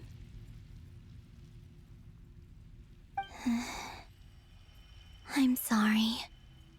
I know this is a bold request. The Frost Moon is rightfully yours, and it remains intact. Oh, no, please, don't misunderstand me, Columbina. I was just thinking back on the years that the three of us once spent together. You cannot imagine how happy I am to hear of the future world you describe. The Frost Moon Scions, your lovely, kindly friends. For the three of us, whose purpose in life was to maintain the peace in Teyvat, it is a great relief to know that the people of this world live in such an abundant future.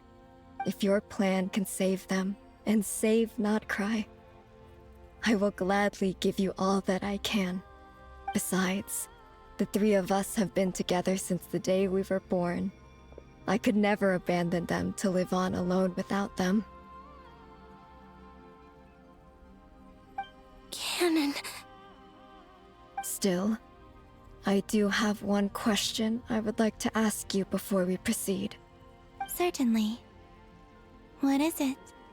Why do you cover your eyes?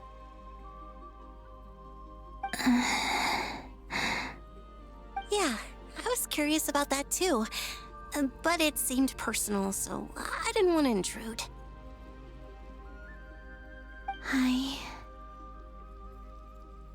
There was a time when I refused to look upon the world. I believed it was full of nothing but lies and falsehoods.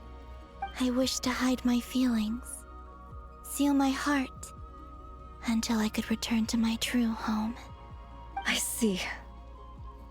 Perhaps that decision saved you from ever having to see the false sky again.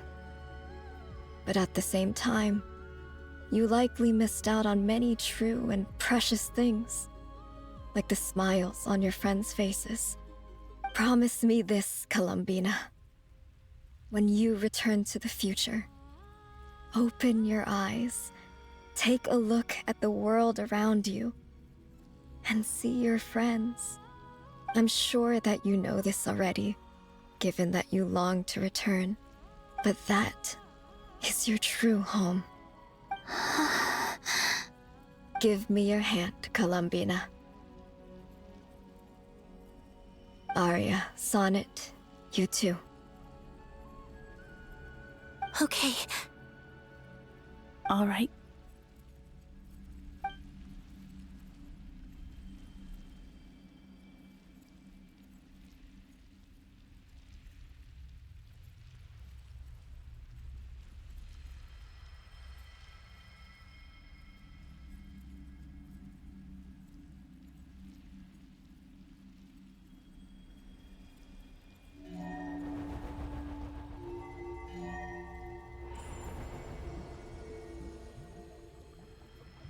We once were the songs sung for eternity, but now it is you who must continue to sing.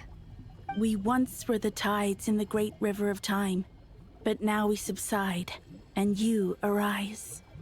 We were the messengers of madness and inspiration, but now the lies have faded, and your truth must endure.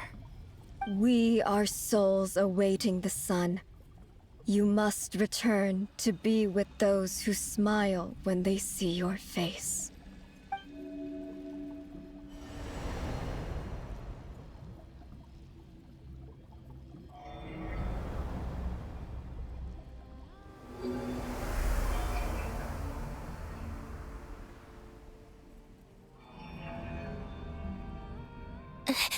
Is it done? Yes. We have transferred the authority over all 3 moons to Columbina Hyposelenia.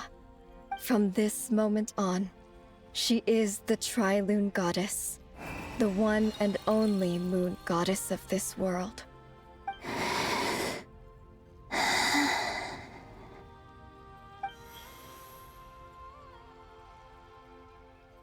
Thank you.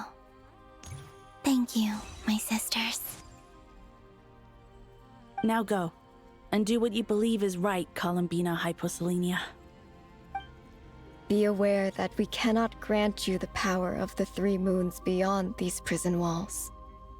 The conflict that arose over their remains following our disappearance will still take place. I understand. Sisters, oh, my body, it feels... Now that we have given up our power and authority, our bodies are merely mortal shells. This prison is dissolving them as we speak. It's okay, Sonnet. The end must come for every god, just as it does for every human. That's all this is. The final destination of our lives. Canon and I will be by your side the whole way. We have one final request, Columbina. Could you use the 3 moons' power to send us back into the real world? Now that we have lost our powers, I doubt this space will seek to hold us further. It's just... we would like to spend our final moments together in the only place we ever called home. Of course. Gladly.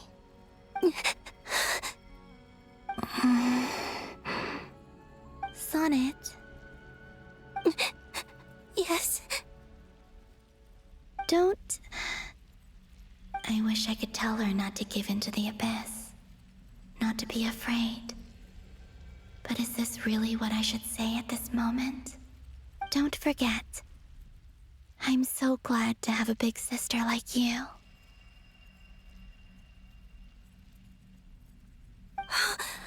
No, Hypo. Thank you. I'm okay. I'm not afraid. As long as my sisters are with me, I won't be afraid.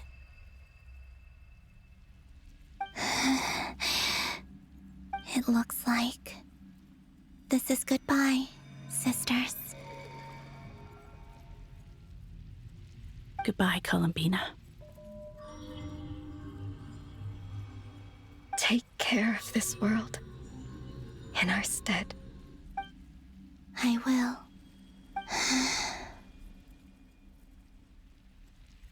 And now, it's time for me to bid farewell to my body, too. May it become the moonlight that keeps Nod-Krai company through the long years ahead. So this is why Nod-Krai was not always home to Kuvaki. It only appeared after I poured my body out upon this land, and only this land. Kuvaki responds to me because it is me, my body, answering the call of my soul. And the golden energy I've encountered on my way here was, in fact, that very soul, which I am about to leave here to guide me. O power Trilune, eternal moonlight. I, Columbina Hyposelenia, lay aside my body. Let it be cast into the dark night to illuminate the future. May it be a companion to all who dwell beneath the moon.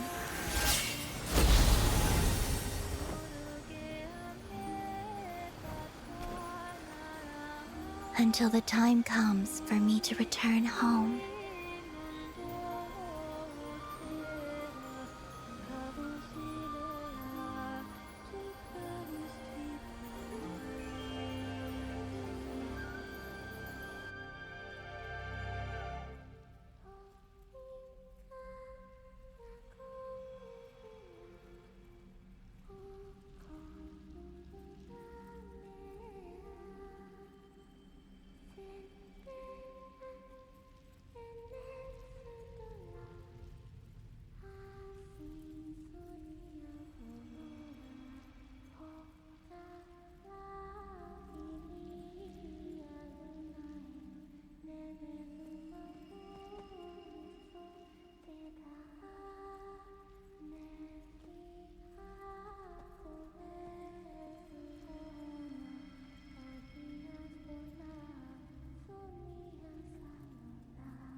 Were we even allowed to see that?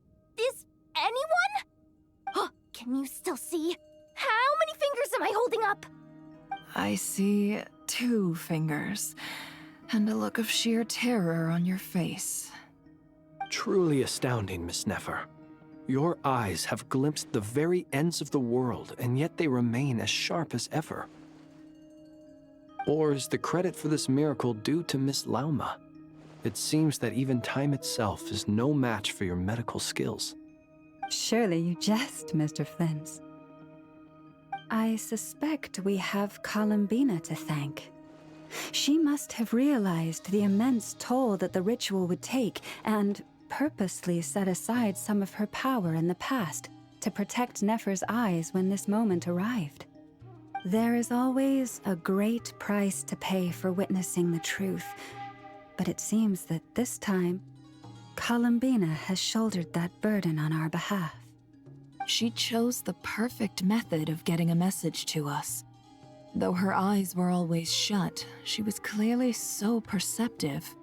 She knows us well. She knew exactly how we would think and what we would try. Despite being separated by time and space, we're seeing the same possibilities and seizing the same opportunities. We still don't even know if she's okay right now. But as long as there's a chance we can do something, we'll fight to make it happen. We'll get you back somehow, Columbina.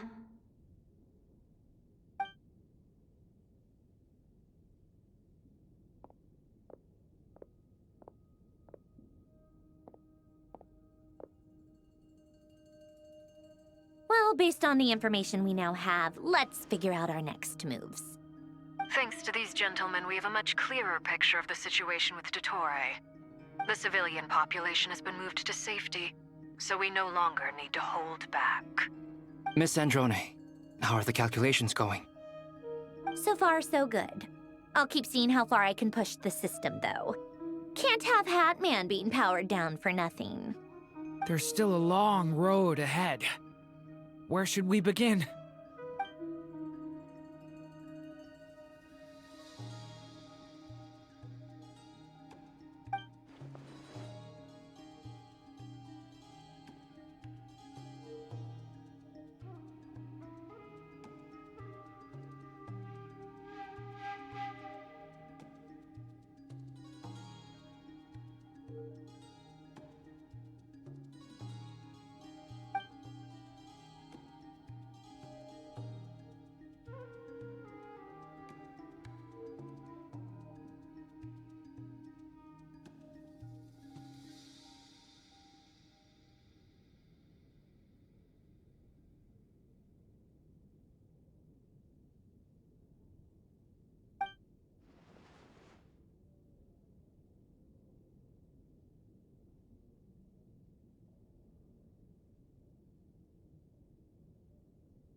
Our plan is clear. Time is short, so let's get moving. There's just never enough time, is there? Time is the bane of my existence. Ugh. Anyway, I'm gonna get back to work. All right, we'll do our part too. Yeah.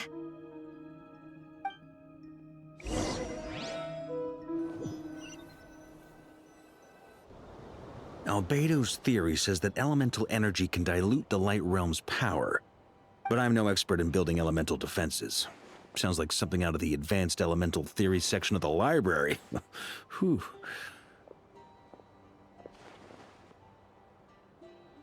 You seem quite troubled. Well, yeah. I mean, who doesn't get a little flustered when they're completely out of their depth? You were the very picture of confidence back when you approached the Hexen Circle. Yeah, I could have been faking it through that whole meeting for all you know. Who's to say I'm not just a ball of nerves in a charming and gregarious package? Oh gosh, really? I'm so sorry, I had no idea. Well, you're all the braver for it. Still, I was much more in my comfort zone than I am here. At least in Mondstadt, you can cry for help from a cliff top and actually stand a chance of summoning Barbados himself. Things have never looked bleaker than they do now. If we don't pull this off, Tevat's doomed, isn't it? Oh, you think so? Actually, yes. Yes, it probably is. It's a shame. Don't put too much pressure on yourself. Tevat has faced annihilation many times in the past, but it also gave us you, didn't it? Hey, don't give me that. It's not like I'm anyone special. I disagree. Every human born in this world is special. We angels have always believed that. In that case, this humble human being has a big favor to ask of you. I thought you might say that.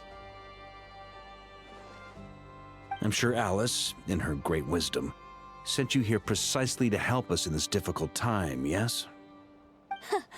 Well, that has less to do with her wisdom, and more to do with my power. Of course, of course.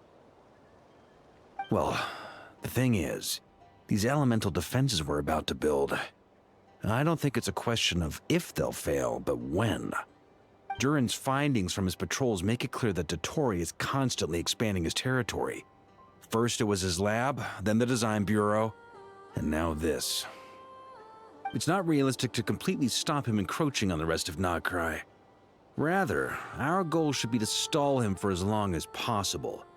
If Miss Sandrone's calculations are correct, well, they're the closest thing to certainty we have in this situation, so let's assume they are. Anyway, her calculations suggest that our best hope for victory lies in Miss Columbina's return.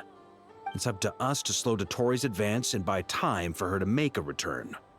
Are you asking me to help you with building the defenses? No. I'd like you to prepare for what comes next. When he eventually reaches us, we will have to fight him. You were an angel once and a mage now. I'm asking you to lend us your protection. Oh. Can I take it that you're triggering the terms you fought for during our three-way talks? Well, technically those terms were about protecting Mondstadt. But if you're happy to agree to the change in location, then yes, let's do that. You're cashing in on this much sooner than I'd imagined. Well, yeah. The way things are going, I might not get another chance. Very well. The mages have heard the knight's plea, and we will respond. To tell the truth, Alice and I had already discussed how we might help you all, so I didn't come empty-handed. I always like to be prepared.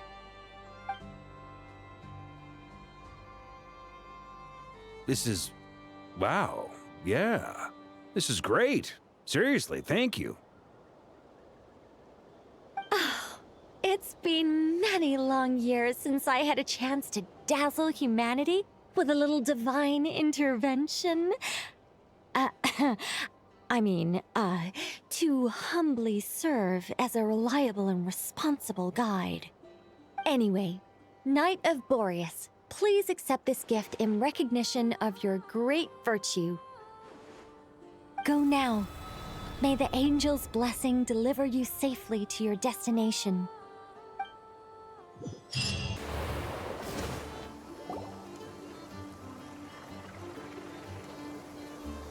Ah, you're here. Sandrone! How are things going?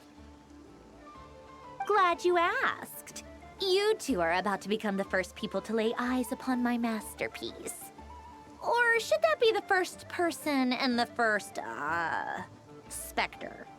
Hey! Whatever. Come, feast your eyes on this. Wow! We've never seen something like this before! This meter displays the progress of my formula. Currently, it's still making the most important connections. Once it's finished running, I'll deliver it right to your side. And then, we can finally bring Columbina back. What do you mean, deliver it? Can't you just tell us over the Dodo communication device? It'll just be some numbers, right? Ugh, you're such a greenhorn. This isn't the kind of formula you solve in math class. It's a highly complex algorithm capable of constructing a framework of rules. Ugh, whatever. We'll be here all day if I start trying to explain it. All you need to know is the formula must be completed before we can bring Columbina back. I'll share the data with you. Nicole's agreed to let me use her information channel, so we just need to use the Dodo communication device like so. And... there. Now you can check in on my progress. Wow! Look at that! You're amazing, Sandrone! About time you recognized my genius. Took you long enough. Anyway, that's all for me. You should check on the others if you have time. Make sure we don't have any weak links in the chain. That might sound harsh to you, but close supervision is a common practice in the Fatui. Not looking to catch anyone out. I just care about everything going smoothly. That's all. I'm kinda stuck here while the formula's running, so I need you to be my second pair of eyes in the meantime. Thankfully, Miss Nicole has come to our aid. Nasha Town is now looking very well defended. Golden Flame. Yes, that's Nicole's power, all right. Based on the latest message from Grandmaster Varka, it sounds like they've reached an agreement. The situation should be more stable with her assistance. Everyone will have at least some degree of protection. Albedo! Durin! Hello there, you two. Are you well rested?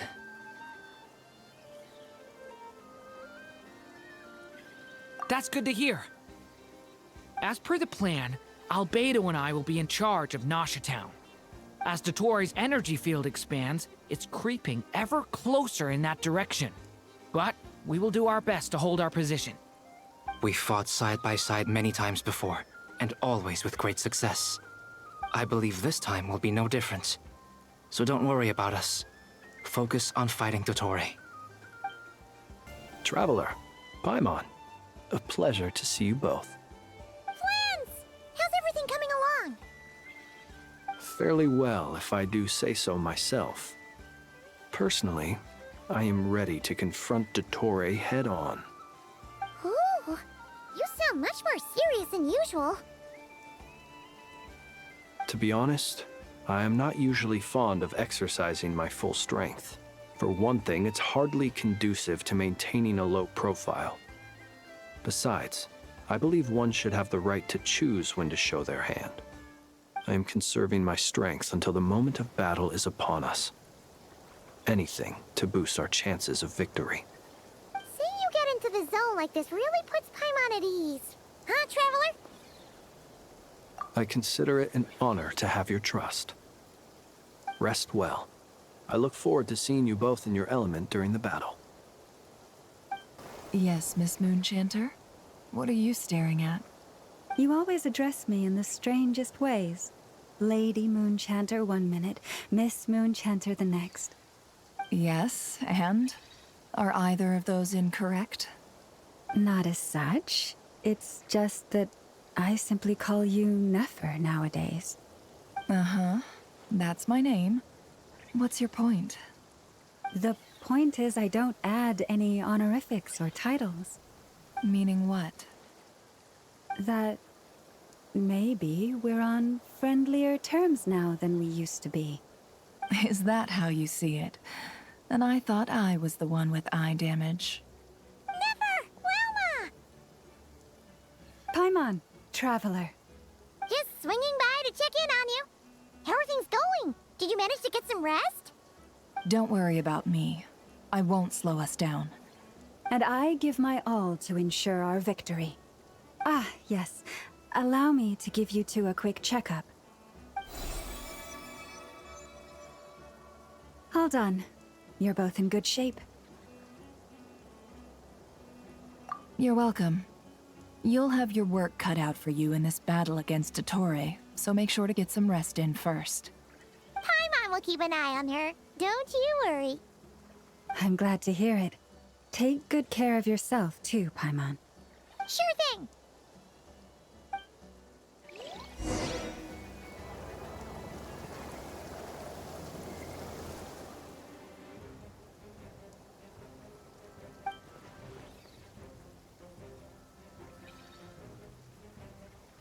Here they come.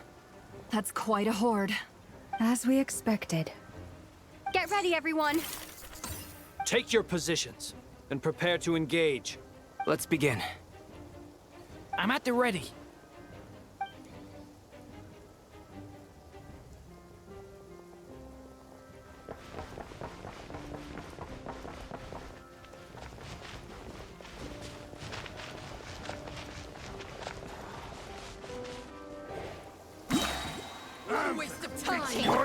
Close your eyes. A long sleep beckons.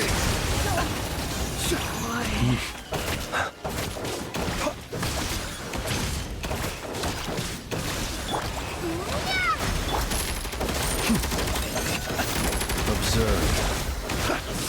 Close your eyes. Do you fear the dark? Another one. You're mine.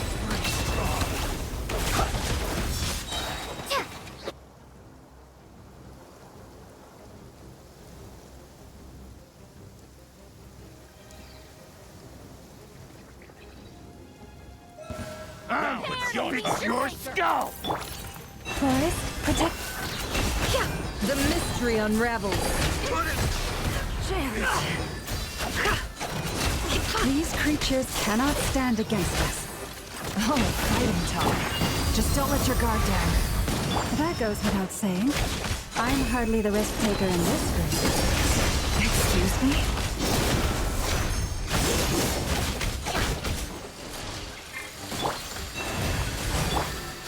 No more lies. Into Send.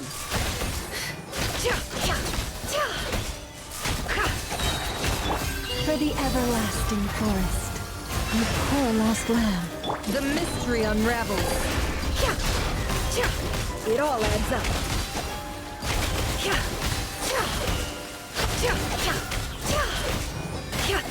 With one heart, we pray.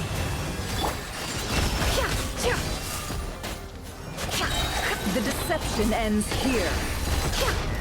No more lies.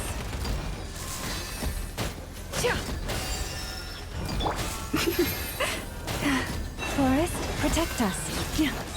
By the frost moon of old. It all adds up. No more lies. Seek within.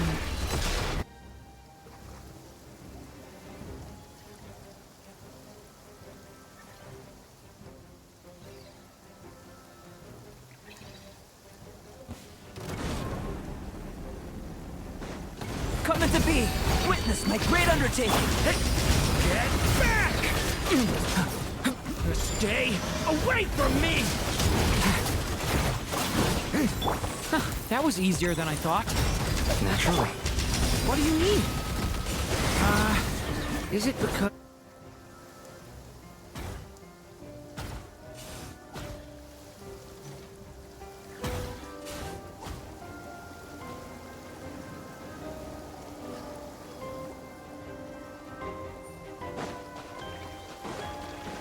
Bombs away!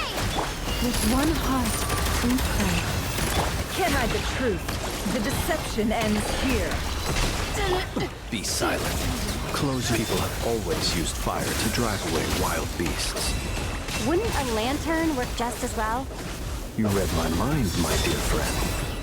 I was just about to say that. All right then, dear friend. Bring the light!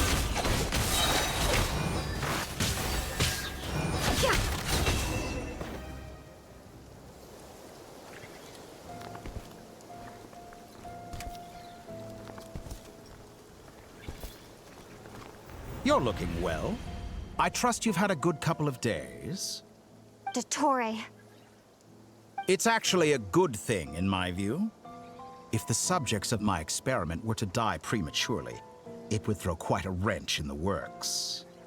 And so, I must thank you all for your resilience. We are no longer on the same level, but you are nonetheless worthy of my respect. A creator god should be merciful and gracious after all. And in any case, it is only right that before I end your lives, the world is informed of the arrival of their new god.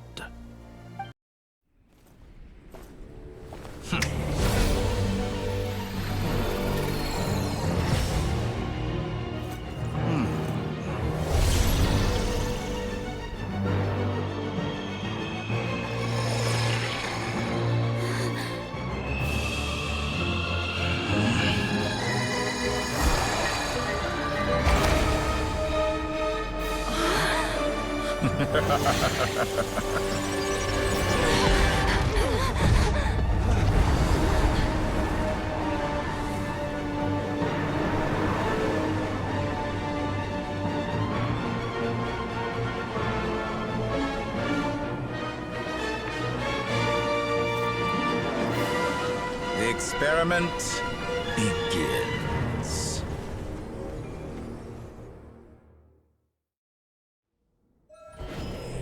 With the marrow of the three moons in my hand, behold the false moons fall!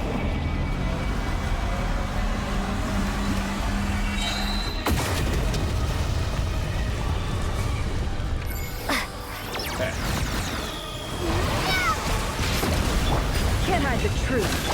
You poor lost land. By the frost moon of old. Found! Close your eyes. Observe. It all adds up. Entropy bends.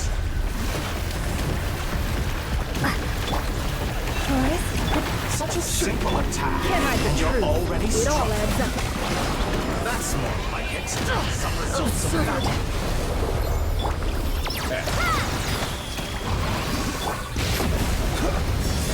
To dust. Seek within. First, like an Can't hide ant the... in my palm. Keep your distance. Oh. I've been moved inside another space. And it's sealed off. Looking at the structure of it, it seems like the Torre intends to trap us here. There's no exit. Our tolerance is about to be put to the test. How dull. Stalling for time. How inefficient.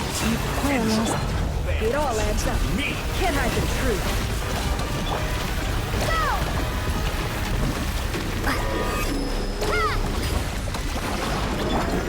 For the everlasting forest, leave this. No more lies.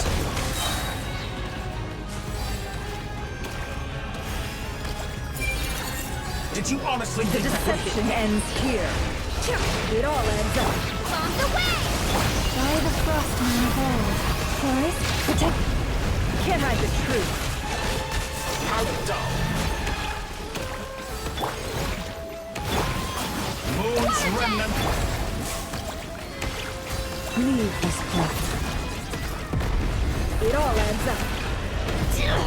With the marrow of the three moons in my hand, behold the false moons fall!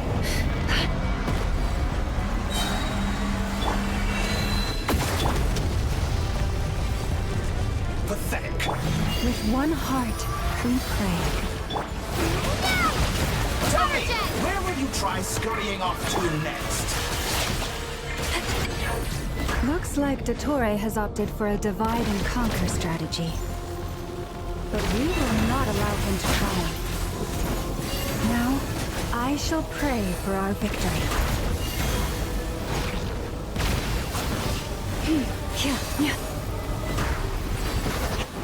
Water jet! No more lies. Can't hide the truth. How dull. Entropy bends to me. No more lies. The mystery unravels. Water jet!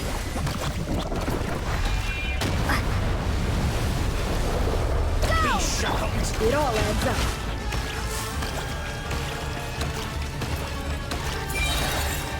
Seek within. No more lies. Wind out! Can't hide the truth. Pathetic.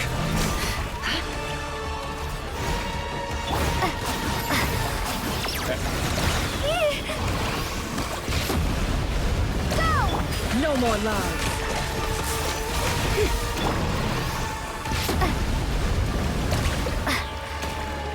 Be annihilated. That which cannot stand against me. What's this supposed to be? A knockoff version of the space Columbina got trapped in? There really is no way out. We'll see about that, Dottore.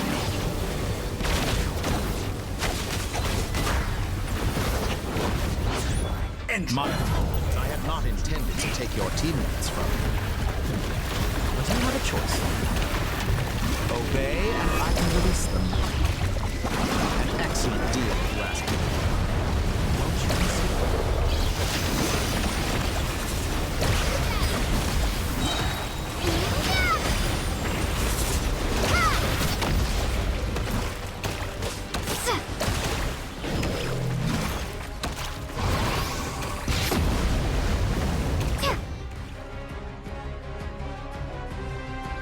I'm aware you've been working on some little tricks to surprise me with, but it appears that none of them have come to fruition. My guess would be that you're trying to bring Columbina back. But then, where is Sandrone? Or are you trying to buy time for her? I always found their friendship to be a curious phenomenon. Two highly incongruent personalities, and yet they share a deep connection. Speaking of Columbina, I once saw her as like a younger sister. We got along quite amicably while she was with the Fatui. But then one day she suddenly decided she would refuse to take part in any further experiments. To this day, I truly don't understand what I could have done to upset her so much. It's such a pity. I could have had a sister, a family. But alas, she grew to dislike me. You're not fit to be family to her. That I can't deny. So many people, all obsessed with playing out the same tired old dramas. This world is rotten to the core. And then there's you. You had every opportunity to reach the right conclusion. The thought of killing you off like this? But I maintain that I approached you in good faith, so I will offer you another chance. Will you work with me? You have until I count to 10 to make your choice. 1, 2, 3. Not in a million years.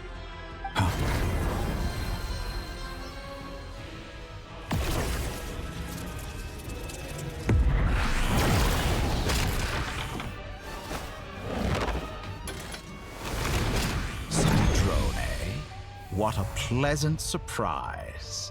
I didn't think you'd join us all the way up here. You're as sick and twisted as ever. Don't fool yourself into thinking anyone's grateful for the chances you're offering them. Sandrone, but the formula hasn't finished running yet. Funnily enough, I was just discussing a collaboration opportunity with the Traveler, and then I see you, who I must say is a good example of an opportunity gone to waste. Gone to waste? I said that everyone would get one chance, and you've used yours to march right back into the lion's den. So yes, it's an utterly wasted opportunity. And what makes you think I believe a word that comes out of your mouth? I was planning on disposing of your little formula after wrapping up more urgent business here. Since you've taken the trouble of serving it to me on a silver platter, I can simply bring it forward in the schedule.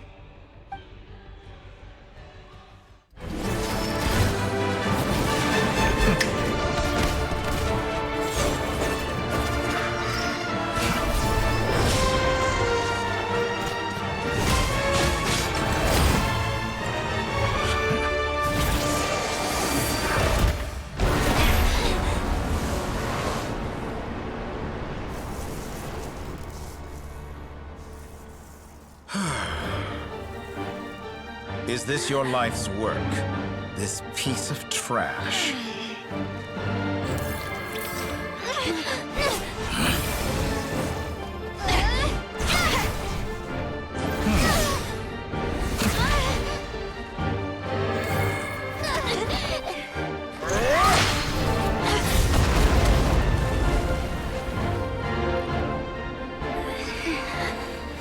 Your formula runs too slowly, Sandrone. You put your hope for success on others instead of fighting dirty. That is why you have failed. Now, whom should I slay first? Any volunteers? No one? How nice of you to leave the decision to me.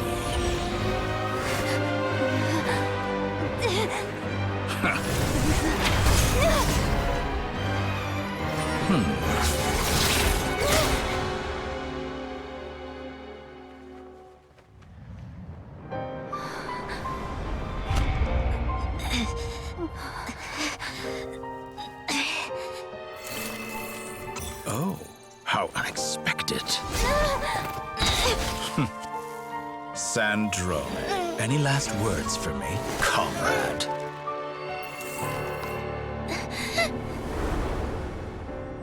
Is there anything you wish for? Not really. But I've always known what I don't want. Go to hell, Dottore.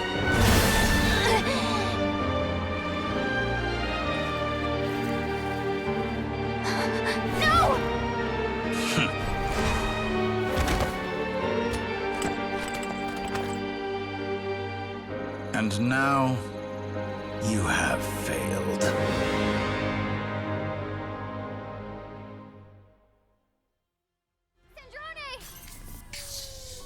Now you see how fragile mechanical contraptions are. Just a gentle tap, and they fall to pieces. However keen of an inventor Sandrone may have been, her death spells the end of the formula that was running inside her body. Of course, I have to commend her for making it this far. As her colleague, I have to admire her stubborn tenacity. Now, it is time for you to take your place by my side. My count was interrupted, but the second chance I extended to you still stands. Once again, you are welcome to join me. By now, I'm sure you have gained a greater appreciation for the power and authority I wield. What is stopping you from embracing a new world of endless possibilities? Not in the mood to talk? As you wish. You seem less talkative than usual today. I'll change the topic to something more apropos. Sandrone was always like this, never trusting anyone, always so reluctant to share her research with them. Objectively speaking, she had her strengths. It is remarkable how she extracted and even optimized the world formula from so much data. But her inability to trust was her undoing. Had she allowed someone else to monitor or run the formula for her, you might still have a chance at victory even now. But regrettably, she was a stubborn fool. As much as it pains me, she had to go. Dottore, maybe this is news to you, but people can change. Columbina surprised you when she escaped, and I think Sandrone would surprise you too. Change? You can twist the truth however you want, but I see it clear as day. You're the one who can't trust other people. Is that how you see me? By this point, what can you hope to do about it?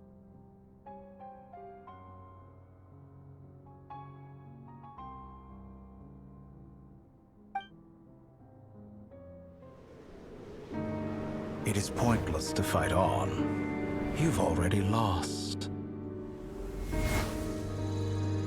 Wrong. You can't win this, Dottore.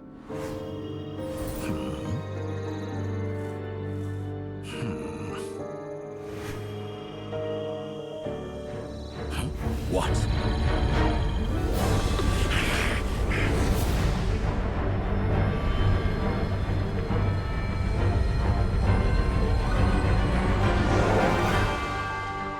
My formula can get us 90% of the way.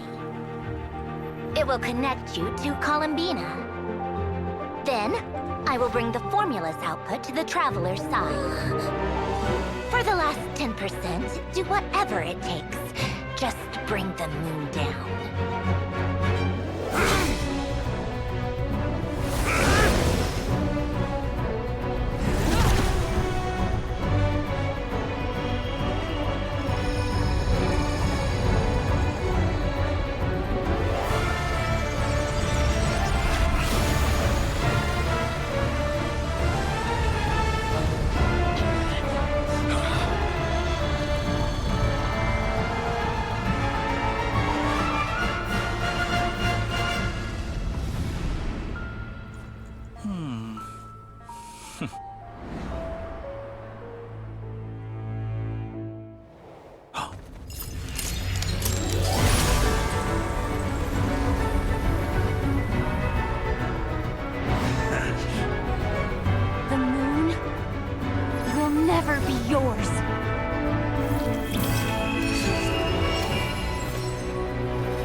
I turn my body into moonlight and pour it over Nod-Krai.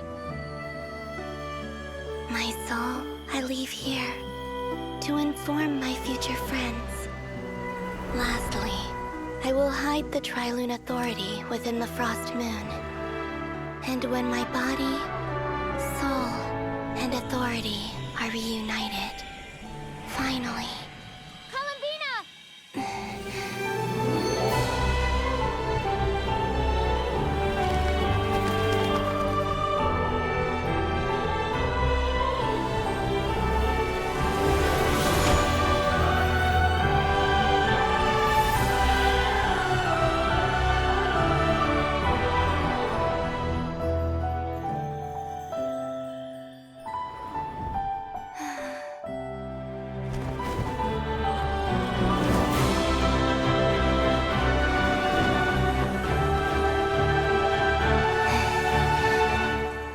It's been too long.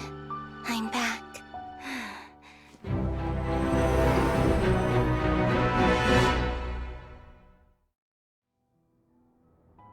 Stay focused on the battle, traveler. What a touching reunion. Though I personally find myself repulsed by the sight of weaklings huddled together for war.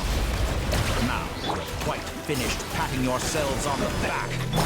Show me how long you can struggle before you drown. Watch out, Columbina! He can manipulate the face itself! Wait for the right moment. We'll fight together.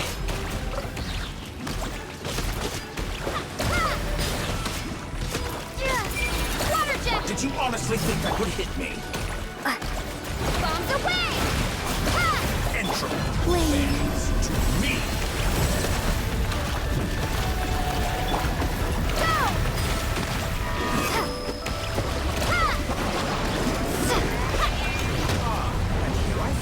Dodge that.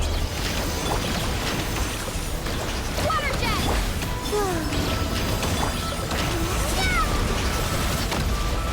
Water jet! Reverse. Go! Go! Enough! First, like an ant in my palm.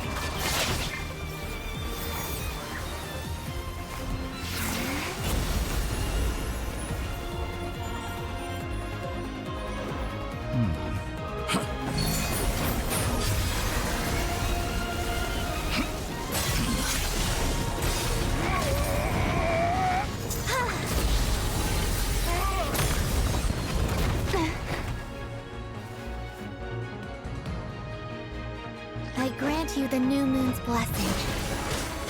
The new moon shines upon you. I am It's over, Dottore!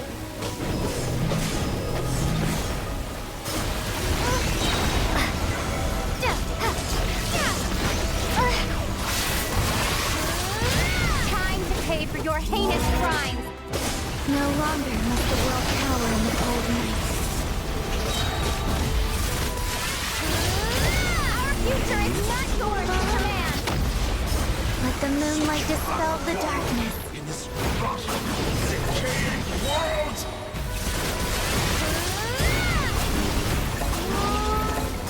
Everlasting is the moon.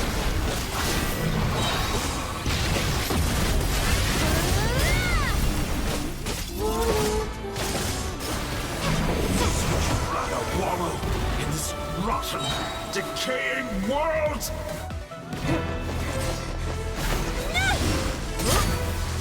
Willfully blind. How can you be so satisfied with your fate?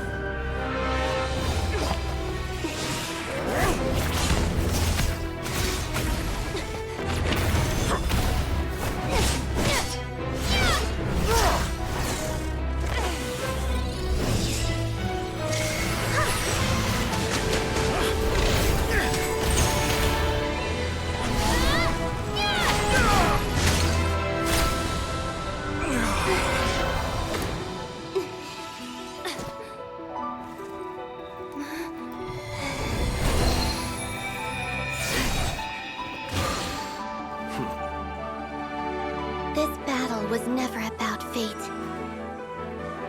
It's about friends, family, and the home you stole from them. so dull. Only the weak rely on each other for comfort. You shall see. Once I transcend fate, you will be nothing but fodder for my grand experiment! That will never happen.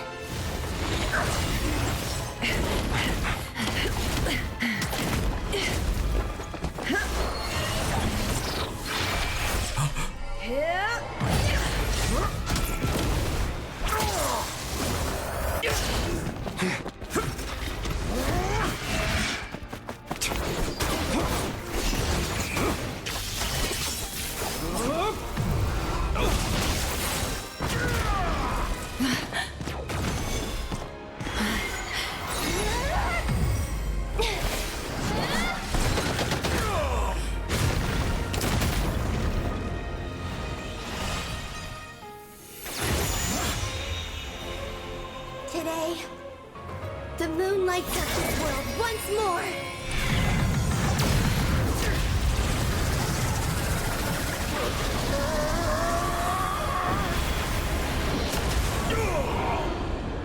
This loathsome world.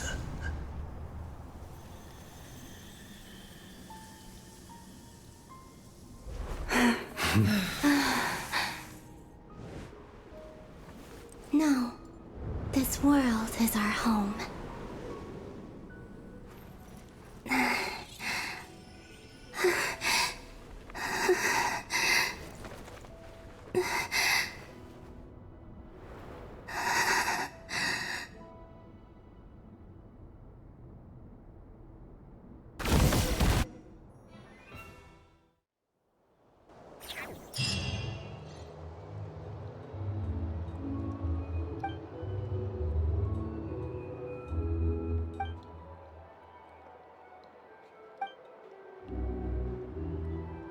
No, you're doing it wrong. The moon looks like this now. What are you drawing, children? The new moon, Mom. It looks different than before, doesn't it? Also... Can I go buy a sugar sculpture today? Please? Just one? All right. I suppose today is a special day after all. Almost like a festival. Extra, extra! Get the latest Nasha Express here! Post-disaster report! Nasha Town reborn beneath a new moon! The voyage begins today! The future looks bright thanks to the League. Want a copy? I knew things would be different, but I didn't think that would include the moon. They say a new moon goddess has been born. A new moon goddess? Who's saying that? The Frost Moon Scions? I guess so. I'm not too clued up on the details. As far as I'm concerned, the moon's still in the sky and it's business as usual. Hey, since we've come all this way, shall we grab ourselves a free meal while we're here? Are you a convert now? Or are you just here for the free lunch? Oh, come on. What does it matter? After everything we've all just been through? That smells good. All right, that's it. I'm hungry. Time to eat. Come on! We gotta get there early, or there won't be any good spots left! Shh, keep it down. This is a residential area. What if people are still sleeping? Why is it so noisy outside? It's okay. Paimon was pretty much awake anyway. It's been so long since we last had a chance to relax, huh? Feels like time is moving slower than usual. What about you? Did you rest well? Still winding down from everything that's happened? Or are you wondering how our friends are doing? Or is it about what Dotori said to you? Okay, if you say so. But don't push yourself, alright? Let Paimon know if you need to talk. What we just went through was a lot. It's totally normal if you need some time to get back in your groove. Luanatar disappeared after Columbina came back. Apparently, she was part of Columbina's soul or something. Still, Paimon kind of misses Luanatar somehow. But anyway, you did great. So did Paimon. We all worked our butts off to contain this disaster, and in the end, we made it. So, chin up, Traveler. You should be proud of yourself. Hey, don't poke fun. You should be glad that Paimon's growing as a person.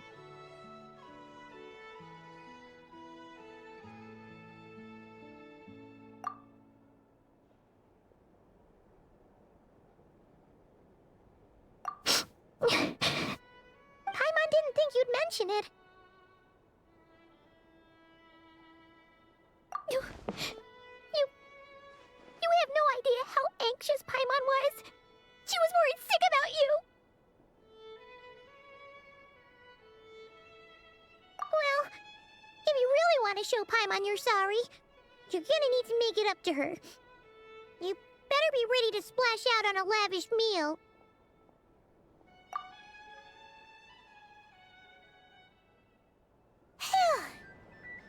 Okay. Paimon's full now. Huh? Oh, well... Hey there, Traveler and Paimon! Good morning! Morning, Yehuda! Here for some breakfast? Oh, I've already eaten. Just need some water. I was mostly worried you might forget what day it was today.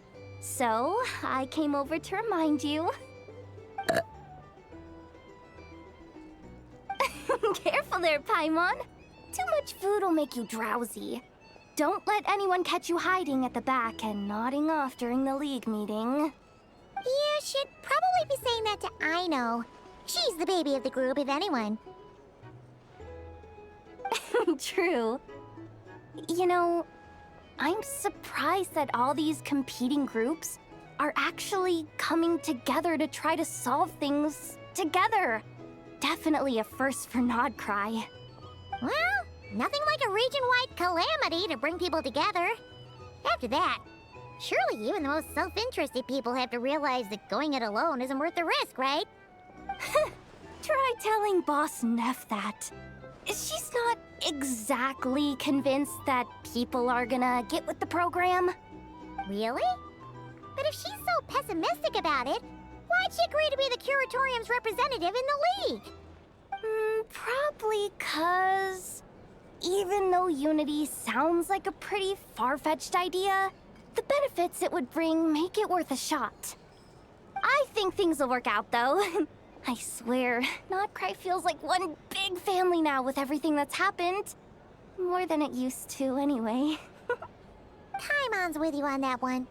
And it seems like plenty of other people agree, too. Just listen to the bustling streets! All right.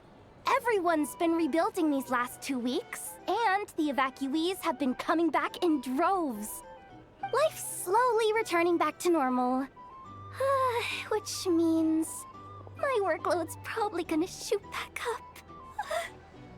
Were you about to head out? There's still some time before the ceremony begins, you know.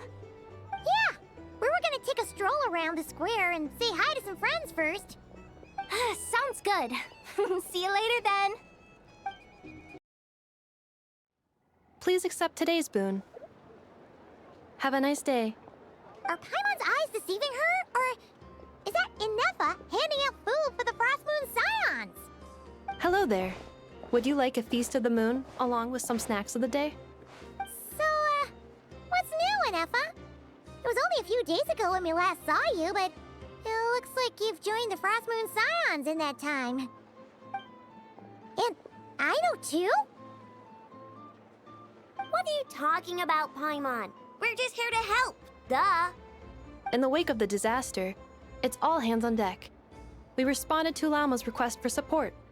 At times like these, the smallest good deed can inspire others and help them through the hard days ahead.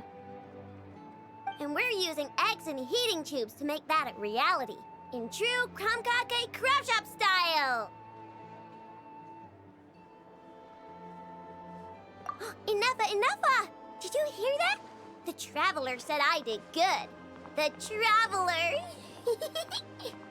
That's because it's true, I know. Proposal. If you can resist eating today's dessert, I will provide you with compliments, too. No way! Well, that proposal got shot down quickly. I need something to get me through the hard times too, you know. Mom! Yes, dear. Go right ahead. Excuse me. Could I take a photo with the robot lady? She helped us get safely out of Nod-Krai, and she helped us get back home too. She's the best. Of course she is. And since I'm the whiz kid who built her, that makes me even better than best, right? But you stole my snacks, though. Oops. Shall we move to the open space near the center? The view there is better. Thank you! Aren't you the better pick for this job, Flint's? You underestimate yourself yet again, Master Ilua. Not at all. I rarely come by Nasha Town. I don't know any of the big shots here. All in good time. Socializing is a step-by-step journey. But you're much further ahead on that road, aren't you? You're not seeing the full picture. You know the truth now. My friends do not understand my habits. There is no question about it. The Lightkeepers need a representative in the League. Someone who is upright, cares about other people, and can realize their self-worth through group action. You say it like you wouldn't make the cut. I am most flattered that you think I would. Sigh a little less, Master Ilua, and have more faith in yourself. All the Lightkeepers agree that you're a very promising young man. That is precisely why Starshina Nikita felt safe delegating such important work to you. I'm sure we all also agree that we would sooner die of dehydration than manage to wrangle anything out of you in a discussion. My apologies. I am not in the habit of bringing water with me when I go out. Whatever. I'll take the job. By the way, who else is part of this? Oh, it's quite the who's who of Nod-Krai. There's the Moon Chanter of the Frostmoon Scions, the boss of the Curatorium of Secrets, a representative of the Voynich Guild, and even someone from the adorable Kromkake craft shop. I'm sure you will find speaking with them to be a genuine pleasure. If you say so. I've never done this work before, so I'm honestly a little scared of making mistakes. But I'll do it. Not only is it our duty as Lightkeepers, but because I want to make Nod-Krai a more welcoming place. An admirable attitude to take.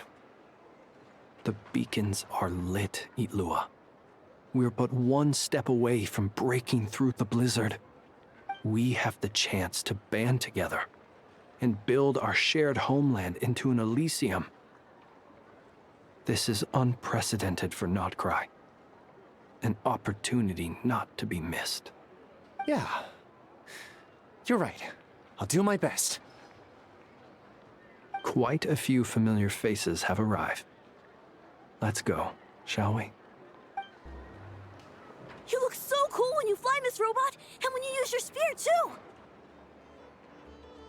And even though you took my snacks, it's pretty cool that you can build stuff like this. You've got so many inventions. It's amazing! Also... Micah, we need to go now. 1 second! Please take this Feast of the Moon, as well as some snacks. Share them with your mother and your lovely family.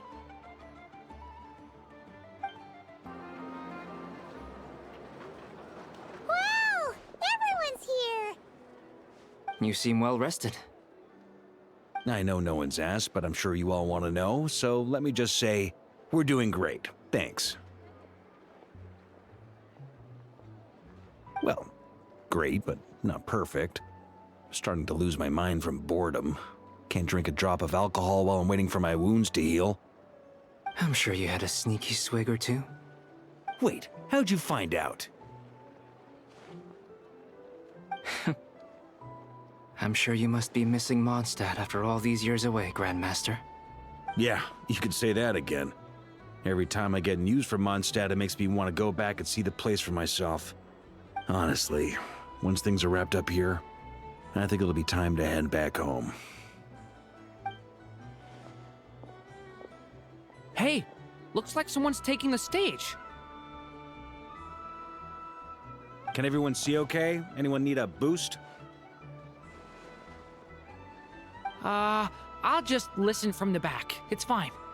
You're taking this pretty seriously, huh, Durin? Well, it's not every day that I get the chance to see how people speak in official settings. Soak it up like a sponge. I'll make sure you get a chance to practice for yourself later down the line. Actually, I know just the thing.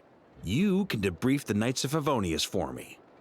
Mr. Varka, are you forgetting that I'm not a Knight of Favonius? I can knight you. Any particular title you'd like? Is he joking? I really can't tell. You'll have to figure this one out for yourself. It'll be a good learning experience. It is my honor to host the opening ceremony for the League, and to have this opportunity to speak to you all in my capacity as Voynich Guild representative. Could this person also have been pushed onto the big stage by the real big shots? Guess I'm not the only one then. We come here today, having weathered the trials and hardships of yesterday, and having learned from them the importance of unity and cooperation. All right, here we go. Uh-oh, looks like Aino's off in dreamland already. Wait, Boss is looking kinda drowsy too. What's up with her? Come on, get this speech over with already. Nod-Krai is our home, the land we rely on for survival. And as we chart a course for the future, may we persevere through the storms ahead as we sail towards a new era of prosperity, freedom, and hope.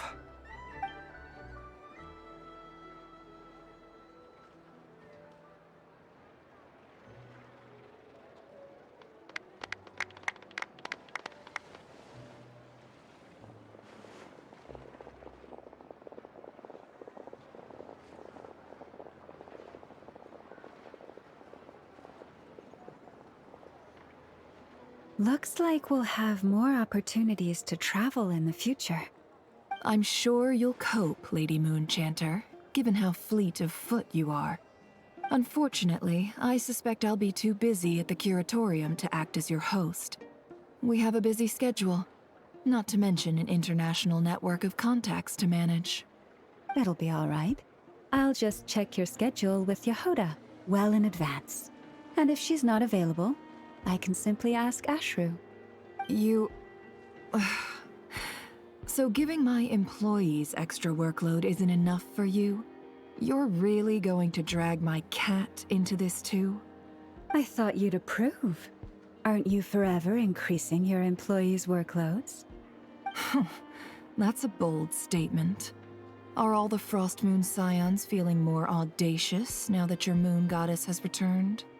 Columbina's return has brought joy to all who care about her. That includes both you and me. As for the Frost Moon Scions, we are learning how to thrive independently, without relying on the moon goddess. It is up to us to make our home a more livable place. Joining the League is one of the steps we are trying towards that end. I like the word try. It's nice and non-committal. You can opt out at any time and still say you tried. You don't see a bright future for the Frost Moon Scions?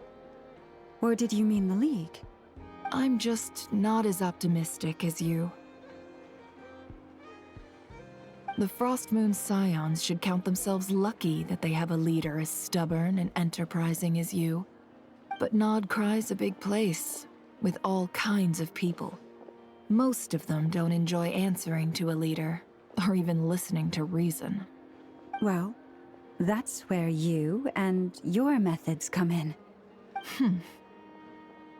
Unless the Curatorium of Secrets is only here for appearances. For now, yes. And that won't change until this venture becomes worth my while. What would make it worth your while? Getting out more than I put in. Right now, I'd barely break even, but I'll grant that it's a good start for Nod-Krai. Then maybe it's worth a try. All right, you can stop now. Or do I have to join the Frost Moon Scions before you'll get off my back? You'd be very welcome to join us. Hey, you two! Congrats on all your hard work! What are you chatting about? Nefer was trying to dissuade me from adding to her employees' workload. Also, she's considering joining the Frost Moon Scions. Sorry, what? Your conversations are always the most interesting. Would you two care to join me for some tea before heading to your next destination?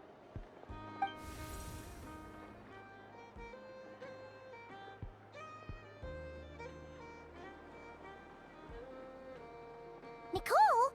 Wait, where are you? show up today? Sadly not. I'm otherwise occupied right now. I'm sorry, Paimon. I can hear how disappointed you are. If it's any consolation, let me say that how things appear on the surface is a far cry from what they are at their core. Perhaps you'll feel better if you focus on the fact you have a special line of communication with the great mage herself. Okay? Has something happened? No, or not yet, anyway. Well, that's not ominous at all. Not for the time being. Just think of this as a general check-in to make sure this communication system is still running smoothly. Besides, it's good to chat once in a while if we want to maintain our friendship.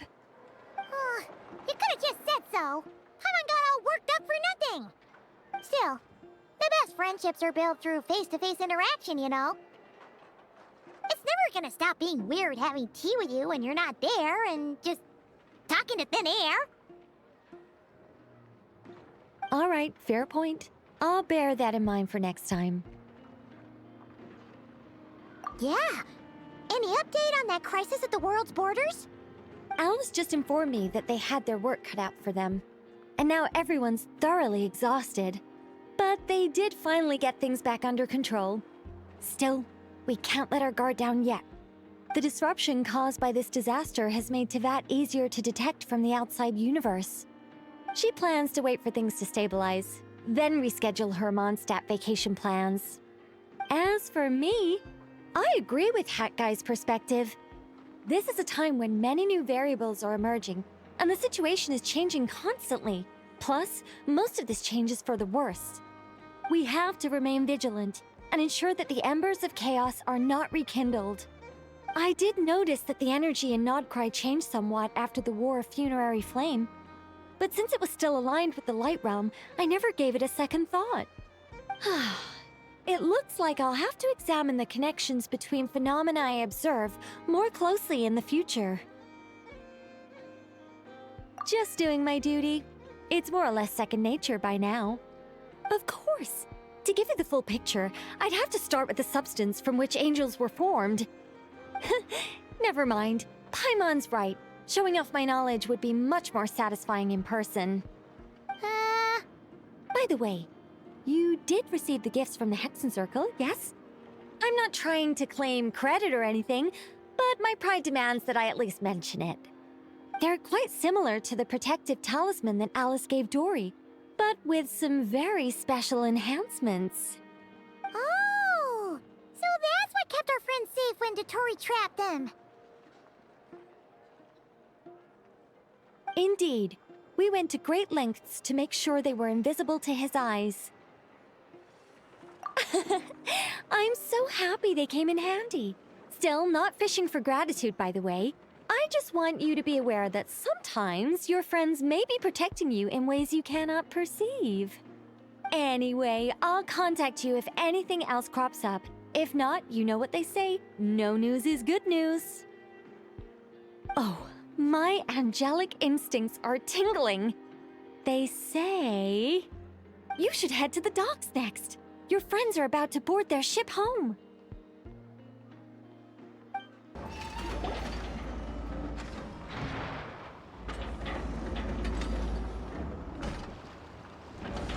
You're here.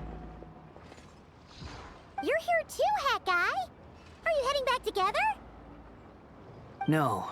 I'm bound for Sumeru, and she for Fontaine. We just happened to cross paths at the harbor. Everything seems fine. Sandrone may have an abominable temper, but she's always been very responsible with important calculations, and things entrusted to her by valued friends. You always speak as if you know us inside out, Mr. Hat Guy. Maybe I'm just a good judge of character. I certainly hope that's all there is to it. Regardless, you have been a significant help in this matter. For that, you have my gratitude. I didn't do anything special. Sandrone's the one who completed a seemingly impossible formula and turned the tide of the entire battle, even giving her life in the process. She's the one we should be thanking. Oh, Even we were unaware that Sandrone had hidden the real formula inside Polonia's body. She managed to fool Dottore into thinking the formula was running in her system by installing an identical-looking decoy within her. She probably realized that she didn't have the strength to stop Dottore. But this way, she could at least get him to lower his guard. Huh. She always worked like that. Always had a backup plan. Well, that's why I'm traveling to Fontaine. She made a request of me long ago, and the time has come to fulfill it. Think of it, she said that should she ever fail in a mission, she'd like me to deliver her core and Polonia's to the Fontaine Research Institute.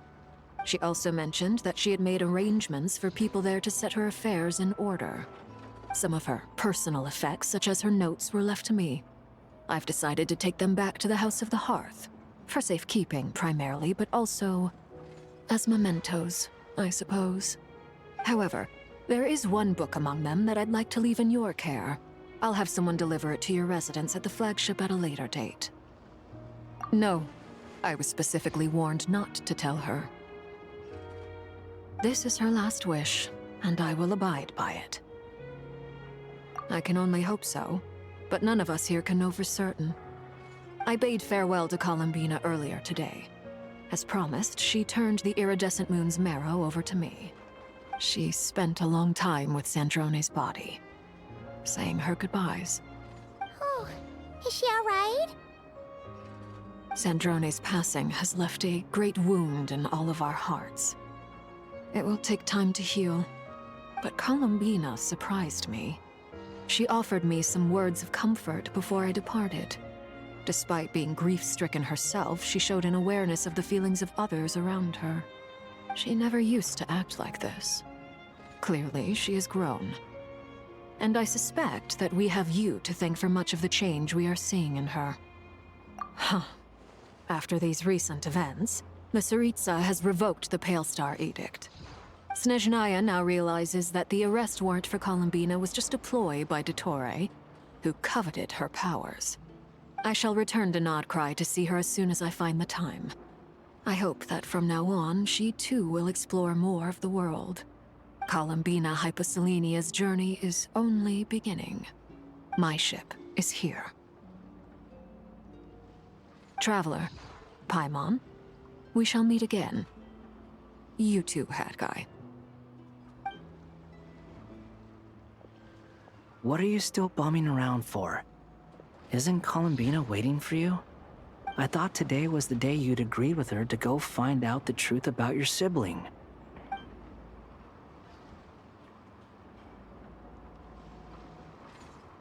You're afraid you won't like the truth when you see it. Well, this is new. I was starting to think that nothing could scare you. Don't say that! Wouldn't you be if you were in this situation? Fair point. But I'd say I have more experience facing up to unpleasant truths than the Traveler.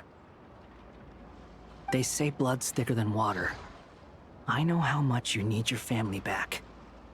More than you need any of your friends. And I'm sure that all your real friends understand that too. No matter what the truth turns out to be, they will stick by you and support you, whatever decision you make. Finding the truth is important. But more important still is what you choose to do once you've found it. At least, that's the life lesson I've learned from my experience, grappling with the truth. What? Now that Dottore's dead and gone? A little, I guess. But it hasn't solved everything. Maybe I regret not getting to end his life with my own hands. Or maybe it's something else. But for whatever reason, I still feel like I have a chip on my shoulder. Either way, I'm going back to Sumeru. Lesser Lord Kusanali is gonna need help dealing with all the chaos Dottore left in his wake. Not just from this incident, but everything he did in the past, too. You should continue with your journey, as you've always done. Who knows? Maybe we'll meet again someplace else. So, what should we do now? If you want to explore a bit more to steady those nerves, Paimon's game! After all, when Columbina said she knew where your ship was hidden, Paimon promised to give you two some alone time with the truth. It hasn't been all that long since we were last apart, sure, but with Columbina there, Paimon's sure things will be just dandy. Ain't no biggie. Paimon might be all about that food and fun, but she knows how to do right by people. Paimon's sure you'd prefer to digest the news about your brother in peace. But, no matter what you see, just know you can share it with Paimon. Of course, as long as it's not super private. If you can't make sense of something, let's give it some thought together. And even if we both can't figure it out, Paimon can at least treat you to a nice meal. Glad to hear it. Feel better now? Alrighty. Next up, time to meet with Columbina.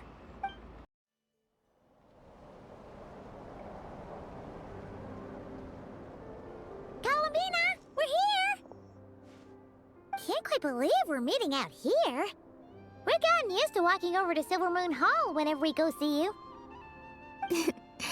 Well, you're still welcome to go there whenever you want to see me. It's just, now that it's all over, I've decided to make some changes. Try and fit in with the Frost Moon Scions, like Lauma suggested.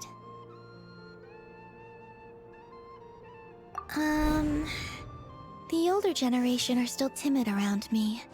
They don't dare get too close, and they bow their heads when I walk by. But things are much better with the children. I see more curiosity in their eyes.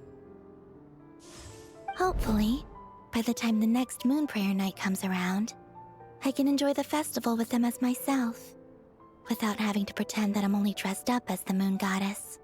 You'll do fine, Columbina. Paimon's sure they'll realize you're super nice once they get to know you better. You really think so? When we first met, you thought I was a little up in the clouds. We were just starting out then, come on! So Lauma told you, huh? I'm only teasing. I know that I have you to thank for pulling me back down to solid ground. It feels good to finally stand firm on the earth where I was born. Oh, that's great!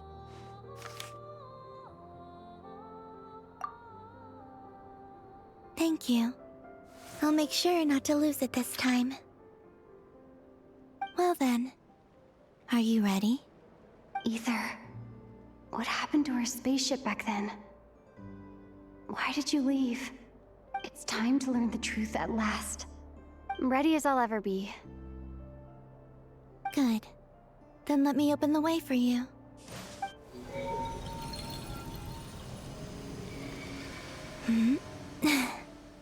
Where does this lead? To our shared destination. Huh? Do you remember me telling you about my missing prologue back when we just met? I said that my story began on the moon. But while I was inside the moon's reflection, I realized that my prologue was really hidden in the future. I just had yet to discover it at that point. The story of the time before I was born was in fact the story of my distant future. It's truly fascinating. But when I obtained the Trilunar Authority and returned to our present reality, I sensed something I hadn't expected. Your prologue. So you mean... Yes, your spaceship. All this time, it has been hidden on the Frost Moon, which lay beyond the sky. The great ruler of the firmament. The heavenly principles. Wait, them? Why would they do that? I don't know.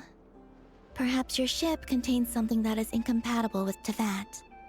Or something that cannot be known. Oh, did I pick a bad time to say this? I know it must have been hard to work up the courage to do this. Maybe I should have waited until you were on the moon. with no chance to back out. That would've been kinda mean, you know.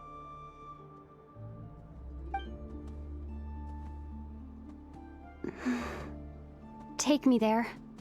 Oh? Whatever is hiding in that ship, it belongs to me and Ether. Those memories belong to us.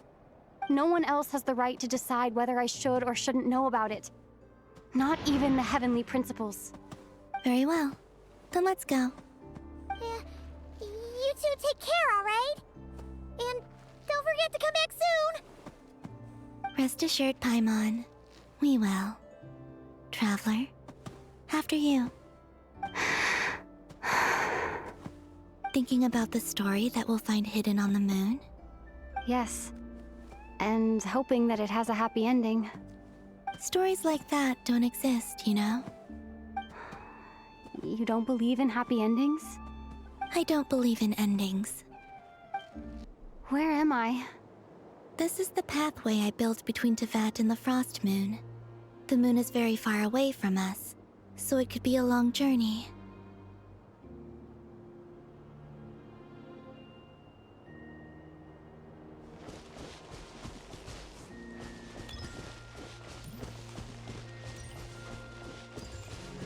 After I obtained the Trilunar Authority, I unwittingly saw past events from many of my friends' lives. One was Lauma. She was so young when they chose her to be the Moon Chanter. From then on, the Frost Moon Scions looked to her to bring messages from their goddess. But, for better or worse, I had left Hisi Island before she was ever born. It was not until much, much later that she met me. I think it's for the best. Because of the way things turned out, you had the opportunity to become friends. You're right. In that sense, I think we were both very lucky.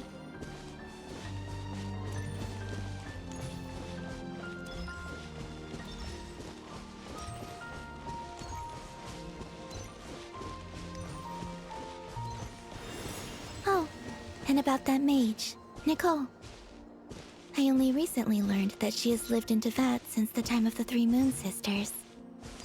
The Moon Goddesses always had a good relationship with the angels. I suppose our friendship continues that tradition.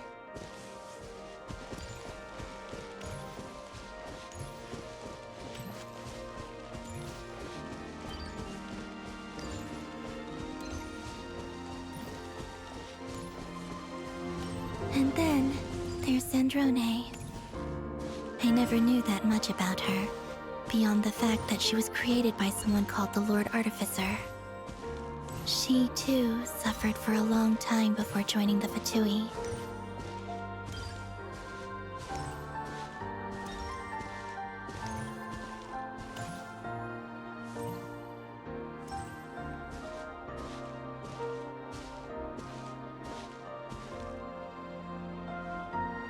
How I wish I could talk to her again, even if only to hear her say nasty things to me.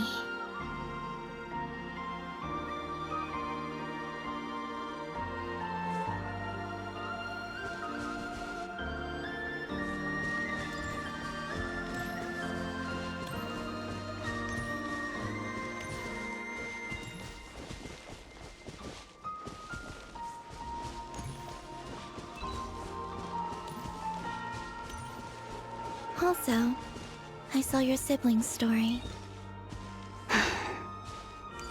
I'm afraid I didn't see much. It seems that he rarely came to the surface, where the moonlight shines. But I did notice that back when you first set out on your journey, he would often appear nearby, gazing at you from afar with a guilty look in his eyes. Ether... Let us speak no more of the past. I probably shouldn't reveal so much about my friends. It's not my place. Let the moonlight carry us forth. We are very close now.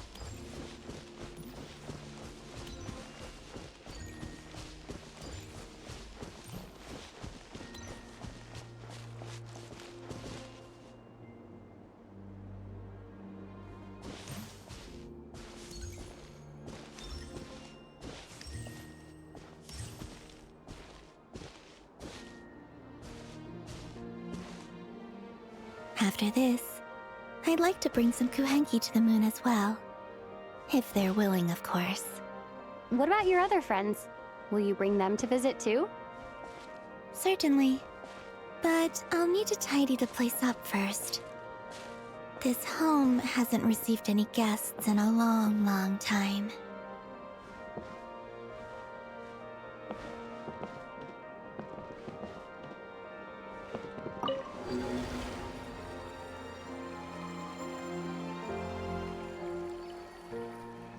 I remember writing something similar with you on Moon Prayer Night. I believe it was called... Dodoko's Whirligig. Yes, that was it. You asked me if I was afraid to return to the moon, and I said that I was. The idea that I had gained something precious, only to lose it so quickly. That frightened me. But I'm not afraid anymore. Besides, this time, we're traveling together.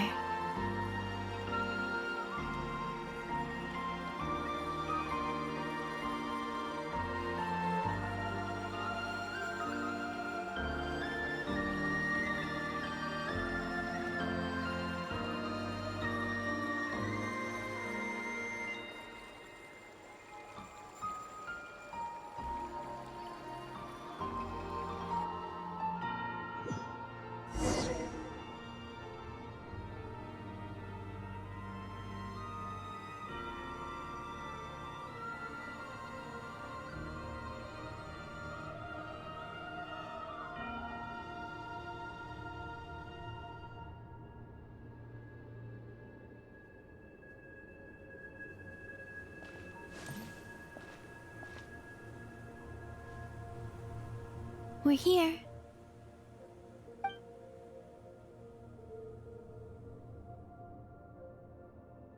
Over there.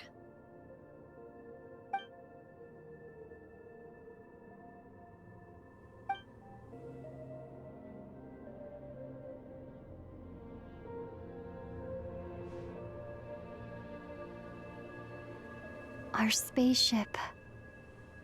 It's huge. I suppose that the moon is the only place one could hide it. It'll be all right. Huh? The way you feel in this moment, I went through it too, on Moon Prayer Night. The door was right in front of me, but I struggled to find the courage to step through. Solitude for me once meant living a life in which even I was absent. Before I met you, that was the only life I knew. But that night, solitude meant throwing away the life I had gained after meeting all of you. Columbina. Go. Retrieve the part of your life that was once lost.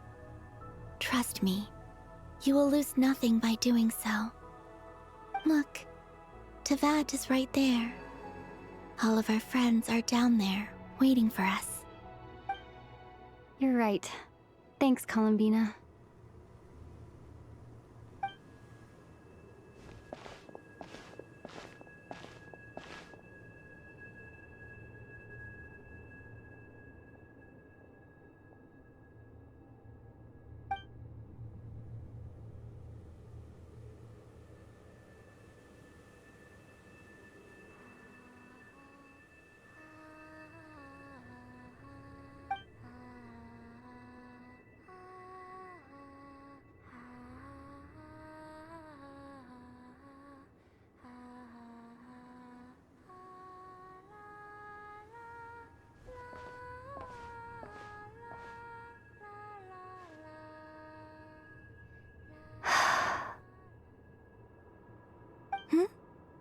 Finished? Yeah. Why did you take your eye mask off? Well, since my return, I've decided to take more opportunities to see the world with my own eyes. Besides, I've always wondered how Teyvat looks from the moon. And what do you think? It's beautiful. I could spend a whole day here just gazing at it. What about you? What do you think of the truth you found? I haven't looked at another person's expression in a long time, but I think yours is saying it was neither good nor bad. Keep this up, and it won't be long before you give Nefer a run for her money. Oh, I don't think that's going to happen. I'm much more used to sensing what's going on around me with Kuvaki.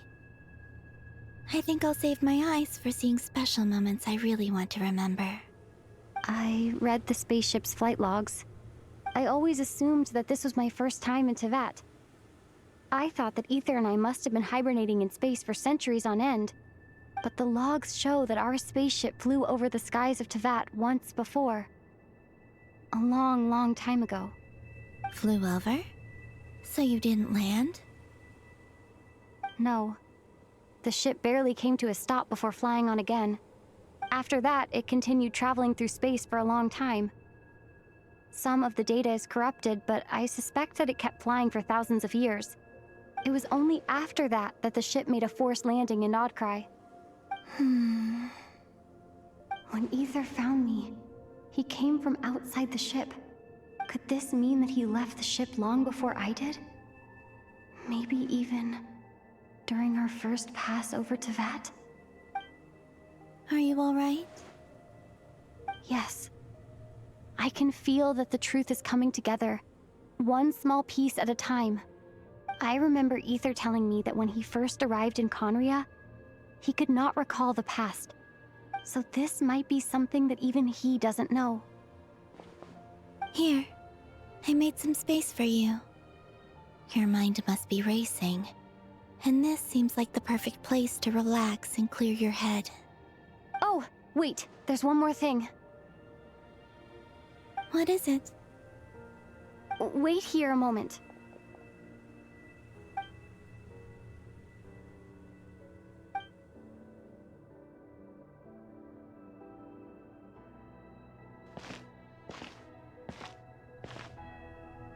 Hey, Columbina.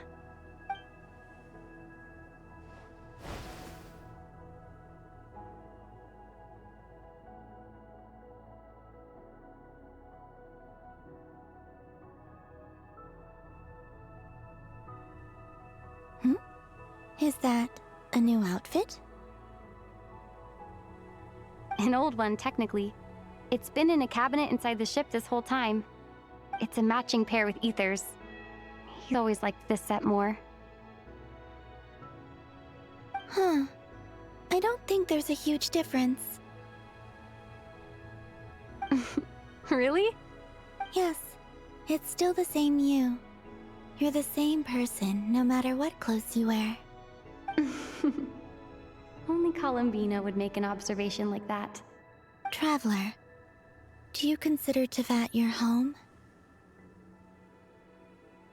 Home is wherever Ether is. But then, after all the time I've spent here and everything I've been through... Yes, I'd say it's my home. Would you change your answer if Teyvat changed appearance? I mean, if the truth about Teyvat turned out to be different than what you thought. I don't know. But I don't think so. The truth is not what matters most to me about Teyvat.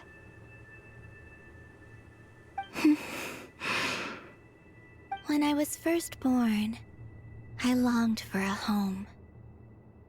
And when you get something before you're mature enough to understand the world, you just take it at face value.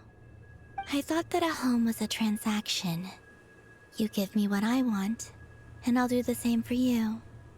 But you and your friends taught me what a true home should look like. You never asked for anything, yet you gave so generously to me. That's because your friendship matters to us. It was worth it. In the past, I thought that my birth in Nod-Krai must have been a mistake. But after journeying to the distant past where the story began, I realized that it was I who chose Nod-Krai to be my future home. Now, I am glad that I made that choice. I'm sure your friends are just as glad. In fact, I intend to make the same choice today as I did back then. What do you mean? Well, I've given the Eternal Moon's marrow to Lauma, and the Iridescent Moon's marrow to Arlecchino. And now, I shall return my Kuvagi to Nod-Krai again, that it may continue to protect my chosen home. Wait, but what about your body? Hmm? Oh, are you worried that I'll disappear again? I won't. Not this time. The Frost Moon has now entered the Fall Sky, and I am the Tri-Lune Goddess. I am only returning to Nod-Krai the part of me that it needs. I am giving what I can, because my home is worth it. Oh, and I have something for you, too. For me? Yes. Come closer.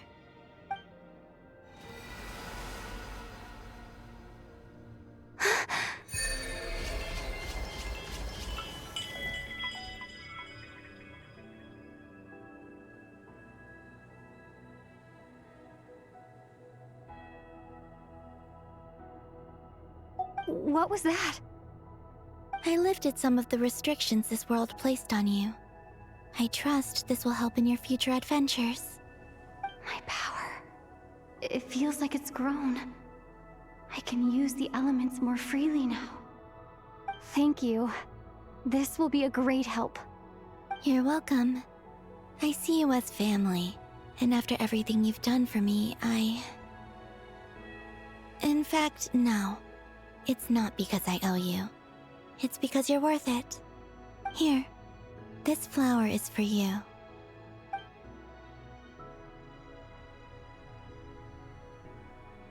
Hmm?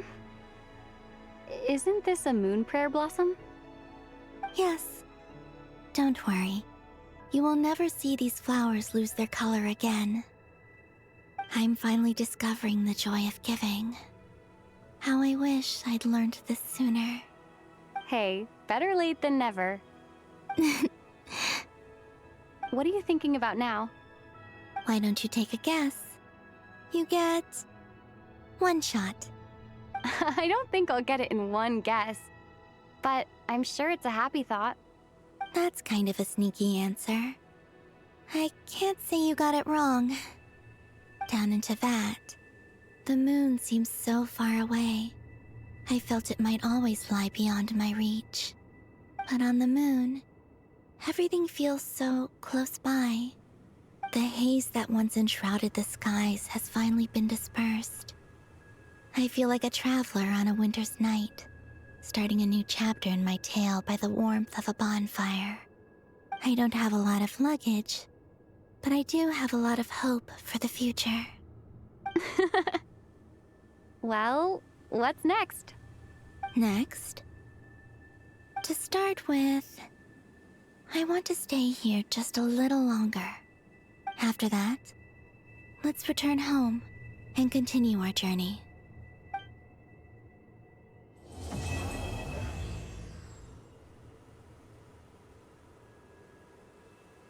The journey goes on, for you and for me. Like I said, this is not the end. I don't believe there has to be an ending. Oh, is that your next destination?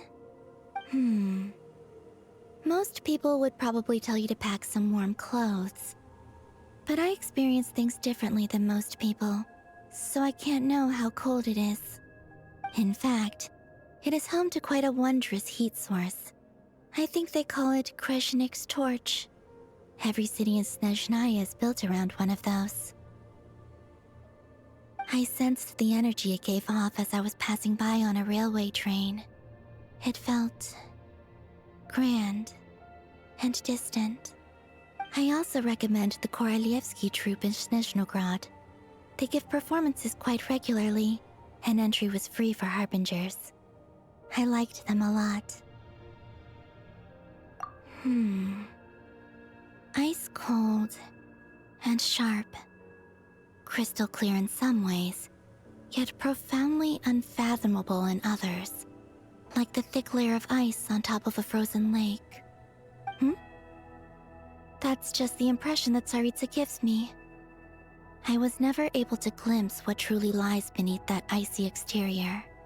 In fact, I don't think the people of Snezhnaya even know what kind of power their god wields. Maybe that's because the Tsaritsa herself has never acknowledged, nor accepted that power. There's Regrator, the Rooster, and the Jester. Between them, they control a lot of what happens in Snezhnaya, but I can never wrap my head around how exactly power is split between them. I just know they are each responsible for many specific domains. I noticed that the Rooster and Regrator often appear to get along on the surface, while working against each other in secret. And theirs is not a friendly rivalry. But I wasn't particularly interested, so I tended to keep my distance. Now that I think about it, the term Mistelton often seemed to come up in connection with Project Stuja. Once things settle down in Nod-Krai, I'd like to explore the world beyond Snezhnaya. You've told me so many stories about the other places you've been to, and all the friends you've made there. I'm curious to visit those nations and see them for myself. It would also help me learn more about the journey that has made you into the person you are today. Okay. As you continue on your journey, don't forget to gaze up at the moon once in a while. It is, after all, no longer an illusion. It shall cast down its true moonlight, connecting us in truth. To Jean, Acting Grand Master of the Knights of Favonius. Ugh, this preamble is such a pain to write. It's probably high time we got rid of this acting business. I trust that Durin has updated you all on recent events. Hope we didn't worry you too much. The good news is, we managed to come together and put a stop to the Doctor's evil schemes. With that, I think it's safe to say that Nod-Krai is finally out of the woods. As for the Fatui, not counting the Damselette, aka the Moon Goddess, who has left their organization, we found ourselves allied in this instance with both the Knave and Marionette. May she rest in peace. As ever, we find ourselves better off for making friends rather than enemies. But until we can ascertain the Tsaritsa's true intentions, the future remains uncertain. In a short while... Wait. How am I meant to surprise everyone if I tell them in a letter that I'm heading home? Well, that would be a huge waste. Okay, got it. I will begin sending the expeditionary team back home in waves. I'm sure they'll be able to answer any questions you still have. I hope they won't gloss over the details of my many heroic deeds. But if they do, I'm sure it'll be because they're just too exhausted from the long journey. I think of Mondstadt daily. Please give everyone my best regards. P.S. The honorary knight went above and beyond this time. Are there any other honors we can give her? I'll leave it with you. P.P.S. Please be extra nice to Klee for the foreseeable future. I cashed in on the last favor that the Hexen Circle owed us, so we need to earn some more goodwill. If there's any serious problems, feel free to stick me in solitary confinement when I get back. I'll do the time for her. Whew. And that, as they say, is all she wrote. End of an era. And with the moon shining down brighter than ever, I think everyone is going to sleep well tonight.